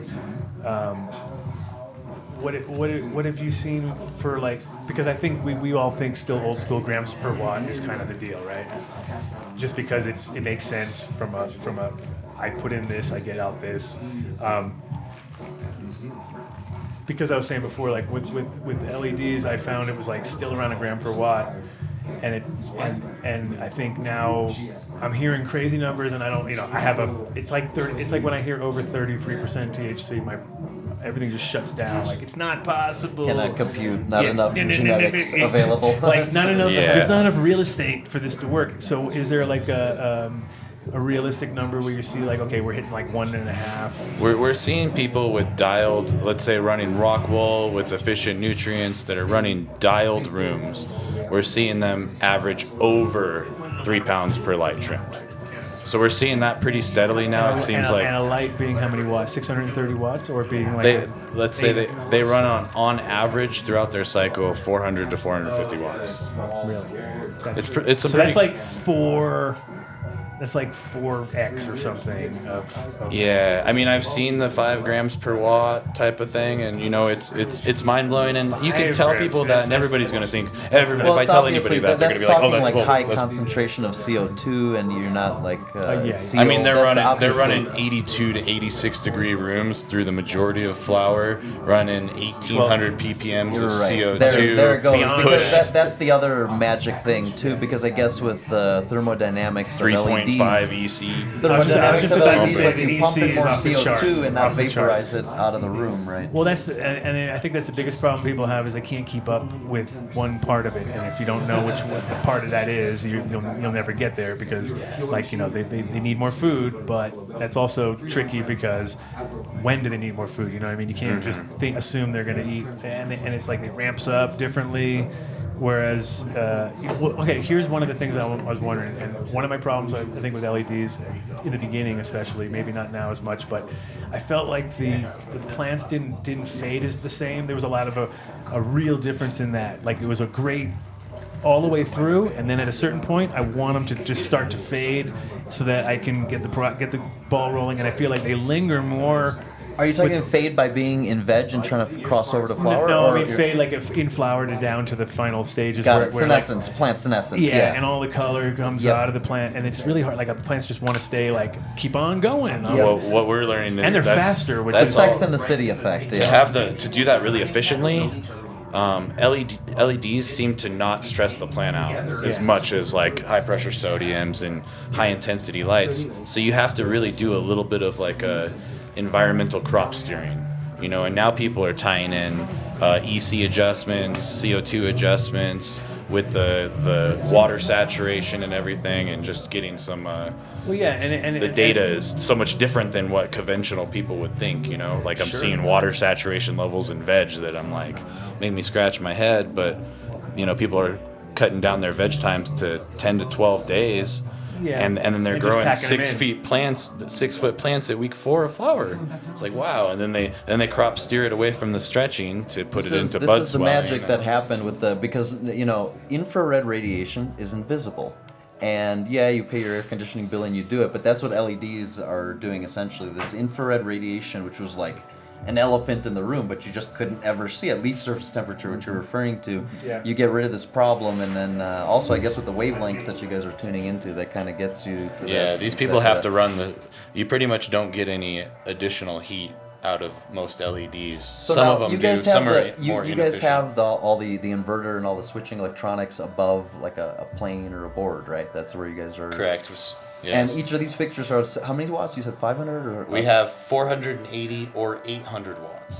Okay, so what is an 800 watt that type of light you have compared to like the old fashioned like 1,000 watt? What do you guys compare? Is that like 1,000 or is that like 1,500 or something? How many? I would say 800 watts. We don't really have. I mean, if you want to use these lights efficiently, you want to run them 8 to 16 inches off of the top of the canopy. Yep. I mean, that would be the most efficient way to do it. I haven't really seen anybody that can run our 800 watt light at 800 at watts. full. Oh, just because of the area to density. Yeah, I mean, there's some people. If you have huge plants and you're pumping them, like I said, and you got them tilted sideways, the 1,800 ppm of CO2 pushing 3.5 plus EC, then you can really do it. But I mean, it's that fine line. If you're it's way nicer to run your shit at like that speed too, so that they're. And there's only a certain amount of you don't want to be doing that at week 8 and 9. You don't want to be pushing that hard at week 8 and 9. You'll back down and kind of lighten up on the plant. Right. The people that have the most success with their lights is funny is like any growers that are from Holland, Amsterdam, because they're used to dealing with higher temperatures, less AC, and with lower ceilings because and no CO2 because they're cheap. In a 300-year-old building. Why would I pay for it? Out there, isn't the CO2 going the hash higher? has that lingering taste of the building. Yeah, right. The wood beams. It's an extra added touch, but no, the problem there is the drying. It's always the drying problem. Like here, it's curing. the opposite. Yeah, like, you're on the dam and it's like water everywhere. There in like 2 months you might not be dry. You know what I mean? You're like, what the fuck? And if you speed it up too much. I mean, your guys' weed definitely goes through my grinder a lot easier. Oh, here? Yeah. Do you get more bang for your buck when it's like dry? It's almost you're insulting the grinder when you put it in there because it's like, really? So the barometric pressure is I don't low have or to high. do anything. Just go like that. You know this what I mean? place is a vacuum dryer. There's very little resistance in the things compared to. Yeah, I'm from Portland, and I was it's gonna like say, in sometimes we'll Oregon. get stuff out even from the dispensary, and it's like, wow, was this just harvested like 2 weeks ago? Portland's It's still wet. Portland is a very wet place, so forever to wet. dry. It's very much like Holland. It's all westerlies, all wet westerly. But I'm probably getting like if I were to go to the dispensary and get like an eighth, I'm probably getting 40% water. Yeah, I'm getting 40% more compared if I get Denver weed. Well, I mean, the thing is that Oregon, I think, is blessed with its ability to grow probably the best herb in America because Cali always gets like the props, but the reality is like the quality is like it's just amazingly is done different. there. Like, and you just see it. But that's having said that, there's a lot of lazy fuckers up there too who kind of wreck it for their other guys because there's so much mold. And there's not if you're not diligent and you're not like, you know, if you see mold and you pass it through, then you're an asshole, right? You know what I mean? And like, but just so many people that it just doesn't matter because they see the dollars and they're like, I can't throw away. And that's like the interesting thing. And 100 people are like, oh, I don't want my humidity to get high because then I'm going to produce mold. And it, you know, like I watched a Kiss Organics podcast and they explained that mold can't, PM and mold can't really, or PM can't exist above like, I believe it's like 80, 81 degrees and 65% humidity. Mm-hmm. And that's like prime for LEDs. Right. You're running CO2 on top of it. It's just extra prime. There you go. You see, and that's the thing, finding that sweet spot. You know what I mean? Which only exists if you're like the problem with like you were saying with HIDs is obviously the distance to the plant is like where it all fucks up. Like that's it. You're right losing there. a lot of and then of efficiency. course air cooled lights were a thing, and it definitely made it possible. But I think also then the efficiency of the bulbs was so reduced because you're now randomly just pulling air across a fucking bulb, which nobody knows what that does. Is that good? I mean, they do know, but it doesn't help the bulb. Put it Yeah, that way. more moving parts really add to the inefficiency of a product. Well, and also cooling and heating is always a stress on anything, right? And then you add that mix into the fact that these things were designed to run at full efficiency, at full speed, you know, at a certain temperature. And the minute you adjust that temperature, you kind of change the possibility, of the spectrum of the whole thing and to begin with, right? And Jack, he's all about efficiency, so I'm having to be like, no, Jack, we gotta efficient, bro. We Just gotta keep it powder, inefficient. we gotta powder coat a You're little always- bit of our light because without powder coating, and he's like, but you're losing 10 to 20% efficiency by just putting powder coating on the aluminum, and I'm like, Jack is engineering, and that's what we're supposed to do is get the numbers. You're trying to give him. yeah, so it makes it really performance. tough. I'm like, oh, but this light looks a lot better in a facility when they want everything white. You know, everything glossy white. Everyone wants that. And he's like, but you lose so much just from powder coating it white. Right. Engineering is about compromises, is what we learned. So we're like, well, you know, this is the game we got to play in America for a little bit, you know, because for us, we don't have that huge marketing budget. Instead, we try to work directly with the customer, making sure the customer gets a better light at a lower cost, and then offering, you know, financing and leasing programs to them and different things where we can really go out of our way to service them so that they have the best results. So then when they refer people to us, they can almost tell them how to run the lights. And so what as far as the sort of phase of the light right now, you're at like how many years on the same sort of design, or is it? We're about 3 years on this current design, and then we've just been fine-tuning little things, the different, you know, controllers that are used, you know, mainly just that. The light itself and the patent that we use on this actual model is, we're very comfortable with it. There is definitely some more testing, you know, maybe adding some additional lights to add to crop steering, adding some far red and some UV. We're kind of playing with that right now. What about UVC these days? I think that's one of those ones that has. I mean, it's not good for your skin. I mean, it's not good for you, obviously, but maybe for the plants, it's one of those. Yeah, we're really liking the, let's say, 380 to 420 nanometers, you know. Man. So we're doing a lot of playing around with those levels and seeing how the plant reacts to them at certain times. You know, we have some people that are using them to wake the plant up just before the light cycle. So using maybe more of a lower nanometer that's not as intense as a higher nanometer, to gradually wake the plant up before the lights actually come on. Sure. And, you know, seeing some results. Right now we're doing a lot of You playing far red and stuff. You gotta imagine, like, the way we do things is a little harsh, right? Like, never in nature do, like, the sun comes up that fast and everything's just on full steam right out of the gate. And 12 hours a day of just beaming intense, efficient light. Exactly. And, like, you know, I mean, the part of the thing is that plants want to take a little break once in a while, too. So, like, just like if you're standing out in a field, it is perfect, you know, it's beautiful light. It's great for a while, but there's a moment where a cloud would be, like, a big relief for you. And you got to always just think of yourself, like, as a plant at that moment and be like, well, I think they would like a little relief during the day, too. And it's about... I mean, it seems like if you've got like 60% of what you think you need, you probably are good enough. You know what I mean? Like the rest is all just like a waste of energy. And I think taken it. Like the funny thing is, when I was growing in Europe, I thought they were all growing it wrong, and I was trying to push the whole American, slam it down on top of them, slam it down, fucking cool it off, slam it down, and it was like bigger, more power.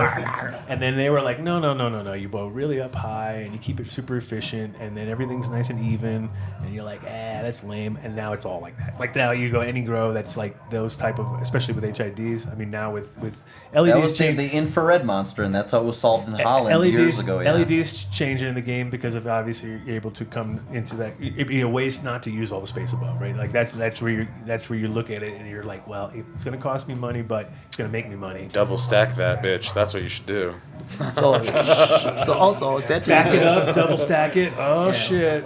This times for the LED, the cost is so high. Yeah. And we make in China, and also the company in American, so we can give them finance. So like 50% deposit and finance for 2 or 5 years. So finally, if you can't get your money back and figure out how to pay off LEDs in 5 years, you should just go to another business. Because really, it's like that's the crazy part about the technology is it is evolving so fast. So you want to get future proofed. So how long do you think your technology is going to be? That is so this way is our technology is I think is top of the level, and also we on the way.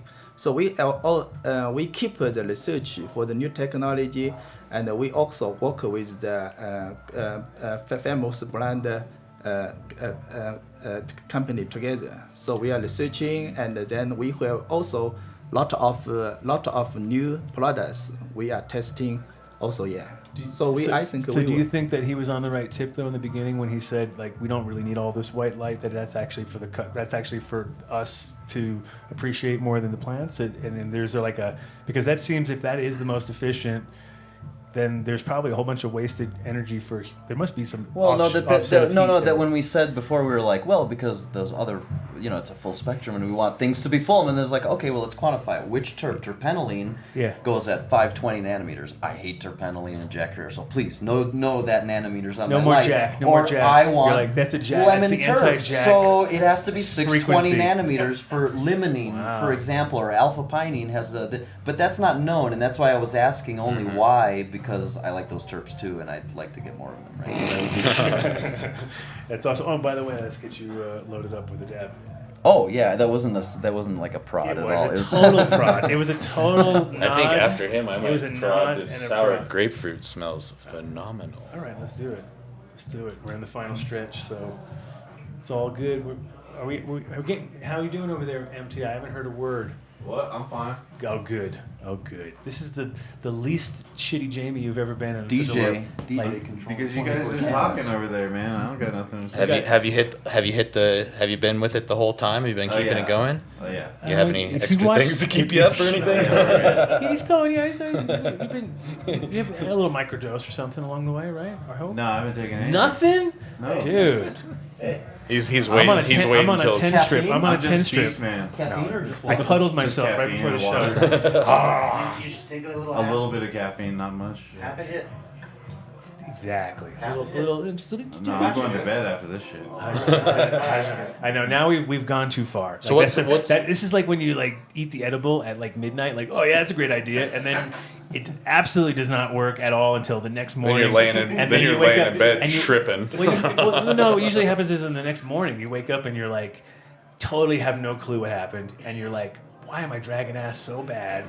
Who put sand in my eyes? And why, like, where the fuck did they come? Like, you're just like, out of nowhere, you got the crustiest eyes ever. You're rave boogers. Yeah, it's fucking amazing how edibles. Boogers. I love it. It's been a long time. So there you go. That's a Thundercat right there, I think. Smells great. That is it's NL5 Skunk One and JCP. Ooh. It's old school. The NL5 times skunk is basically Shiva skunk from Sensi from, I think it was like 91. That's what you're talking about? That one, yeah. So it's that 91 seed crossed with what's called Jasmine Cat Piss, which is from Bodhi. Should have brought your backpack. Oh yeah. show you some LED stuff. You know? Smelly D's? Smelly D's. Smelly D's is another good brand. I would think that you should probably come up with. That's actually right there. Oh, shit. I'm already hearing it. I think right there. Yeah, check this shit out. What, Smelly D's? And I brought some rack LED stuff. What is it? You got lights inside there? I wish. I was like, damn, those are some amazingly small lights if you can fit them in a backpack. He's definitely got some heat. This one's pretty nice. This you probably appreciate. This is was it Salmon Creek Big Bud? Oh, dude, that was an old school. That's an old flavor. It's like that hazy indica. Oh yeah. It's like it's got the hazy terps, but it makes you think and want to sleep. So Dynasty Genetics, I got that from originally back in, I guess it was like 94 or something. Question like that. for the wizard. What's that? Hazy terps, right? That's how we just described it. That's terpenoline. And that's, as a matter of fact, that's terpenoline. Yeah, and that's here's it. what you were an Amsterdam guy for a long time, eucalyptus. right? And I was since the mid '90s. Also, I don't recall spelling terpenoline until 2007. Am I crazy?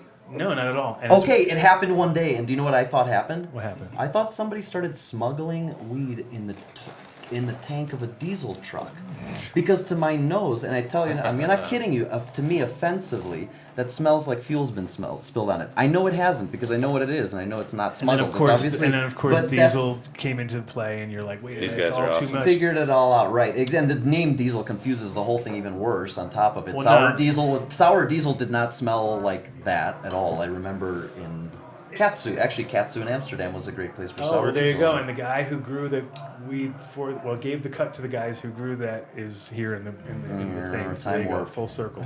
Katsu is one of the only places that even remotely would have a clue of that. Nowadays, of course, I'm sure it's on the menu everywhere and it's some fake. No, that's shit. where we went there. Used to go there specially. What do we got? for What's that. going on here? What's going on? That's the Big Bud. I'm gonna. Hopefully we can save some of the. Are we doing this? What are we doing tomorrow night? Yeah, no, it's tomorrow night. Yeah, tomorrow night we've got the hot springs, and it's going to be. So hopefully you guys brought a greenhouse light because it's in a greenhouse, so it's so perfect. We got plants in a greenhouse. You just hang the light up. You got a booth. You're done. That was easy. That was the easiest thing ever. Plants are Very looking nice. beautiful underneath your lights. How much more do you have to even? Good old Matthew. If he wasn't on top of that, he might have to take a drive back to Denver. He better be on top of it because I told him from day one, you better bring a fucking bar light with you. He told me too. He's like, "Oh, it'd be such a good idea for me to bring those." I'm like, "Certainly it would. Yeah. It sounds like a Victor's great idea." here. Was it an idea? What's that? Victor's on. Victor? No way. Where is he? He's connecting the audio. Oh, there he is. I see him right now. Victor. So, do you remember the gray area? Absolutely. So Victor is the guy who. Okay, now this. He told me too. He's like, oh, Again, I was mostly a troll in Amsterdam. I had Okay, a few so contacts, Victor, but Victor, you hear me? Yes. Do you remember meeting? Yes, Do you remember meeting Nikolai Tesla back in the day in Amsterdam? Because I swear to God we did it. I just can't remember the time. Now I'm asking you for once.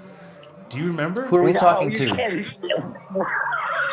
Which corner of the screen are we talking to? Bottom right. So he was in Amsterdam in '95. I was there like 4 times a year for like 4 3 times a year. like, He definitely went to the gray constantly area. flying through, like actually, every season constantly. And I think it was. I mean, And staying way too long than I should have, like extending my he's flights. pretty much lived your life in a sense. I think that was pretty much. That sounds like. Oh, you're an expatriate that kept getting stuck in the 90s in Amsterdam and couldn't leave. Yeah, and Switzerland and everywhere, right? Yeah. Welcome to the show, Vic. Yeah, I've been listening. You look like I've been Bricktop. listening You look like Bricktop now in the corner. Actually, is what you look like. It's like, hey, Bricktop from fucking Seekonk. Yeah. What's going down? I've been listening on and off for the past 24 hours. It's like pretty cool.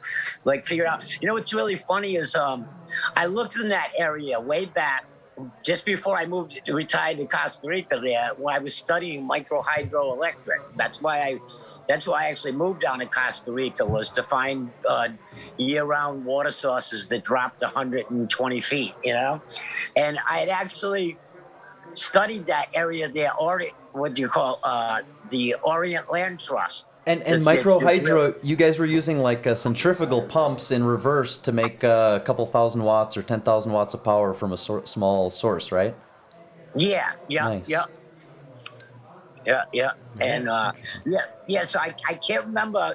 I don't remember meeting anybody because my whole Well, life I used to own a big. Well, I the used name to own a Nikola big Tesla Jeep. might stick in your brain. Like, I met this guy. Oh named yeah, of course. I Nikola mean, Tesla. I worked. Well, and what was going on when I was traveling through there and hanging out at head shops, I had the You were calling yourself Bob or something. No, I was very. Bob. I had to be really anonymous because you couldn't. Actually, it's like you can't really even do that. Like you can't go to Tesla's paper. So but I mean, when I met people and would talk a lot about Tesla, but I had to be pretty discreet about it because still to this day you can't get the stuff. I mean, I try. It's very difficult, very very difficult, but.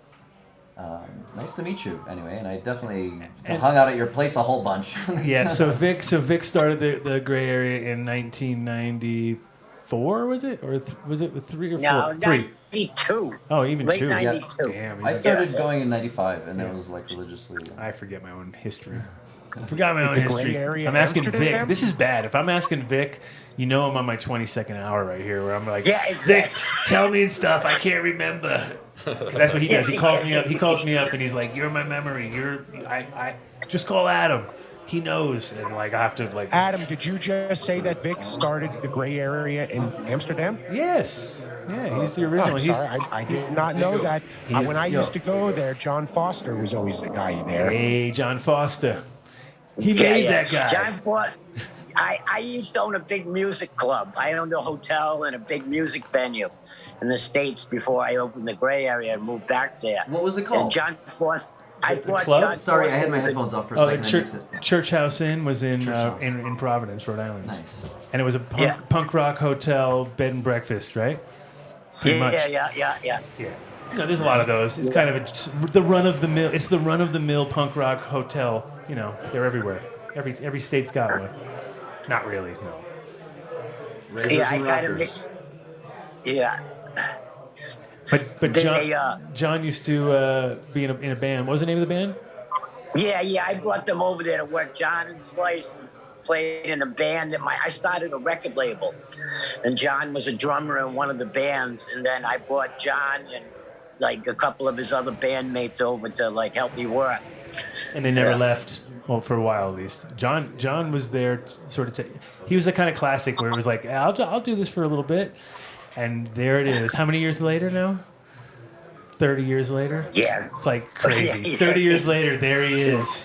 Legend. Yeah, it's the same guy sitting in the same spot, which is rough because it's like, you know, I don't think he was planning on that. I think he was planning on just coming in and hanging out for like a week or something, and it just got extended, right? Yeah. I guess so. It seems that way. But yeah, Vic was there. I have in 90 up until when you leave? 94? 96. Oh, see, I might year. Yeah, you got me on every Yeah. year. So that was right We when opened in 92. We opened in 92. What happened? I Did came you over- go on a trip and like hang out for 2 weeks and get stuck? No, the thing is, we met at the Hash Museum. We met at the Hash Museum. So I was working at the Hash Museum. He walked in. Oh, then I definitely saw, because I only probably went once in my life. The first time I went, and I definitely saw you there. That's for sure. Victor walked in, and I grew up in Rhode Island, so when I heard his accent, I knew right away. I knew this guy is. It's like he's either gonna get robbed over here because they're gonna think this guy's like, what is this guy? He's like, and he pulled out like the most ridiculous wad of cash. He's like, I got like 20 grand on me. I'm like, all right, that's it, Vic. You're coming with me.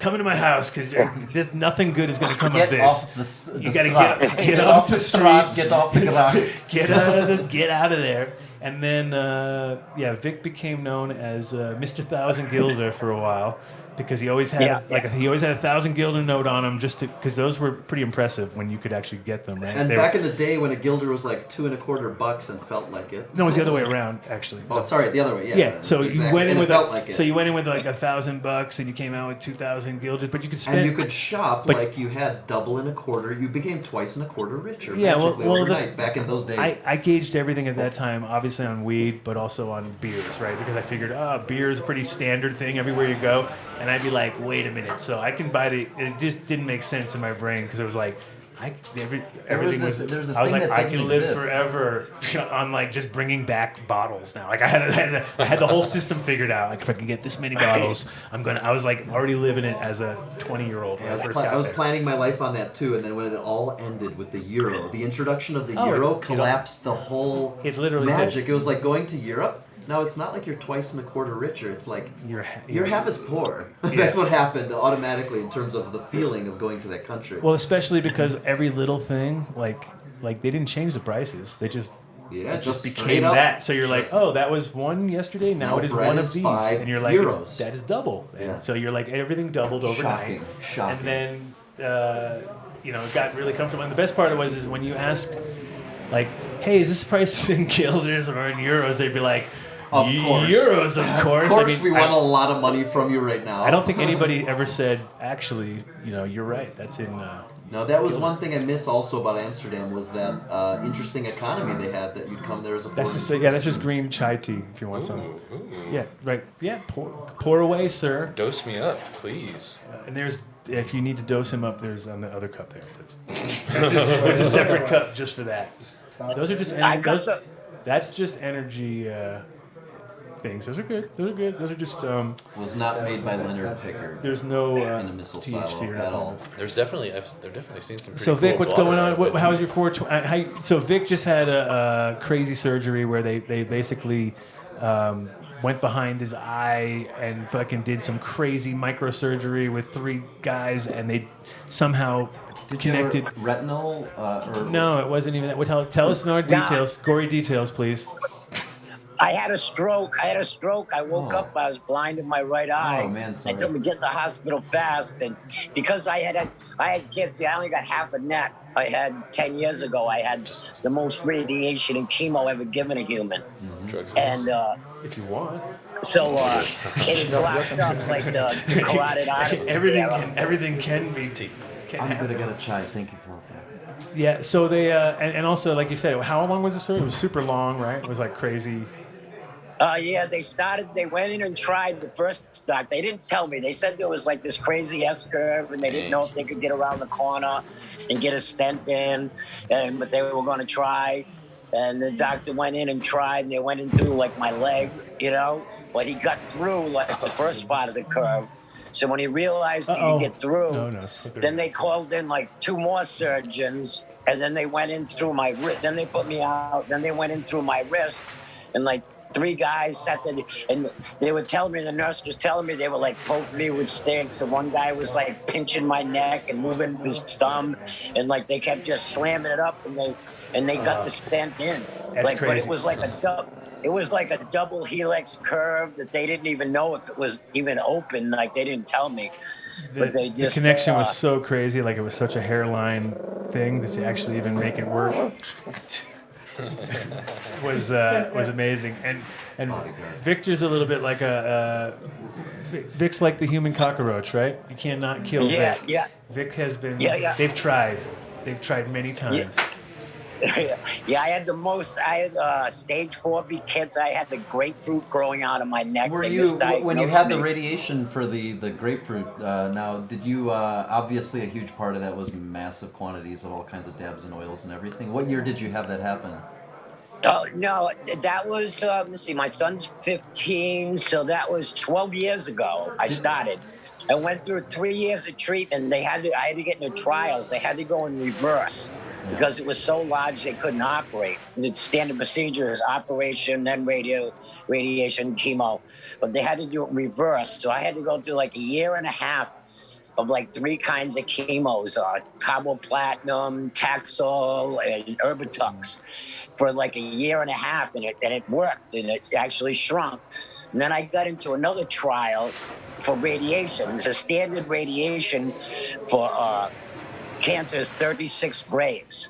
So they got me into it because I was terminal and everything. I got into a special trial, which was 72 grays, which is basically double radiation, which is the most allowed for a human, even in a trial. I actually had a permit. I had permit where I couldn't go through like scan machines at the airport for like 5 years. You know?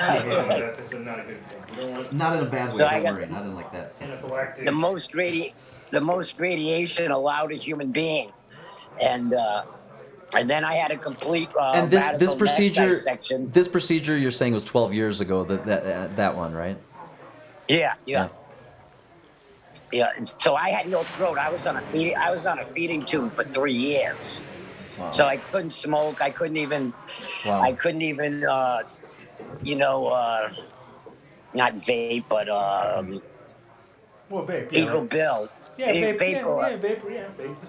Just vaping. Yeah, I basically. couldn't even do even vaporize. I did a tiny bit of edibles, but I've never been an edible person. Yeah. So if you're not gonna just suddenly start if you never liked it, right? Yeah, I never, I'm the one who, I'm either like chipping my balls off or I don't feel anything. Yeah, you're that guy. Like, I'm not feeling anything. What do you think? What do you think got you through it? And are you taking stem cells or any of that kind of crazy stuff now to fix anything? Or What got me through it is I'm a single parent. You know what I mean? So I had 2 little kids, and just what got me through it. Well, I saved my life because I learned how to give myself. I asked the doctors one day when they left because I had a port for my deliveries in my chest, and I used to get in between like morning radiation. I rarely speak to people. I rarely speak to people that survive to tell that tale, and it's amazing because I've known so many people with that port, and they're long gone for such a long time. You're lucky. You're a super lucky man. Mark, we're getting a lot of requests to do this how I long format did it- show forever. They want this. They want this as the new format. Yeah. every Friday, 24-hour show. Sounds great. Well, what I discovered, what I did was I discovered how to give my own IVs. One day, like I'd always get asked for a bag of IV fluids, because I wouldn't drive back and forth to my house between treatments, and I'm like, You cut hey, out the well, middleman, wait, is what you did. Can I get a bag of IV fluids? So IV fluids was so great, okay, I feel so much better, and then. They left the pin in my port, because they said, because the machine wasn't running right that night. They had to recalibrate it. I said, well, you got to be back here at 7 in the morning because they test your blood every morning. So they just left the pin in my port, and they said, well, can you think you can sleep with the pin in there? I'm like, yeah, it's fine. And then when I realized they left the pin in the port, all of a sudden, the next day I said, and then they just take a heparin cartridge, they clear the pin out, and they hook you up to an IV the next day. And the chemo, and I said, hey, you left this pin in here, and you just, it's basically like a tube. You just squirt this heparin cartridge in and hook up the IV. I was like, can I do that myself? You know what I mean? And the nurse said, yeah, I guess so. What do you mean you guess so? You know what I mean? So then they asked the doctor, and they were like, oh, yeah, fine. And they had a visiting nurse come to my house and just show me, and they sent me a big box of IV fluids and heparin cartridges, and I just gave myself IV fluids all the time. So you kept your blood in the right condition. And how long were you doing that? Are you continuously, or was that a period? No, what flavor? That got me through it. I did Mimosa. that for a good 2 years. So I was on the feeding tube for about 3 years. But I did my own IV fluids for a couple years, What's your diet like now? Terrible. My diet now, well, I have a limit. It's not too bad, How many fluffernutters? How many fluffernutters a week are you eating? What is a fluffernutter? No. I got all the stuff here. Vegan foods. Vegan? You're every vegan? Morning, here's my whole box of stuff here. Here's my food. I heard vegan. Is that what you came to? Is that kind of like what you're doing?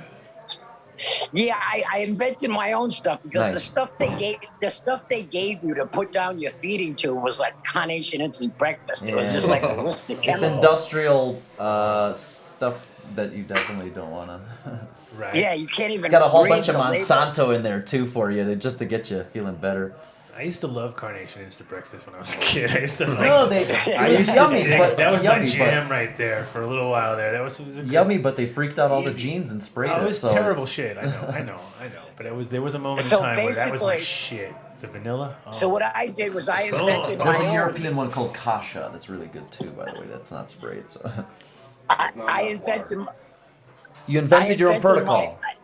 I invented my own formula. You know, I use all this like Vega protein, energy, and then this Vega powdered vegetables. Yep, and that's I pea got some protein. powdered almond butter. That's pea protein, And the then- Vega stuff, right?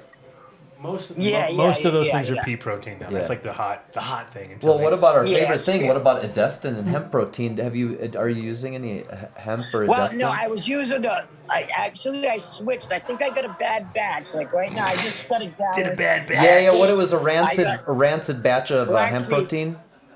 See the flaxseed oil?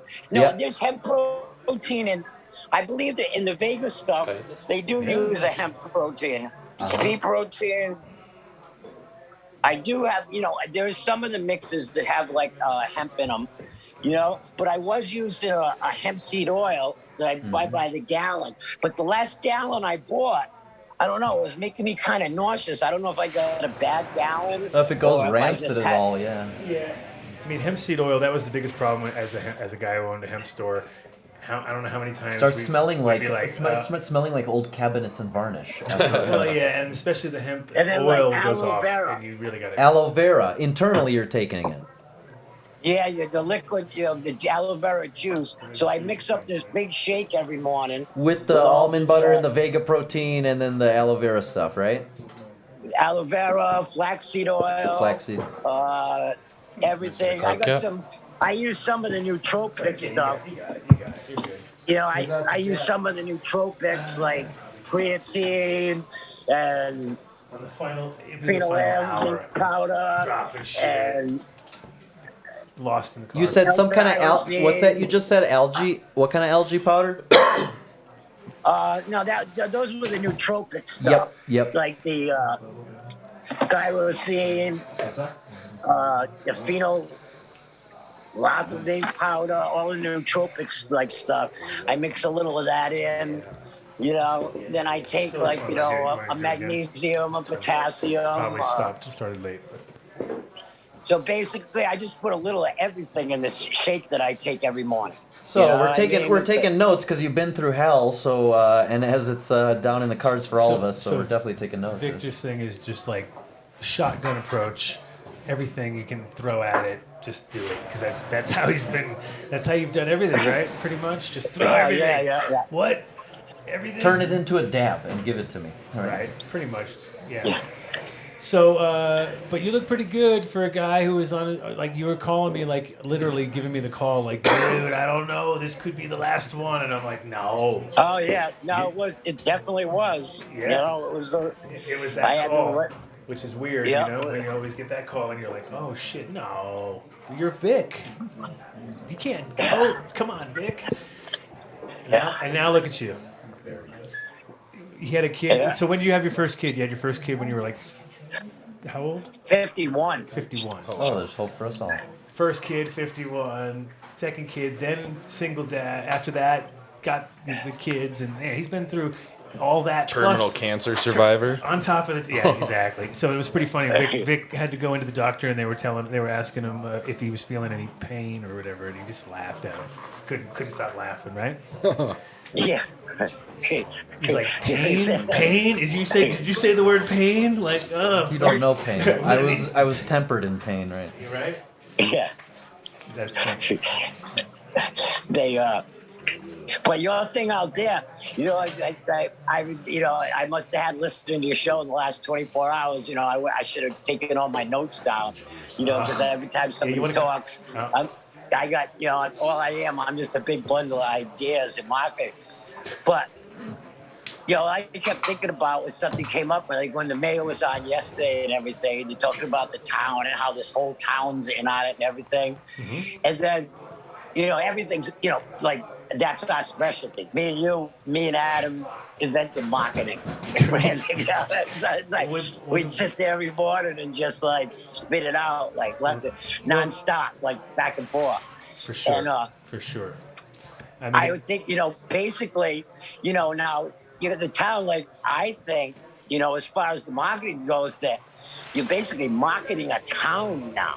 You know what I mean? For sure. Which is, I think the first thing would be like to go for, a change in name of the town. Well, you know, it's funny. They're totally down with that. They're totally down with that. And You know, I we mean, got just we got think to of name the it. We got to name a street today. Talk about marketing. I got my own street today. Did you hear that? Street. Exactly. Done the deal. street. Done deal drive is already done. It's already here. Yeah. The mayor will be giving us our But, paperwork. you know, just when you think of the marketing potential, Right like there. just like the That's branding done and deal everything. drive. That's done deal drive right there. Oh yeah. You know, it's like cannabis, cannabis Colorado. You know what I mean? It's like population 420. Well, yeah, and there's already been there's going to be a strict kill policy once we get above 420. So if you have any children, you're like, sorry, they're not allowed to be born in Moffett. We only have a 420 person capacity, and that's it. We've capped out. We've capped out. So you're going to have to Well, if a abort, baby's please. born, we just ask someone to leave. Or you can leave. You have a choice. You have a choice. We'll give you a choice. It's either have the baby and leave, or hang out and be number 420 forever. No, it's but luckily the town is we got ways to go. We got 300 people more, and then we're capping it out. Talking to the mic. Talking to the mic. Don't worry. We're just having a side conversation. Sorry. Yeah, you're ready. You're coming. I'm ready. I'm coming. See that? How easy it is. It's done. It's a done deal. It's a done deal. Oh, A done deal. Oh. It is a done deal. This is officially this may become the name of the town after a while. Done At a deal. certain point, it just might after Done Deal Drive. You need to they have just- a banner. They just say fuck it, Done Deal, the town of Done Deal. Actually, there is I mean, I've seen towns of Done before. They're out there. Probably a deal. Is there a deal? Town of Deal? There must be a deal somewhere. Texas, I Sounds bet real you. I deal. bet you there's several in Deal, Texas. Oregon. Deal, Yeah. partner. Department of Deal. Oh, we got. What's going down? Yeah, jump in. Yes, talk very good. Okay. A very good talker. All right. You know what this show needs? More very good talkers. We got Dave's guest coming on at 1:30. Dave's coming on his own show? Guest, it's Tell us who Corey this is. McCabe from Little Doom chubby here. Valley Hang on, Farms growing rotate, for but then it's Tommy gonna Chong. actually count, so then you're gonna have to hold And it then so it doesn't- Tommy Chong is coming on right after. Oh, I guess we could like Tommy on the show. No, I'm just kidding. That's awesome. I can't believe that we actually pull it together if he makes it through. But we'll see. I'm not going to guarantee. No guarantee nothing. Hey, now welcome to the hot seat. What's up? How's it going? Ryan Lutz here from Oregon. Oh, Elephant yeah. Farms, Pollination Elite Genetics, S-Tech Lighting. Damn, covered all bases. I definitely love your posts. It's one of those ones where you're like, oh, there is a God, literally. I'm always happy. I always try to bring positivity to everybody. And it's right there in front of you in some sort of magical format. But yeah, you definitely seem to take some serious dives every so often. I'll see you see him on the other side, and I'll be like, there he goes, he's gone again. We'll see him. I'll see him in a bit. But yeah, you do some hero work out there. I appreciate that, man. I'm always impressed. I think it's one of those ones where unless you. Yeah, when you see sometimes at certain moments, it's like all of a sudden it's like the picture changes and you're like that person you didn't see them until like I see you on your post and then I see you here and then I'm like, oh yeah, now it even makes more sense. Like I know because you just know the type. Yeah, absolutely. And there's and it's a lot of times it's a path you led, just like Dave's path is very similar, right, Dave? Somehow. Who's Dave? Where's Dave at? Where is Dave? Dave's not here. He's barely here. He's in the top left. Top left? All right. Yeah. What's up, Dave? Dave's Hey there, first dead show was what year? Come on, Dave. This is when you're 4289. There you go. April 2nd, 1989. So somehow I feel Pittsburgh like Civic your paths Arena. got crossed at some point. Possibly. Possibly.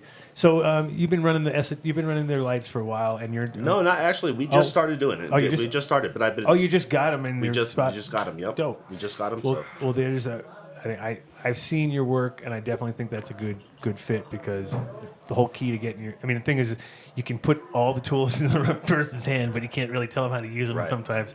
And there's times where you're like, man, like it's like the classic where you go to somebody's house and they got something and they're like, they don't even know how to use it. And you're just like, oh my God, give me that for like an hour. And I'll just fucking tear that shit up. But yeah, it's, with growing, it's, if you know your plants really well, then you can really give good data because you've actually got like years on the same plant. Exactly. So you're like, oh yeah, this actually did something or didn't do something, or and that's the problem a lot of times is people are working with new stuff and every time new genetics, and it's like you don't learn very much, It was a big, because I first started growing out here in Colorado, so that's all I knew, and I moved out to Oregon, and it was a massive change. I mean, I heard you guys talking about it earlier, Yeah. and it's opposite. It's opposite. It's exact opposite, but we're switching. And we were doing a lot of outdoor out there for a while, but we're switching to total indoor now. So I mean, it doesn't matter where you are. I don't care where you are. You can make your room to whatever you want it to be. You can dilate it, and the thing is, but you still, once it gets to drying, and even there's always these challenges because like if you're at sea level or you're at high altitude, there's a huge difference there on just how things run, right? Oh, like absolutely. How your pumps run or how efficient things are, and so you run into these, and then of course the key, I think the driving factor is humidity, right? That's like the number one like difference between everywhere because temperature is pretty flexible. Like plants can get hot as fuck as long as they're. I think the driving factor is humidity, right? That's like what's going on? Difference between everywhere because temperature is pretty. Who's taking over my shit? Saying all the same things to me, man. Victor's phone. I muted him. Okay, Vic. Victor. Come on, Vic. You know about that. Victor. But it just going out here and seeing grow facilities here in Colorado and what I've been experiencing in Oregon, it's almost been like an eye opener in the last few days. Just I see exactly what needs to be done. Well, Oregon, I think, has like some. I mean, I saw some crazy grows which were like, this is years ago, so I'm sure they've improved, but there was times where I was like so much exposed wood, so because they're in a lumber zone, so they're like, yeah, wood, more wood. You're like, no, stop.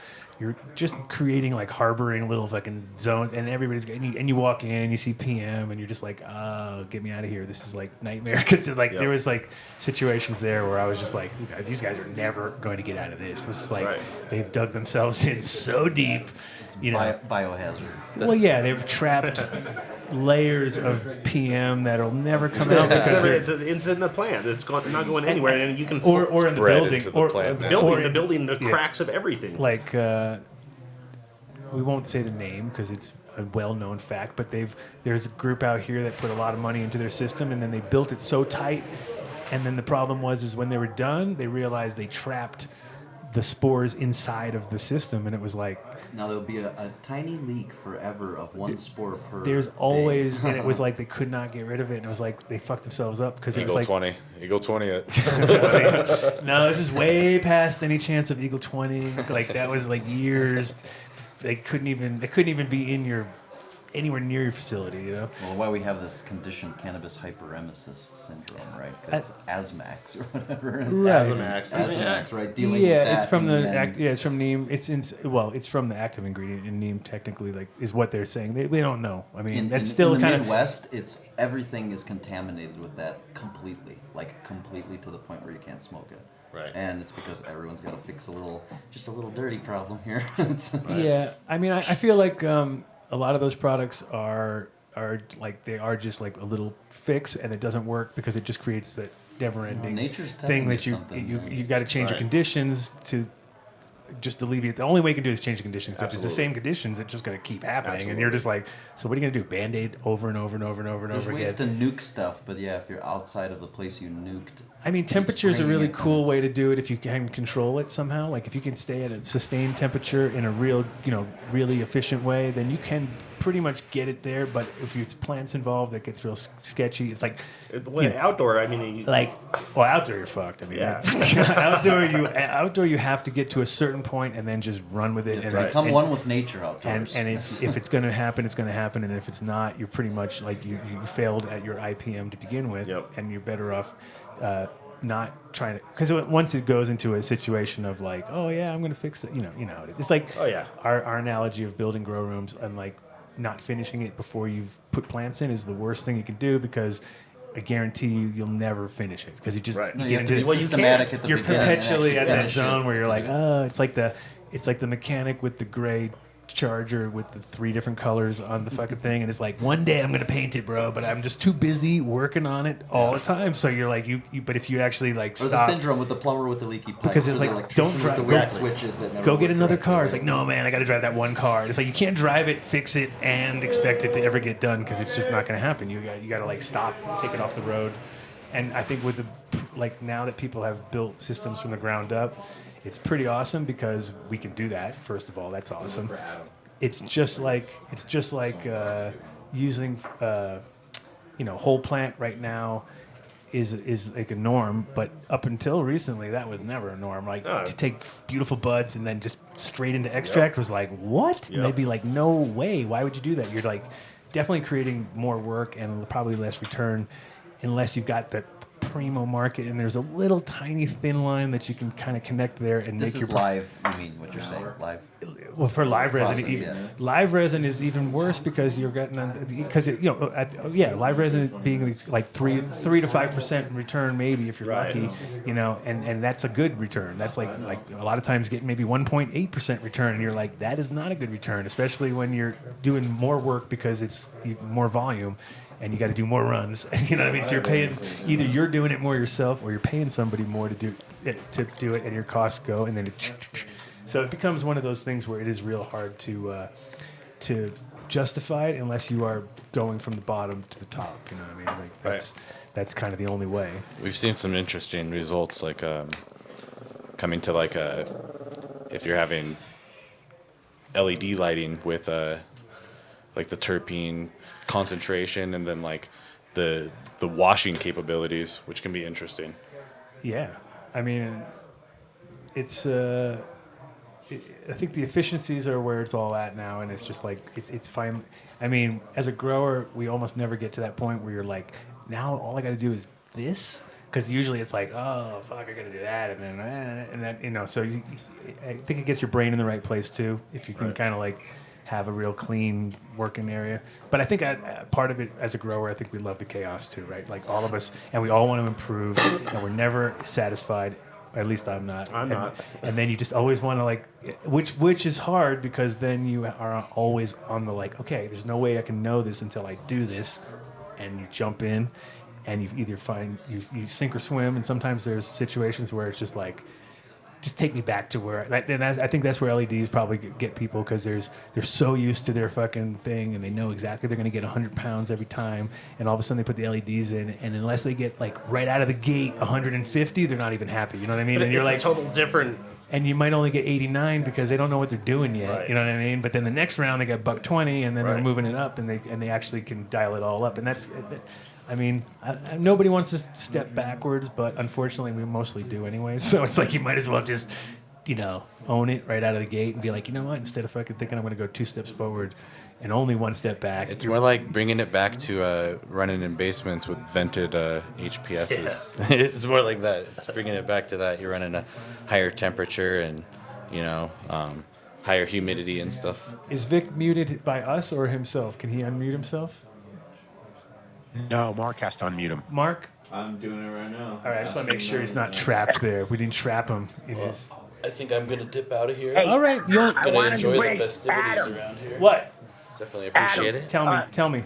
That reminds me, another thing I thought of, I forget what brought it up was, I am so surprised that a website hasn't popped up yet. One of my favorite websites to always go and look at, that I always see is abandoned amusement parks, abandoned, like amusement parks, abandoned buildings, abandoned cities. Like, This I'm is called surprised ruin there isn't porn. a website for abandoned grow rooms. Like, especially we just went through that. Like, how many times have we were just talking about that like a month ago or so, when the recent thing we went through, going into a grow that was there before, and then the subject came up and we were talking about how many times that we used to in Amsterdam, somebody would give us a location, like, hey, I got a location, and then we'd go in and we'd find out that there was a grow there before, and then instantly we'd be like, no, there's a grow here before. There's a reason that it's not grow here now. Bad. And I remember the first grow we ever went to look at And when I first moved into you, we drove down to Rotterdam. These Dutch mob guys wanted to bring us down to Rotterdam. And there was a place that was underneath the highway.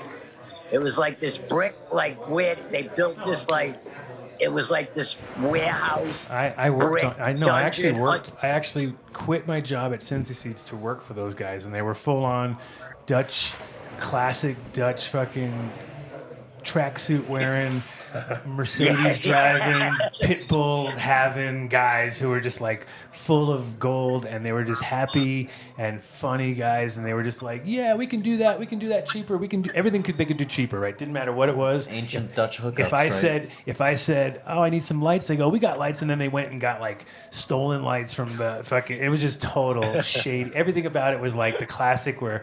The funniest thing was the first day that I went with them, right? They drove me to that place, right? It was so every time I drive to Rotterdam, I could just laugh because I would drive over this one spot and I knew right below there was probably another grow room because it was a grow room before me and a grow room after me, and it's always been a grow room. And we went in there and it was like, but the guys who were before us had stripped it all out because the Dutch don't leave a fucking nothing. They don't leave a light bulb or a nail. So it was just an empty fucking spot. And I went in there and I said, oh, well, first thing I need is hot water, right? And so they came back. They literally like drove out with this huge truck, came back with this whole truck full of rock wool, full of parts, everything in the world. And then the guy literally like handed me out the window a bag and he goes, here's your hot water. And I was like, what? And I opened up the bag, and it was one of those fucking things you put inside your coffee to heat up your coffee. And I was like, so you want me to run like a 2,000 square meter, like a 20,000 or a 6,000 square foot fucking place with that? I was like, that is not going to work, dude. I was like, you guys are not on, like, we're not thinking the same here. But, I've been handed less. Mobsters do the best they can. They do. They do. They do. But the funny part too is that they got me an Opel. They got me an Opel Cadet station wagon for like that was, and it was like, and it had like big wheels on it. Remember that car, Vic? Oh yeah. The white one, and it was like actually pretty pimped out. It was pretty good. It was like one of those just good enough cars. It was like just enough to feel like, yeah, it's not bad. I look good. Exactly. And I would take that thing to work there. And it was like literally going to the shadiest thing you've ever gone to. You're like, I'm going to driving from Amsterdam to Rotterdam in that thing, yeah. Drive to Rotterdam to go under a bridge and grow weed and like, and it's like totally. Probably they paid like $100 a month because it's from the city. Yeah, and concession. they just. They're tapping from the fucking bridge. The power. It's super shady. Everything about it was just the shadiest. So shit when you guys would do 12-12, the lights would dim on the dam. All of a sudden, no, they had the street lights kind of go. There was it wasn't this particular grow, and it had nothing to do with us, but there was a grow at one point which was under a bridge, and it was like they were tapping, and when they did. They fucking hit some like 480 or something stupid. A main line. And the guy, all they had was like, a block? they just found like piss. They fused. Well, they just found piss and like something was there. It was like he kind of just vaporized. Exactly Vaporized. like he was nothing. It was just like a goo left on the thing, and it was like, oh well, we fucked up. And then when it happened, the guy, because another friend of mine lived in the town, and he said, oh yeah, when that happened, the whole town, it literally was like that, like. And it was like, what was that? No, I don't know, man. And it was the electrician. It was a cigarette. All they had a cigarette, and they had a pile of piss, and that was all they had left. Literally, sad way to end your life. That's tough times. Well, I hope it was quick. I'm sure it was. I can't imagine that was too long and lingering. So milliseconds. Houseboats? Did you ever do anything in houseboats? Oh yeah, I burned them down to the water line. I burned them down to the water line. That was my specialty on houseboats. But with what, faulty electrical or fans breaking in the middle of some? Like it was a combination of probably all the. No, you know what it was? Okay, and this is funny. Okay, this is like this is something you probably would understand. Okay, so pre-digital ballasts. Oh the harmonics. And I had inverters. a guy. No, this is even like because that was the original Lumitex were fucked, and those things fucked everybody's like TVs and things up. That was a really funny one. But no, this is like pre-digital, right? And so I had a guy who made a system called the Einstein system, right? Oh, so smart. Yeah, and he designed it where it was like a zigzag pattern, right? So imagine like like going back and forth. You have A and you have a B, so that way it always covered each other because there'd be like if there was one over here, there'd be one over there. It's like a checkerboard pattern. And right? we're talking about the ballasts would be like this. Yeah, this so all the lights arrangement, were the lights and the way they were connected was arranged in that section. And so what they had was it was like you had thermometers all around the room, and then they would come back to the main thing, and it would basically, if like say that back part of the room got a little bit too hot, it would feedback. It would turn off half the lights. Yep. We'd wait until it got down to a certain point. It would kick back on.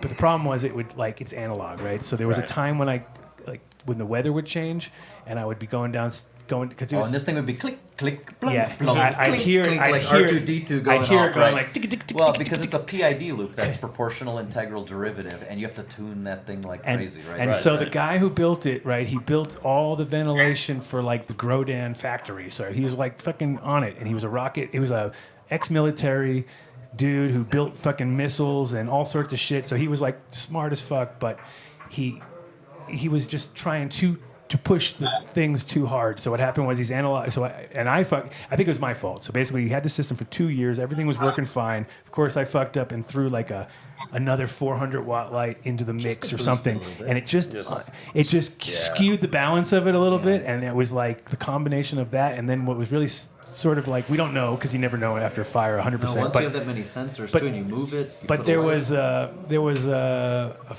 friend of mine who was on the show earlier. He was taking photos because he was really into it of the whole thing, of the whole process. So as he was building, and he took all the pictures, and then after the fire, he went back to his other friend who's an electrician, and he showed it to him, and it took him like 10 seconds to go. He was like, "You dummy." There it is, right Yeah. there. That was your fuck up, and you put just like one wire that was probably couldn't handle it, and when it was flicking back and forth In the circuit it overloaded. caused an overload. And the scary part about it was that I had my mom living there, right? So it was like it was our everything, all our genetics. Oh, so this was your spot. This was you were living the dream, in other words, in Holland. You had a houseboat. I was literally living the dream. I had a piece of property connected to the houseboat. We were way down by the airport, and we were like right next to the highway. The whole street was growing, right? Everybody on that street was like Hell's Angels, and they were all growing. Everybody was kind of cool with each other. So it felt like, and we were down at the end of the road. I was like, man, we got our little piece of the thing. Okay, 2 weeks before that fire that I had, the neighbors had a fire, so it was kind of weird. They had a fire, and it was totally random. It was like a guy falling asleep, and he had a candle, and it fucking just caught it, you know what I mean? And it caught our boat on fire, right? Because he's right next door to our boat. You put it out though, right? Obviously. No, the fire department managed to come on my boat, not find our grow because it was all built down below. Walked in, gave us all the thumbs up, like, come on back. And we're like, oh my God, we just Like dodged. you're coming with like handcuffs ready. We just dodged a fucking bullet, right? And then on the way out, but I think they figured it out because on the way out, they were like, hey, don't do anything crazy while we're gone. You know, it was like one of those moments, and we're like, do they know or not? They have to know because there's a fucking stack of ballast in the back room. Everything about it is obvious, right? But still, they never physically went into the grow. Like 2-3 weeks later, I was there. So I went in the morning. My mom's there. I went in the morning, and I got a tray of clones. And I was really like kind of bummed out because I had to give this guy like all these different randoms. I was like, 9 of these. And I pulled a Soma. I literally pulled a Soma on the guy. I was like, give me 9 of those, 3 of these, 6 of these. Might be a male in there. You might get some seeds. No, it wasn't that bad. But I gave him like sour and OG and all my shit that I normally wouldn't even want to give. Right. But the guy was Dutch, and he's a really good grower, and he doesn't smoke weed. He just only grows good weed. He's just that guy. So I was like, I'll get it all back. It'll be great. So anyway, give it to him in the morning. Go out there, do some work, come back at night. 2 o'clock, 2:30 in the morning, phone rings. I don't answer it. Rings again. I get up. I see it's my mom. I go to answer. She's not there. I call her back. No answer. I'm like, all right, I got to go back out. So I drive out. It's like a 45-minute drive. I drive all the way out there. I'm within a couple miles or so. You can already see the. I smell smoke, and I'm like, it's fucking exactly what It just snaps in your head. You're like, the whole drive over, I'm like, I hope it's not a fire. I hope it's not a fire. I hope it's not a fire. Sure enough, it's a fucking fire. Yeah. And then I get there, and I can't, like, there's already fire department there and everything. So I'm like, well, can't just like pull up to the house and be like, what's going on, guys? So I drive around to the other side, and it's on a canal, of course. So I drive to the other side. And I'm watching like the whole place just burn up, right? It's literally burning up. Propane tanks. Was it like a steel bottom or aluminum bottom? It was it was a concrete bottom. So it was like so it burnt to the water line and got hot as shit. And all the propane tanks started blowing up, and I was like, so you got fireworks too. So I was like, oh fuck! And we were right next to the highway, and the flames were higher than the highway. So I'm like, I'm just thinking to myself, like, it was the Adam Dunn Show. It was the Adam Dunn Show in full effect. But the shitty part was, of course, my mother was on the boat and I couldn't get in touch with her. And I'm like, fucking, oh my God, this is like the crazy shit. And then my phone rings and it's the neighbor, the Hells Angels. And he's like, I got your mom. She's cool. I just gave her a Valium. She's like, and I'm like, what? He's like, come to the teepee. And I'm like, all right. So I go next door to the neighbors, and she was teepee, and my mom's like laying there. She's like, it's over, man. It's over. And I was like, oh my God, this is like the worst. And I had all my genetics, and then I had Andy, who's here. He was on the boat and with a friend of his, and they had just come over from Minnesota, and basically. We're like maybe there for a couple weeks, and it was like the craziest shit because they were on the run from here, coming there, all of a sudden try to get make a new life, and now you're like, fuck, we just screwed up Europe too. Exactly, and they had to go to Mexico after that, and then the story went even more rabbit holey down there because a couple years ago he was watching TV, and he was like.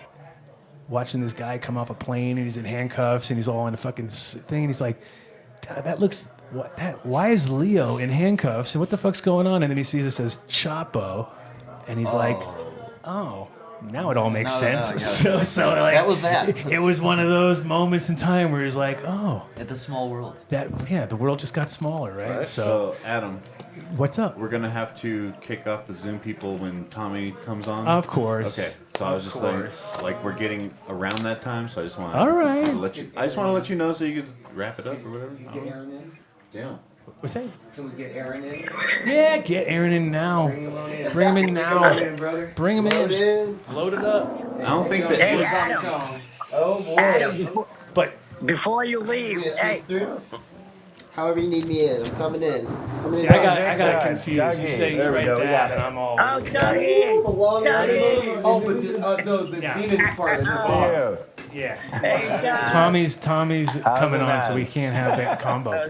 Hey, Adam. Yo. One more thing. I think you should do another whole podcast. Howdy. Right now, after this one? Straight after this one? A separate Thank you. podcast. Okay, what's it called? This one's great. It's positive about growing. You should do another one just about disaster stories. Disaster stories. Put your headphones on. Yeah, watch the news. And talk right Everybody asks me about growing.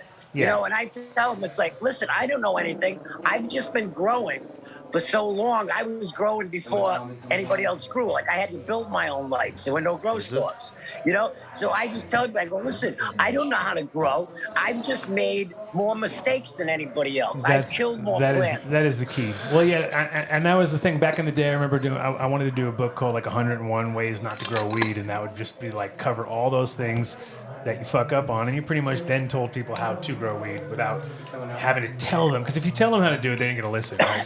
So you're better off just telling them not to do this, don't do this, don't do that, and hopefully they get the message along the way. Well, people don't want to be told what to do, but if you can guide them, I don't understand why more people don't ask for advice. Well, it's the art of negotiation where you just let them tell you it, and then it's like, wow, what a great idea, and it always works that way. Then it's a done deal. At that point, a done deal. I love it. That's iconic. It's officially a done deal at that point. Go smoke a joint while the reservoir's filling. That's a good idea. Yeah, that I already told that story yesterday about.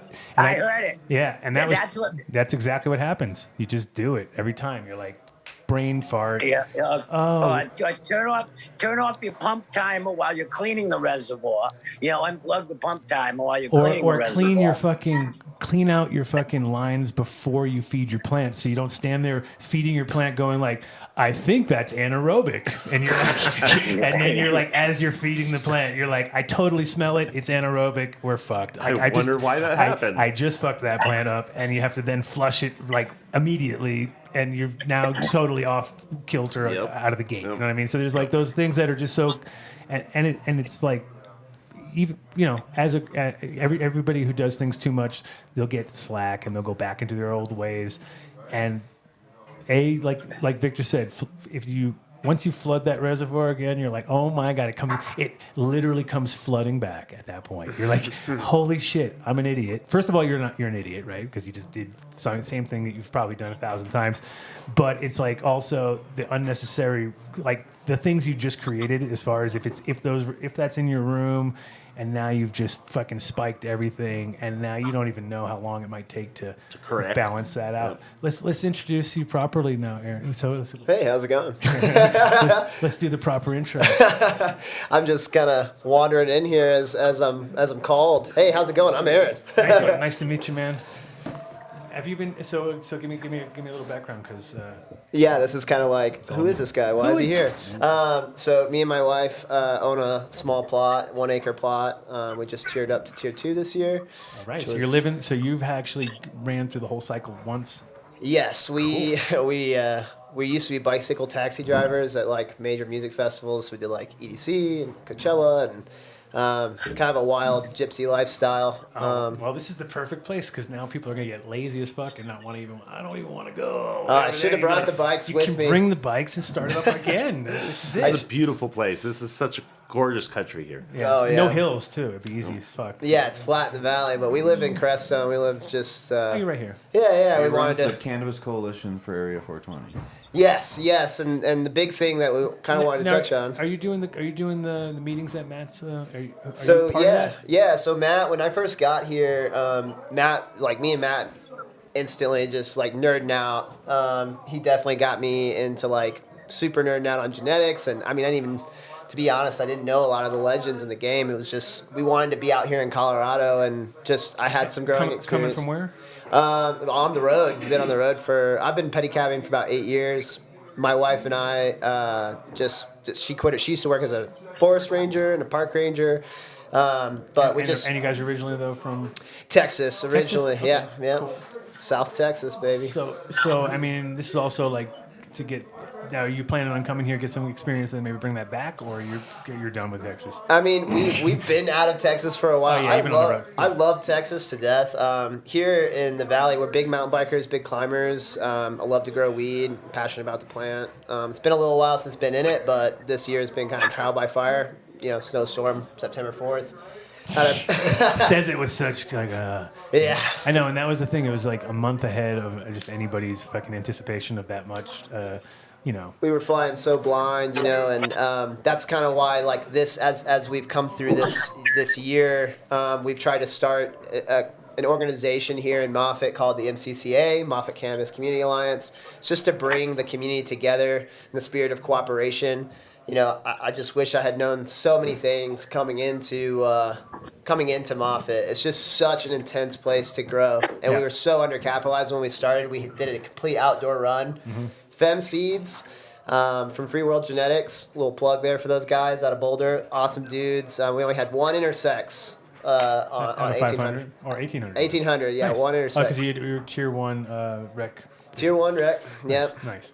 And it was just like things like genetic selection, just metric and sales support. A lot of people come out here and have the ability to grow the weed, but then just aren't connected sales-wise, how to work through the system and get their product into people's hands and on the shelf. Well, the cool thing is that like as it develops here too, and now as it kind of opens up, I think people are it'll be easier for everybody to kind of work together, because it's like it's a lot easier, especially if you're going to be sending weed up from here to Denver and things. You might as well, it's best if everybody's got know exactly what's going on, and there's enough different growers out here doing different things that we could probably create a bigger menu than any other group out there, as long as you just cohesive, to get a little more cohesive. Absolutely. I think one of the things that we want to do is, work on establishing kind of I can't exactly price fix, but we want to definitely try to hold the line collectively.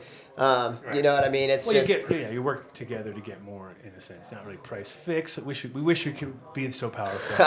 Well, and 420, I mean, you think about a farm like Los Sueños, I mean, we're poised to be far, far larger than Oh, them. no, for sure. Like if you start combining it, it gets really ridiculous. But in general, just like, the volume, and also it's kind of the perfect formula in my opinion, because when you have so many small grows, even though it sounds sketchy and hard with the cross contamination and things like that, I feel like you're better than if you had such a big, like one giant facility as big as this would be worse, just because it's so much hard to maintain as one group. When you have 50 small groups doing it, they can each, like if there is a problem, it's pretty isolated. Yeah. And also the fact that there can be so many different types and times, and the combinations are beyond what most people could ever pull off in one place. Because if you have one guy doing living soil, fully 100% living soil, another group that's doing salts or whatever, you're going to have different results. And sometimes, I mean, there's some that make money, and there's some that are better for everybody in the long run, which is what we want to shoot for, hopefully.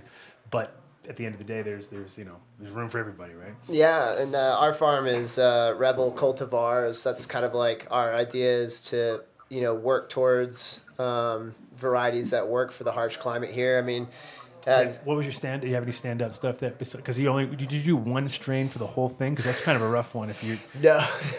Well, that's the thing is when we came out, it was just like we really just kind of hit the ground running with COVID hitting. We moved out here right at the onset of COVID, and within 6 weeks had the money from our backers, and we built the lot out in 6 weeks, and we put about 70 tons of compost down and tilled the whole lot, and we literally hand dug rows, because at that point the fence was up, and so big machinery to squeeze them in. Mm-hmm. So we just drew lines, strung lines, and literally by hand just dug unbroken rows. So I have 70 rows, and we did 3 feed groups and 16 different strains. Okay, so then you got a good idea of a few standouts, obviously. Yeah, 2 probably that they're Krishna Kush lineage. I mean, it's really just a hodgepodge. Perfect for Crestone area. Yeah, exactly. Couldn't get more aptly named strains around here, right? Yeah, they're all fun. All the crosses are really funny, but yeah, it's mostly like Afghani lineage stuff.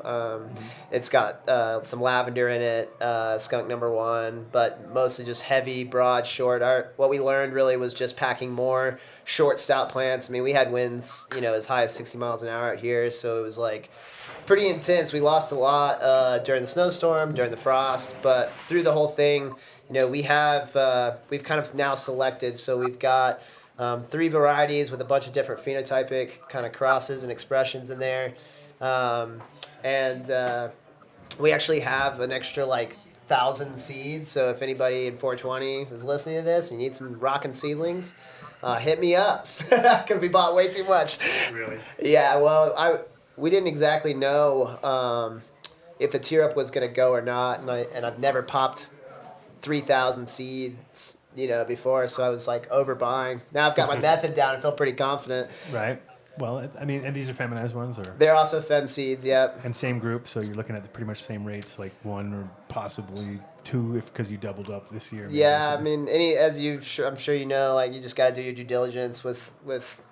Anytime you're running fem, you just got to do your due diligence. I mean, you got to treat every crop pretty much the same, whether it's femmed or not, or autoflower or not. You got to really just kind of it was kind of like we were talking earlier, and he was saying about the rice fields with our buddy earlier when he was saying, they were growing up and they were doing hectares and hectares of rice. How do you look at each individual rice plant growing up and be like, that one looks kind of funny right there. You know what I mean? Whereas cannabis, I mean, it's a little bit, maybe there's a little more things to look at, but at the same time, there's actually when you start thinking about it, no, rice, if you can look at that pattern, you probably can spot the one bad one if you're really good after a while, way the fuck out there, that one is looking a little funny, and you go out and you inspect and you find out it's either a pest or something, I walked that field so many times. I mean, there was portions where we had water issues on our pumps. We feed through a dosatron, and it was just we were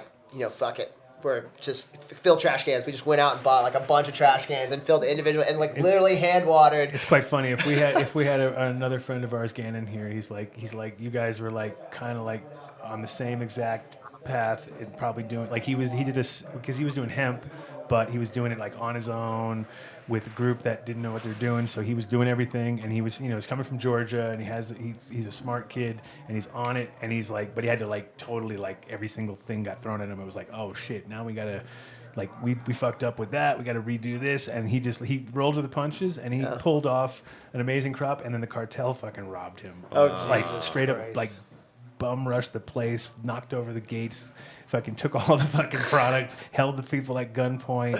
You know, it was like, oh my god, nothing like that's gonna happen to you. No, well, I mean, out here, that's the beautiful thing about the community out here. I mean, like, let's be real, like. The San Luis Valley is kind of the Wild West of Colorado. Oh, for sure. It's a strange place. Well, when we came up here, there's like 3 open graves in front of our fucking spot right here. So it's just like that's how it rolls around here. I was like, is that what you do? You just got these random open. He was like, yeah, you know, this is. I wasn't sure, and I was coming here, and I wasn't sure what we were coming here for at that point. I was like, oh, I see 3 holes, and I got me, Kate, I got me, MTI, and Dave. So Dave, are you alive? You're like Skeletor. He's muted. I can't hear it. No. Yeah, you're muted. You're muted. Sorry. I was doing the Ed McMahon laugh too. I guess you didn't hear it. No, it's good. We're good. We'll survive. How you doing? I'm surprised. Well, yeah, you had 3 hours sleep, so that's again you're disqualified. I was here last night, but not you guys. You guys could do whatever you want. Dave, this is his job. This is like he's worked all year to this point, and he failed us. So, anybody out there could do a good Ed McMahon laugh? It's all. Send in your resume to Dundeal at AdamDunnShow.com. Yeah, that's it. Ross has got a pretty good one. You might want to watch out. But he's got to put on a lot more weight if he wants to do the full thing. Not no. I'm talking Ed McMahon weight.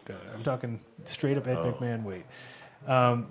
So you guys now are phase 2, or you're going up to tier 2? Tier 2, yeah. Which is how many? It's 36. Oh, nice. Yeah. So that's an acre. Yeah, no, you can really cram them in. I mean, that's kind of too much, actually. Yeah, it's probably too much. In a way. We're gonna pack them in, use the same amount of water. I'm all on drip, so we fed a lot of negative space. Our season's so short out here, you know. That's one thing about Colorado. Oregon's got a little bit longer season, but yes and no. I mean, but you also got a lot more mold, so exactly. It's like you got the guarantee. Like it's not. Is it worth the 2 weeks extra to have that just a chance of getting mold? So the thing is, it's always good to get in and get out as quick as possible, without obviously you want the plants to thrive to their potential, but.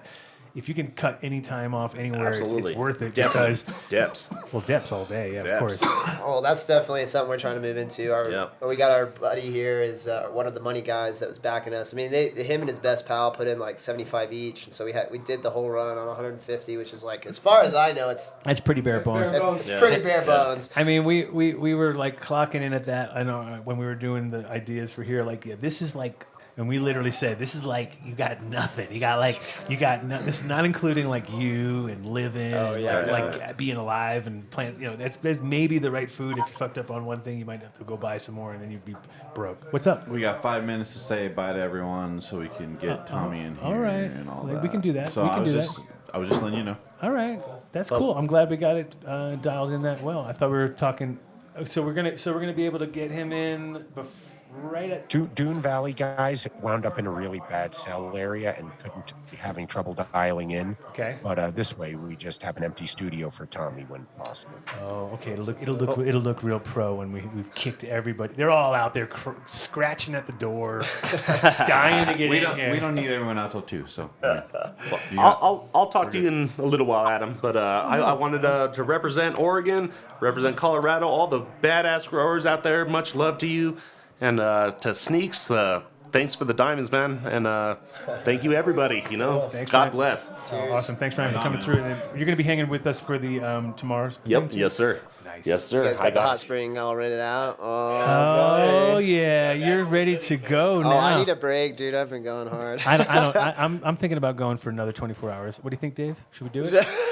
We only got 25 more minutes left officially, and everything beyond that is just gravy, right? And it's hanging with Tommy, so that is true gravy. Is he the last guest on this? Yeah, that's what's up. It's a good. Well, except for Aaron Zeman's going to try to bum rush the show at the end, so we'll see.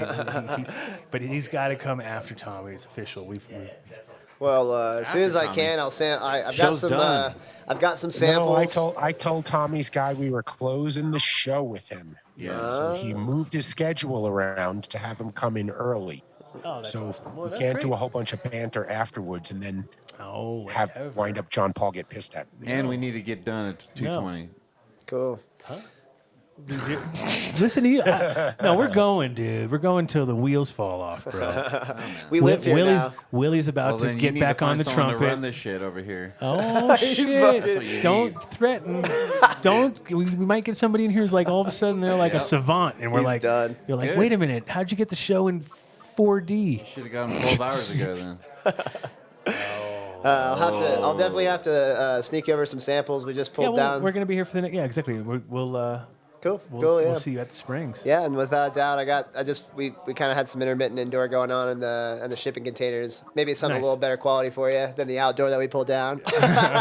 Hey, but it all sold. You know what I'm saying? So it sells. It got you to tier 2, right? Well, we got through it all anyway. And when we first came out here, I was like, kind of like, oh, so going to Mike, like, so how many people failed? And he's like, nobody. And I'm like, what? Come on, somebody had to fail. But there was like, people who knew they couldn't do it. It wasn't that they they basically realized they were in the wrong thing. There's a couple of those, and then shifted the ownership, et cetera, et cetera. But the actual thing always seemed to work because it's because of the low fucking place where you had to come in. If you can get for 150, there's nowhere in America that you can pretty much grow a legal crop at these days, and be able to do another one. Yeah. Maybe once, but Yeah, well, we're definitely out there looking for some more investment too. I mean, recapitalization.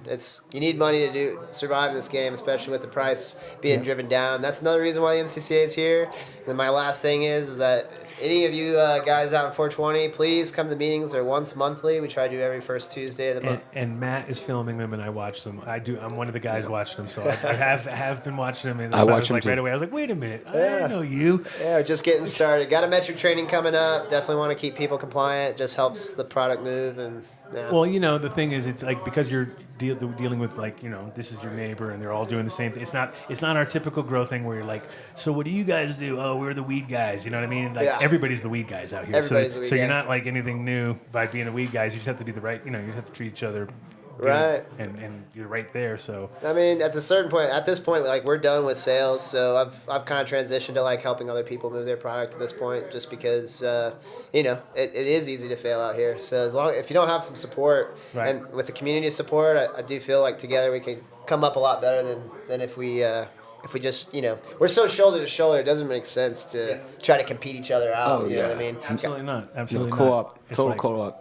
And that's the cool, and that's the spirit of cannabis in a sense all the way around, right? Like, Absolutely. and it's getting less and less, and it's like when you find, I mean, the one thing that is, especially coming from the traditional market and stuff, it's great to see people who can make that transition, and it's really sad to see people who deserve to and didn't get a chance to. You know what I mean? So Yeah. it's cool now that we're making those dreams come true out here as much as we can. Absolutely, and I'll say again too, like just for anybody that ever just we're an open book. I'm absolutely a novice, but this is a very different place, and so if you need any help, please, we'll do the best we can. One thing that we're bringing here, Aaron, that you may not know about is all of our sponsors to the Adam Dunn Show, New Millennium, the lighting from Illuminar, Build a Soil. Absolutely, those guys are awesome. Yeah, those guys, they are going to put merchandise and all the equipment and all the stuff here down on the site and come through the Dunn deal here. So we can help you guys control cost in and out. And of course, we're a cultivation company too. And genetics, so that's the main deal that was formed here. Was Adam's bringing all of his genetics here for you guys to run because they're in metric also. So. Oh, they're in metric also. Oh yeah, Well, we're already there, brother. Yeah. No more backdooring. It's a real pleasure to meet you, man. That's why we're here. All right. All right, later, guys. Shitty Jamie's about to explode. All right, thanks. Later, guys. Tommy's not gonna come now. All right. DJC that's freaking out, not me. I'm not freaking out. I'm doing my I'll job. bring you guys a little something to the Springs next time we see each other. Tomorrow? Yeah, absolutely. John, lad, brother. Grab one of my cards from the table. I will. All right. So now we got to. So the guys aren't on Zoomers now. Yeah, but their Zoom thing wasn't working right. Clear the studio. Who? We got Tommy coming on at the end. So you want to hang out, Mike? Come on in. Come on. Now we're allowed to have obviously our crew in here, right? Dave, there's no, can't not kick Mike out. You're gonna make me be the bad guy. This is the owner John of the place. Paul, He's about to give him. John Paul was very clear. Yeah. He did not like the last time when there were all those people on. All right. Well then, all right, man. Everyone be quiet. Your name that's on the all. show. It's okay. Everyone be quiet. Mute We're mute here my mic. together. Yeah, I'm sure Tommy's cool. We're not gonna make it. Will not be a train sure wreck. he'll be cool with it, but this is what. Well, I mean, Jean Paul was supposed to actually come down here and talk to the man right here himself, so that would be a perfect opportunity for them to, we're making it happen. That was the original plan. Oh, Victor's here. Victor's watching.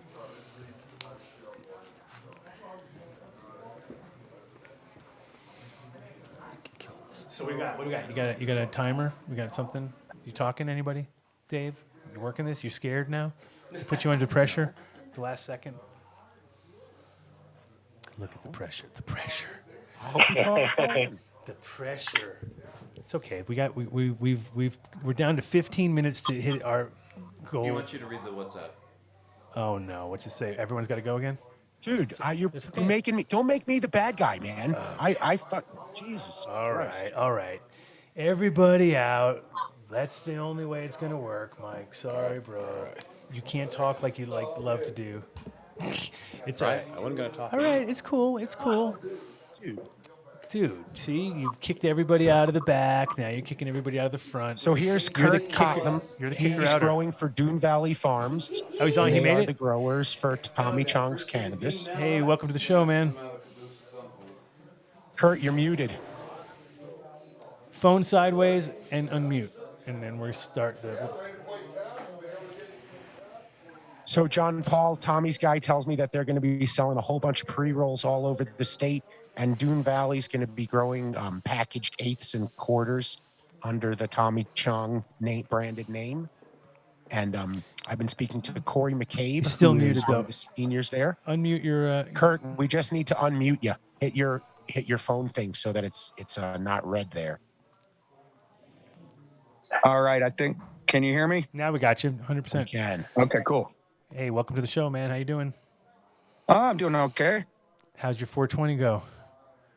Oh, it was pretty good. I actually walked into a bamboo stake on 419, so my 420 wasn't great.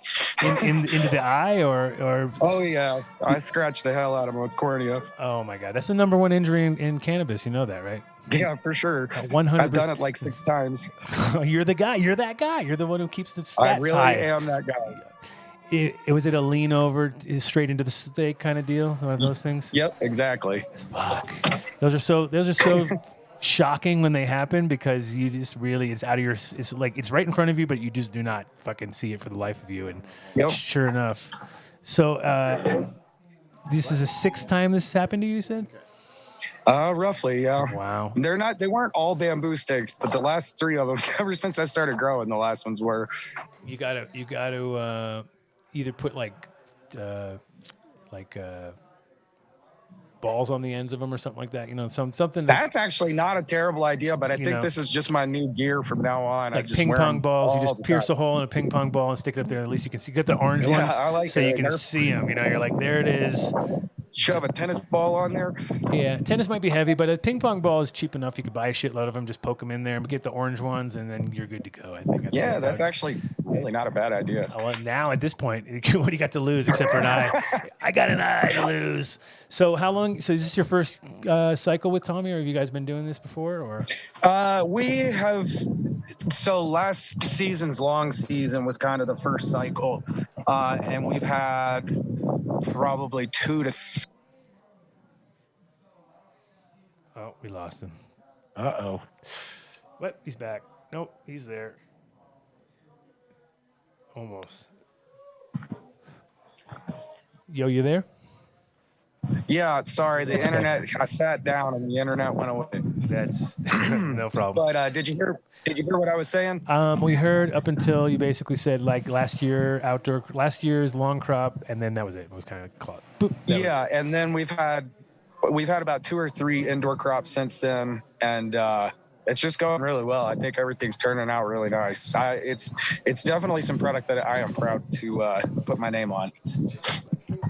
That's awesome. And then Even though Tommy's definitely the name attached to it. Sure, but what better way to get your brand out, right, than the man himself? Yeah, it's very exciting.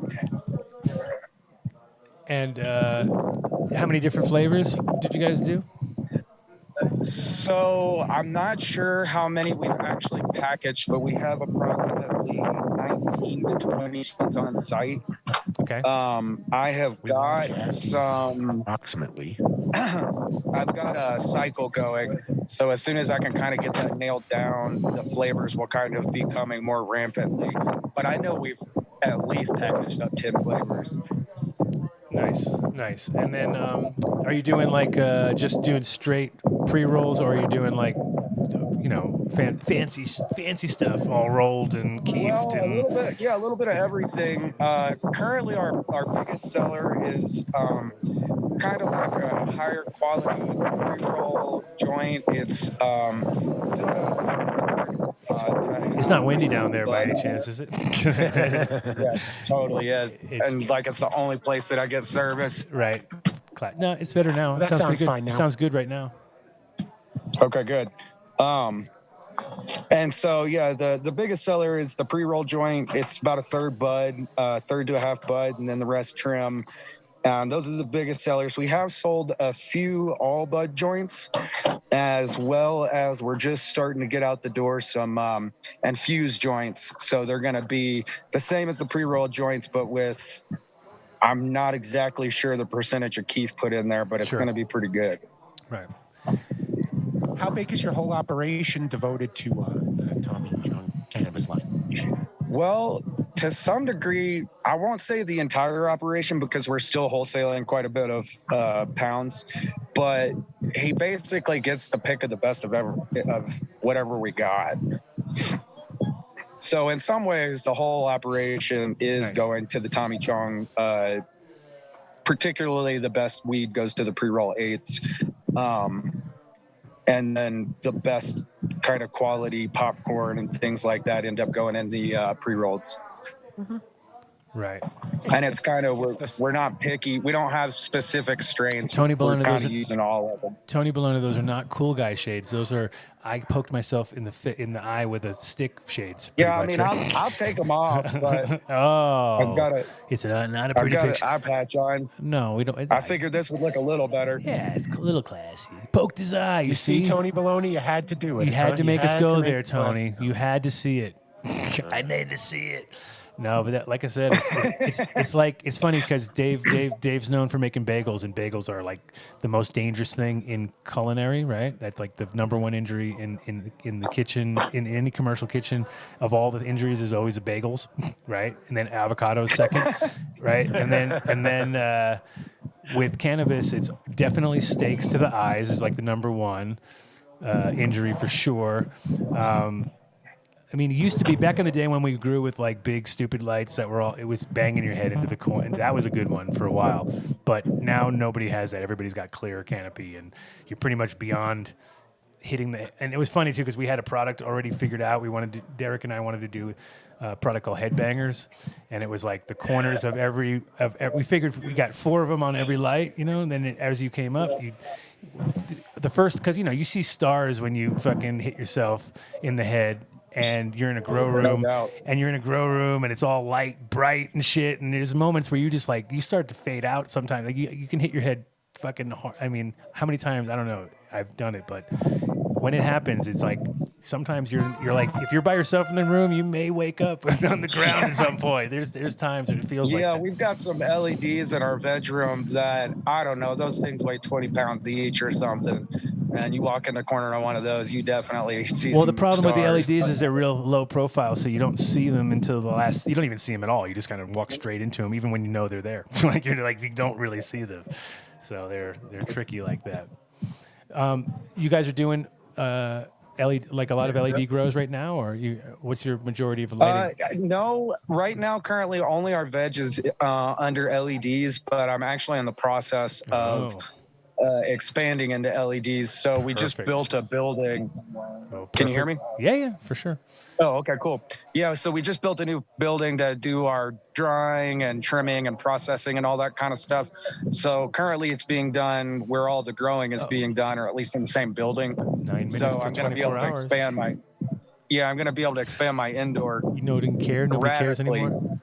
No one cares that we got into 24 hours. By the way, I'm sorry. I'm just interrupting you, but we're 9 minutes. Worries. We're 8.5 minutes away from 24 hours. So we've then achieved our goal, and at that point, it's all gravy. After that, then we bring on Tommy, the gravy man. He coming in with the gravy. But no, it's so that's cool that you're in that phase right now, because we definitely have people to bring to you for lighting, to check out your spot, and possibly like that'd be great right away, get somebody on there and make some because it is really at that point where everybody's going to have to upgrade no matter what, even if you think. I mean, California, it's mandatory in California. In my mind, like Colorado follows about 10 years behind California on almost every proposition. Yeah. So it's just a matter of time. Maybe not that much even. I think everything's like 2 years now, because things just move so quick. Everybody, if there's an opportunity to make and they're money, also popping up everywhere. Yeah, if there's a way for them to make money, like, hey, we can make everybody buy new lights, and then but of course, I mean, the killer part is that, if you get in right now, you can actually get in at a point where you're only paying a couple $100 a light, because there's so many rebates and refunds and the way they work it in. And then if you take that into account with, on top of that, the savings, it only makes sense. Yeah, the savings are pretty on the models I've been looking at. The ROIs are definitely positive. Yeah. No, it's for the same energy footprint, I can theoretically produce twice as much cannabis. So. Mm-hmm. And we were talking about earlier, it's all about the amount of you start doing the math. You're like, okay, I spend X amount per year on just cooling this room down, and I can go 10 degrees warmer or 9 degrees warmer, no problem, and the plants actually thrive in that condition. That just saved me, $20,000 a year, just right out of the gate. You know what I mean? Yeah, that's always been my favorite part about LEDs, is like the room needs to run warmer for them to get utilized, and it's always been better for my HVAC. Mm-hmm. Exactly. Yeah, guys, 24 hours is not enough time to give away every single thing possible in the world. Sorry, that's that's the end of this show.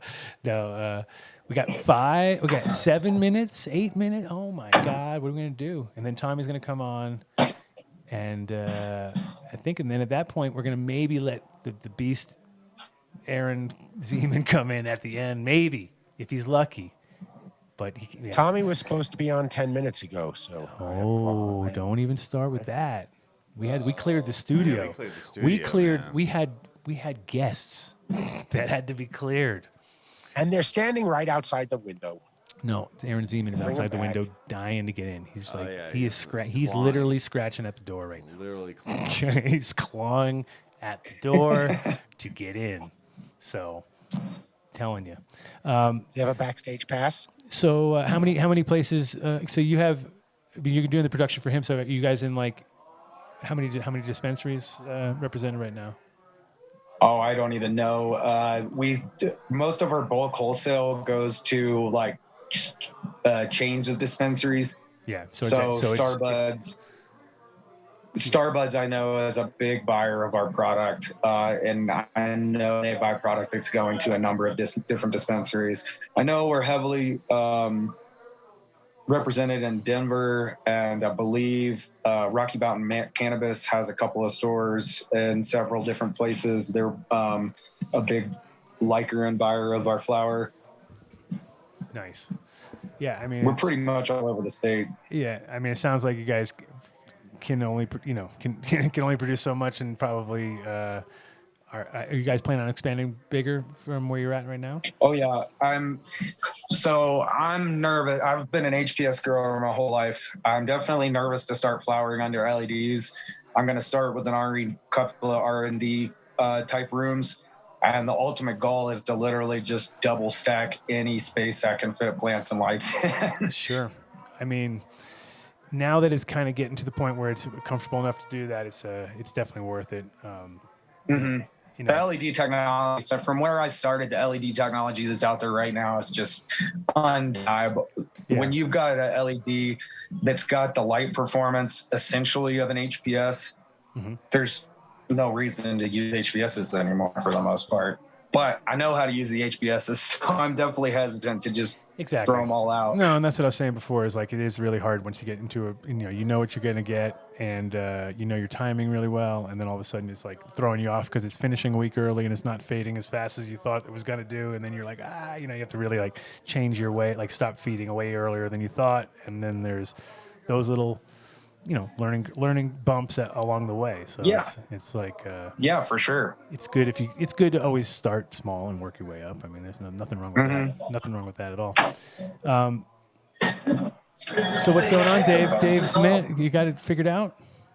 My last one was he'll be on at 2:00 from John Paul. He has the links. He has the Zoom thing. Yeah. And what could I do, man? He's here. I'm here. We got 3 minutes till we're at the 24-hour mark. So we just know we did it. That's all that matters. That's all that matters. That's all that matters. We came. We saw we did not and deliver. Rob back We came. in We and saw we let's did all not chat, deliver. We have tons of products to give away now, and we're just going to go home and use them all myself. Bring Rasta Rob and Mike back in. No, bring him back in. No, we don't. No, because it's going to all switch up on us. For the final for the thing? What's going on? We're not there yet. We didn't do it. We didn't do it, guys. I think Dave thinks he's going to be a no-show. What, Dave? You have no faith in Tommy coming through? Is that what you're saying? I have tons of faith, but celebrities and busy schedules and guys who've been on shows for 23 hours and 57 minutes are just chop live over here. You just left me. Here it comes. No, so let me just say, I'm quite impressed by your prowess to make it. I think you actually got like more. You found more energy as the show progressed. Yeah. Whereas looking at Mark and myself, it went completely the other direction. The tank was full, and then it gradually drained. I don't know what's in that fruit plate that Cece brought you, but you might want to package it and market it as a. It's herbal stimulant. It will not be the same after probably like an hour from now when I'm like completely crumbling.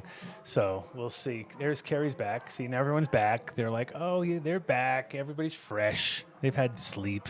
This is where I become shitty Jamie, right? Yeah. Mark, 3 minutes left. I'm gonna get all bitter. No. Hey, check this out. What's that? 24 hours is a long time. Look at this. What's happening? Hold on. We gotta start over again. No. You didn't push play. You did not push record, bro. I didn't. 24 hours later. Hey, check this out. He never started. What happened? Are we in trouble? We got a fish shit entry. Oh damn! That is like super high tech. What the? Mike Anthony. Wow. That's you or me? I can't even tell from here. So Who is that? I hope it's you. I hope it's Holy you. fuck, that's me. I didn't even realize that was me. You did not know it was you. You thought you were razzing on me. I thought that was you. I look good. I look good. That is the best one yet. Yeah, you do, Mark. That is the best fish shit ad yet. That's the cover of the calendar right there. That's the calendar. We have a winner. That is a calendar cover right there. Because that's what I was hoping we could pull off, like 12 good shots. And I think, wow. 5 gallon, 5 liters goes to, who's that? Who is that?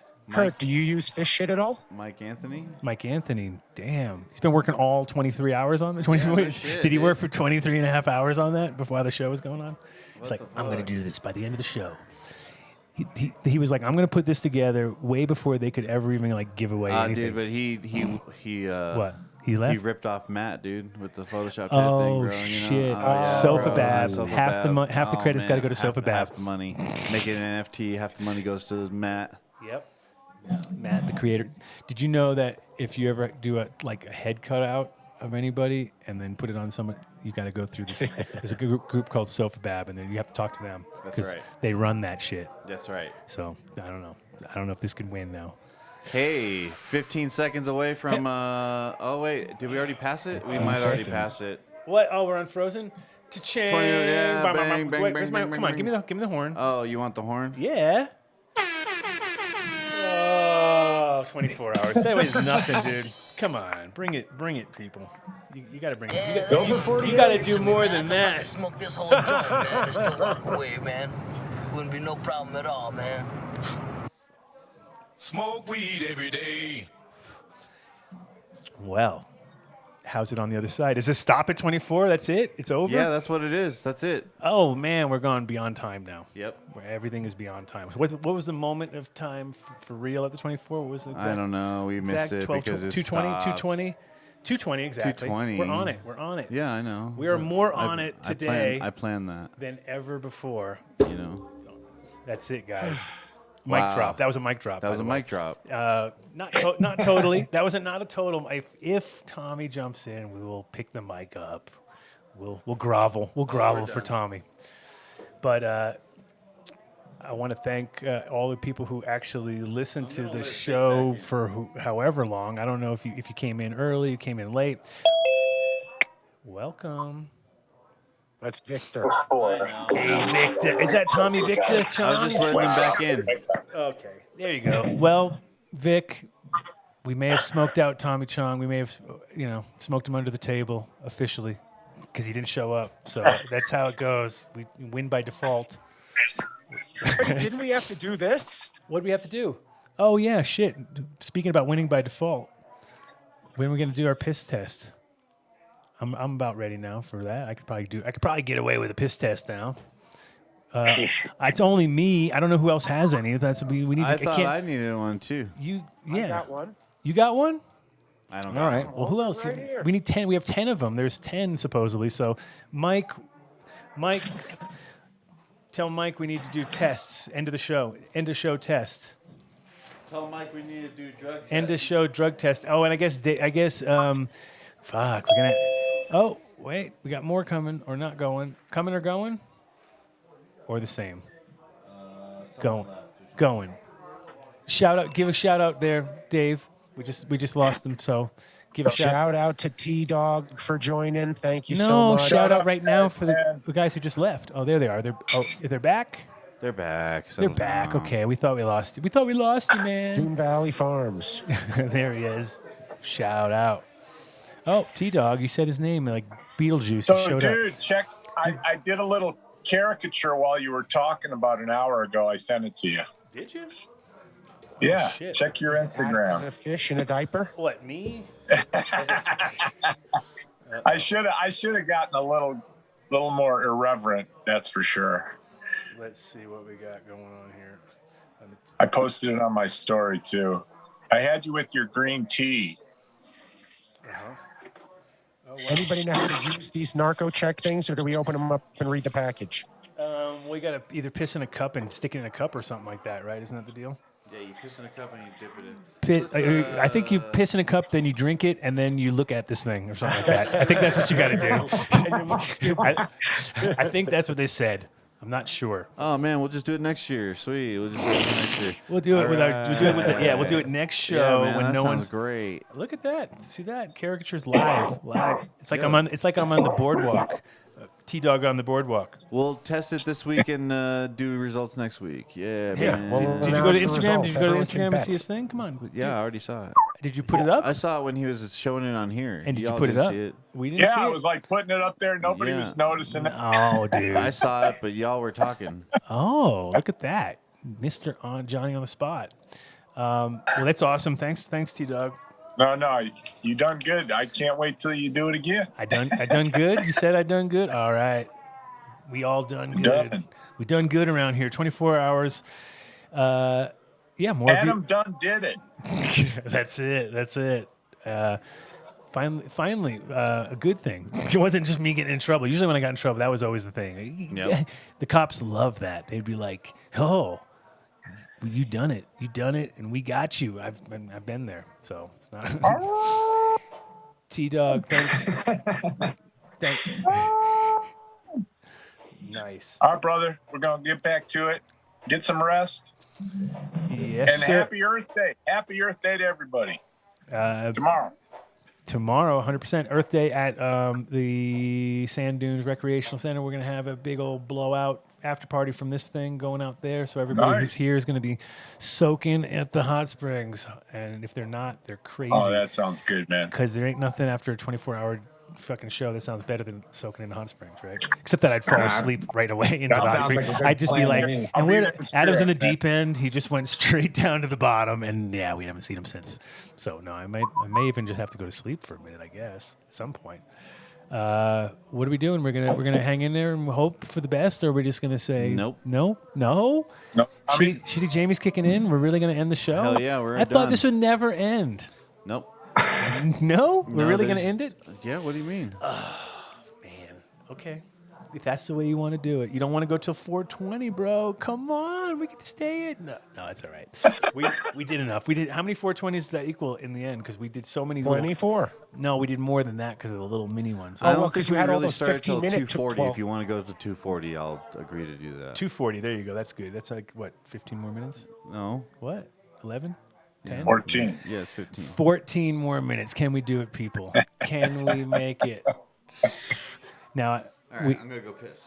Anybody wants to go back into the show and pull out as many stills of MTI sleeping, I would like to see if we could just calculate how many actual micro sleeps he had. He had a lot. He did good. He's here. That's important.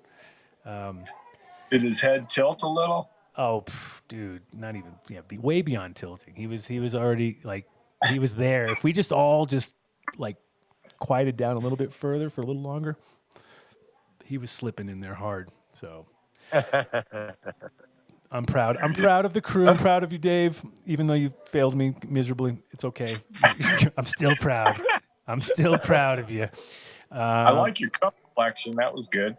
And I'm proud, and I'm super happy to be part of Area 420 down here. I got my own acre, and I got my own street. So I feel like the show was a roaring success. And we got an acre to the guys from Cornbread Mafia, which Johnny Boone. Shout out to Johnny and to the crew, and we're going to be neighbors. And it was a pretty dramatic day. Lots went down. You know, we pulled it off. A few things, as usual. A bunch of people didn't show up, and a bunch of people did show up. That was good that you went outside too. I like that. Yeah, at least once. I got to go out once, right? For this. Now it's okay. Now it's ready for me. So I want to thank everybody again, and I guess we're no show this Friday, and I don't know what we're doing. We may try to pull some old show or something weird, or I don't know. We'll figure something out, but we'll try to give you something to look at since now people were actually saying like they liked this format, like they think I'm going to do it again or something. Like it's not happening, guys. Maybe, but next time it'll be 48 hours. Right? Are we doing 48? We're going 48. We got to just double down. I just died right? a little. You just died a little? Well, double down on the bagels next time so you can survive. And actually double down on the cream cheese, I think, because we had enough bagels. You just didn't. Yeah, I brought half. You guys are doing a service. You are. Believe it or not, you're doing a service. Are we? Oh, good. I'm glad we're doing So something. let's run down the list. Just shout out to all our fine sponsors who supported us this whole time, and we really didn't give them any dedicated time during this. No, I don't know my cheat sheet. We were all over the place as usual, but we were squirming to survive this one. We just had to get through it, boys. We made it. Well, my little thing I say is pretty much what you guys are. What is that? I even got it on my shirt here. Where is it? Educate, elevate, celebrate. That's it, right? Right. So I can go down the list of people on the show if you want me to do that and say shout outs to all of them. Like, do it. That will add the extra. That'll finish the show off. Shout out to Carrie Cardi. I'm gonna go watch on my computer. I'm gonna go take off, man. Get a little hit. For sure. Shout out to Mark Rose, checked in earlier. Peace. Shout out to Ryan Laughlin. He didn't show up, but he did check in with us, and he was in Puerto Rico with bad reception, but definitely shout out to him. Shout out to Summer Star, who was on the show. Hey, man, thank you, guys. But he did check in with us, and CMTI. He was in Puerto Rico with Thanks for popping in, dude. Yeah. Shout out to Summer Star. Thanks, guys. Shout out to Willie Waldman, of course. Shout out to 937 Genetics. Shout out to DJ Mateo, of course. We did not catch him on the second round. I had a feeling he might miss out on that, but we had Fast and and Frank here. So that was awesome. Shout out to Mojave. Shout out to the Nose. Shout out to Miles. Shout out to Andre. Shout out to James Loud, Marlon Asher, Doug for trying but being on just a day ahead. Missed out by a day. Close. Next time. Shout out to Danny Danko, of course. Shout out to, Danny, formerly known as Danko. I have it listed here. Sorry, I had to be correct on that one. Yeah. Anthony Walker, of course. Shout out to him for coming in. What's up? He's right there. It's like, what? I'm shouting out Tommy, even though he didn't show up, but it's okay. We'll do it. That's all right. We'll get him again. He's gonna come in. Now we go. Yeah, now he knows. We waited 24 hours to see Yeah, you, we man. waited 24 hours. I just waited 24 hours. All I wanted. All I needed was a Pepsi. And shout out to Fab Five Freddy, of course. That was awesome. And as always, bringing fucking the real news from the street. He gave us the real news. A shout out to everybody in the chat room who stuck by us for 24 hours, and everybody who watched the show live in part or whole. Right. And then shout out to Dredd, of course, who jumped in. Shout out to the guys over at Stash, which is the same as my Stash, which he didn't show up, but reminded me of, so I got that one. Nice. Shout out to DSG Labs, to Esatech, James Bean, shirt on the scene. James Bean, shirt on the scene. Yeah, dude. With that massive shirt, bro. We need all those matching shirts for the show now. Get me a set. I would rock one. Send us a set of shirts and we will wear them. I would wear one on Suburban House Radio. What's going on? Is that us going back? Victor's there we getting go. muted. Victor getting muted again. Shout out to Funksta, of course. That was awesome. Shout out to Bobby Black, April Black, Nikola Tesla. See, I put him on the list thinking he would not show up, and there he is in our. It was he was here for hours. He killed it.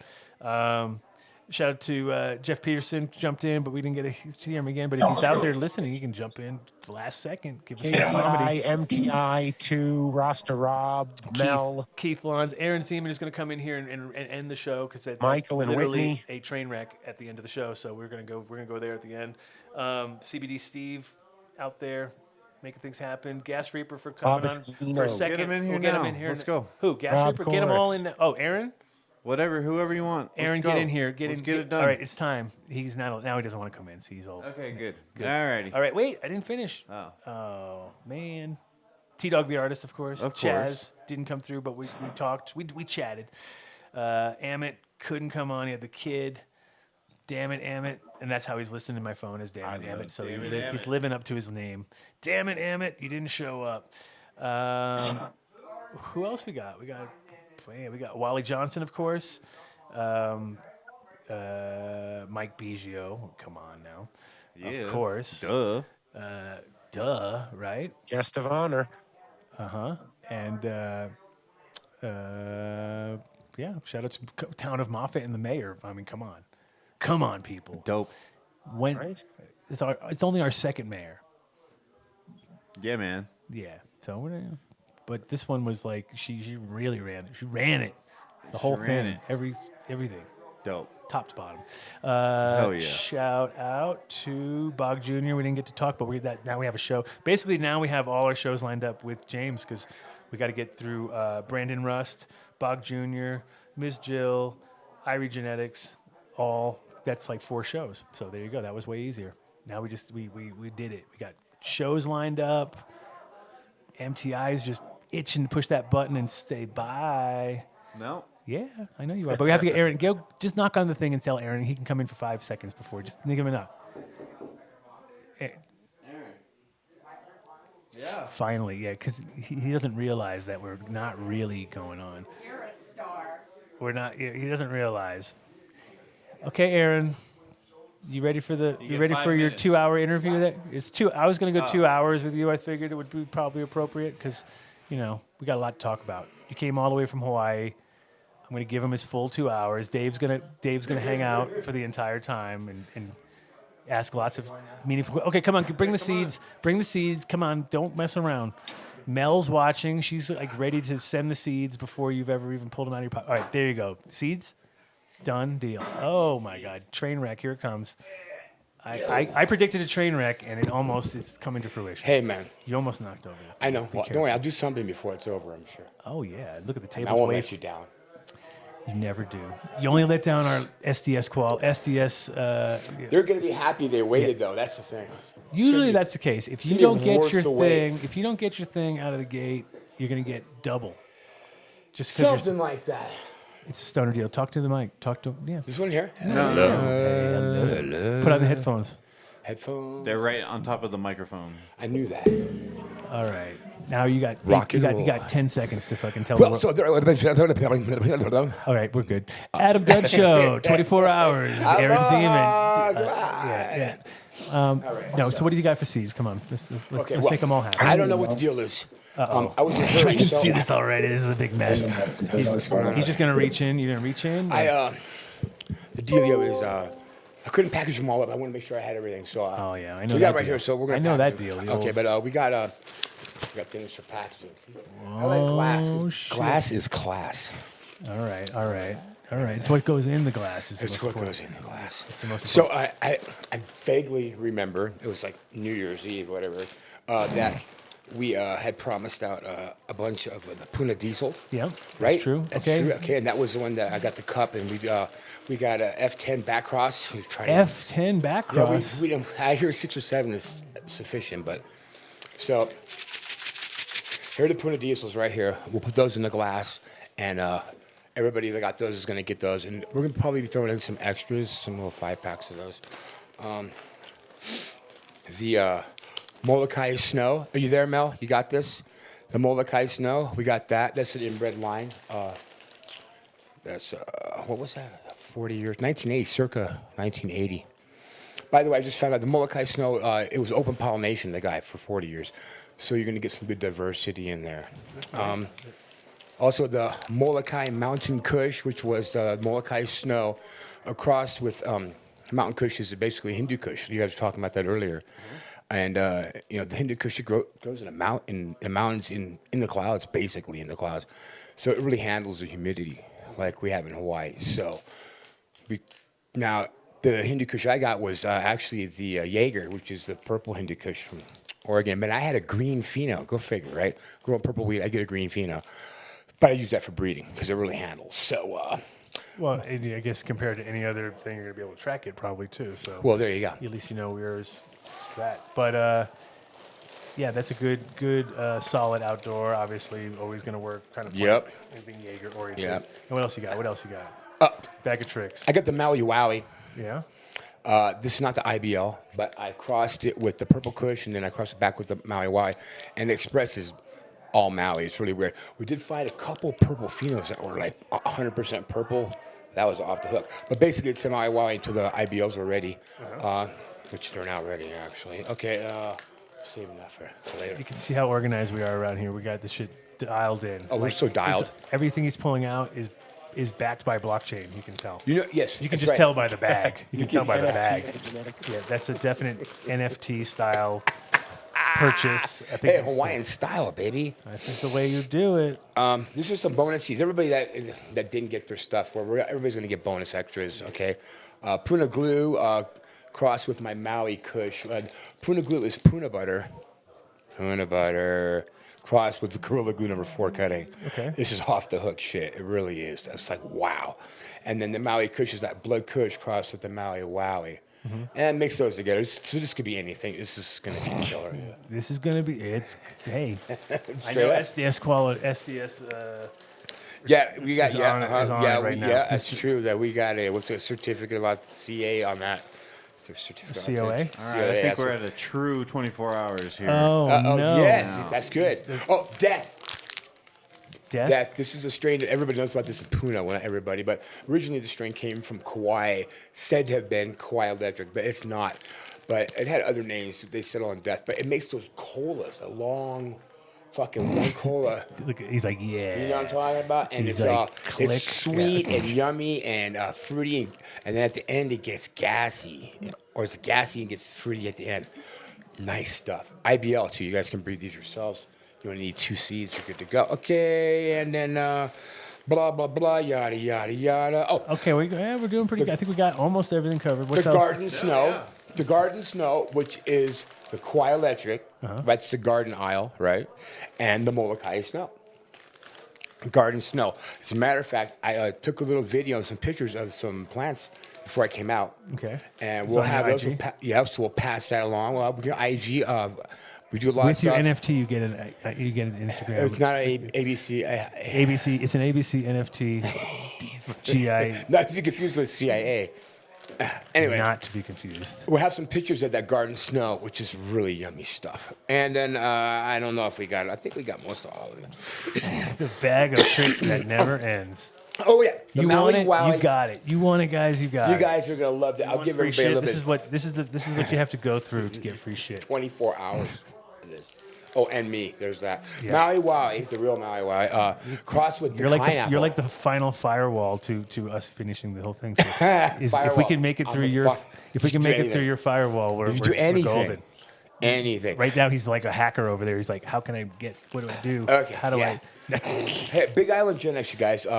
You know, these Hawaiian strains, you know, I got from somebody else, and they're like 40 years old, and they're 20 generations. But Big Island Gen X, you know, myself as a breeder, I've been working on my own stuff, and the one that I'm most proud of actually is Dakine apple. Dakine, which is anything, or the chronic Dakine apple, and that's my strain. And so I crossed the Maui Wild with Dakine apple, and. You know, the real Maui Wowie, the reason it's called that now that I've grown it is it just at one point, after not even 2 weeks, it just makes these buds that are just super big and fat with these big pods, but solid, right? And you're just like, wow. Sounds like a lot of problems. Solid, No, giant buds that are they just don't dank mold. and covered and not molded. Yeah. Sounds like a huge problem, bro. And I don't know how you can how you deal with that. I don't know. And it's too stony. I didn't like even smoking at first because. Well, I mean, what do you think about all these things? Like, and coming from the island, of course, it's one condition. But has any of these been indoor, outdoor, greenhouse, hoop? You know. Oh, all outdoor and all greenhouses all can handle in. I mean, indoor, you can always dial in shit a little tighter. Right. A lot of this stuff will have some fatter leaves, you know, so you can get your shorter, fatter, more indoor type of stuff. Yeah. I like to play with the sativa. I'm a sativa believer. You know that. Shout out to Sativa Believer if he's out there still. There He's you go. rocking my Sage and Sour in Amsterdam forever. Oh, man. Okay, Say, hey, what's that plant you got out there? that's not my plant. That's actually Matt. You need to talk to Matt. It was something. That's nice. I like that. Whatever that was, I was like, I like that. It's from seed too. You can tell. Seed. Yeah, it's not that top cola is fucking. It's look at just that a blockhead nice little thing. plant. Okay, so hold on. hold on. We got. Oh no, One more. Willie's gonna come in here, and then it's Okay, gonna be. I'm gonna hook y'all up. We're gonna get the list from Mel. We're gonna get theirs. Alright. But I brought something. That Tell us. This is break it down. Last. man. The final. You gotta do better than the last time. Adam. What doing so? I know. I'm still sitting on it. I know. It's It's not that okay. I've done It's okay. anything with That's it. okay. And I had nowhere safe to do it, and I didn't really want to do it. I unless found the it's- pheno anyway, so we're on our way, right? All right. It is really nice, but this is special. This is different. What's this one? This is here. Take that. kg is this kilogram of something? What is That's, it? that's Killer green bud. The Kona Gold. Kona Gold. Oh. The real Kona Gold. Wow. And from Big Island Genetics. Right, but like so you did your own inbred this one from. This from my same source, the Ghost, Mhm. right? And yeah, it's an inbred line. However, you know the same genetics. You know Joe Pietri, right? Yeah. Yeah, he sells Kona Gold, whatever. That's his top one. He got it from the same guy. But he's an idiot. No, he's an idiot. What I'm saying. But that his guy, best don't shit use that guy's no, name. No, what like, I'm saying that his very best stuff Yeah. is this, and he got it from my guy. So that's Well, there you yeah. go. Well, there you go. My guy. Yeah. Hey, everyone's got a guy. Anyway. Kona Gold IBL right here. That's it. And you can find all that on BigIslandGenetics.org. See, Joe is an asshole. We all agree. I Yeah, agree. we all agree. He knows what he's talking about, but he's a dick. Oh, he's a dick. Oh my God! We're gonna get taken to court now Yeah. over that, but no, it's okay. Whatever. Yeah, whatever. 24 hours. We're allowed to say whatever we want. After 24 hours, we could just. It's all kinda weird. Yeah, we could show it in court and say, "I was up for 24 hours, Your Honor. I could have said anything. I was That's hanging right, out with. delirious. I was hanging out with this guy. I know. Look. Oh, nice. They would definitely believe anything I said after that point. You know this is true. I'm crazy. I got papers to prove it, right? So, like, what's their excuse? Huh? Okay, well, and whatever else. Like I said. Okay, so no, we got. I got some shirts. I'm gonna toss these in with whoever is appropriate. All right. You guys gotta go to BigIslandGenetics.org. Check out our thing. We finally got. I got all 5 Hawaiian strains now, you guys. So check us out. You've been yeah. You're getting told. He's like. Don't even play with me. Don't even. But hey, man. Okay. I like your scene out here, man. Nice job, man. Nice job for you coming. As always, coming through. Longest. At the end. Yeah, well, it's a long trip. Glad to see you back. This is like a little Hood Lab or a little Hoodstock sort of reunion, which is dope. Yeah, right. And we got a good vibe. I had a really good vibe. So yeah, man. Okay, once again, we're back to shout outs because we've already done them, but we're doing one more time. Shout out to everybody coming through. Shout out to Aaron for making it at the very end, bringing us the seeds, making everybody happy because now that's all they wanted. They just wanted free seeds. That's all they care about. And I'm going to throw extra my seeds in. I'm just going to leave it at that. And you'll get a surprise when you get them. There you go. We want to see Thanks you again, Adam. next week, not this Friday, because this Friday I'm going to be just chilling, sleeping this off. I'm sorry, guys. I might have to sleep sometime. Thank everybody for building this fucking place. Shout out to Matt and the crew and all the guys and girls from here at Area 420. We will be out here monthly. And I don't know about now. Well, how was your hot spring night the other night? Was that super dope or what? Did you get to go in the hot springs? Or I didn't get to go. You pushed out. They were closed by the time I got there because I got out of here so late. So and you then, just basically smelled it. And then I woke up too late, and you only have access until 9:30 in the morning. I thought the yurts had them in their fucking. No. Yurt. I thought that was the whole deal of the yurts. No. Nope. That's not cool.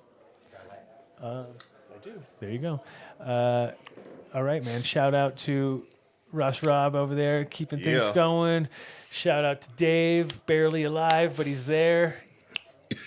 Shout out to everybody. Shout out to my beautiful wife, Cece, for keeping me alive and getting me all the right the nutrients and minerals I needed to keep alive. I know no one had faith. They all thought I'd fail.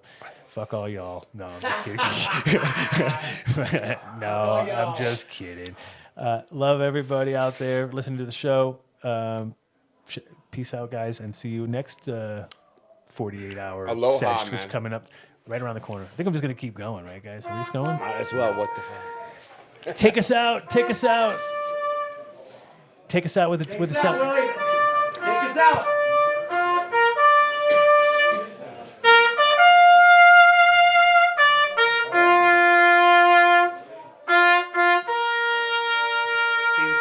Theme song. Where's the theme? I'm coming. Practically every one of the top 40 records being played on every radio station in the United States is a communication to the children to take a trip, to cop out, to groove. The psychedelic jackets on the record albums have their own hidden. This is a special question. We don't want you to smoke genetically modified ganja. We want you to smoke the real thing. We want you to smoke the natural herb. Some call it marijuana, some call it sensimedia, some call it lamb's bread, and some people call it ganja.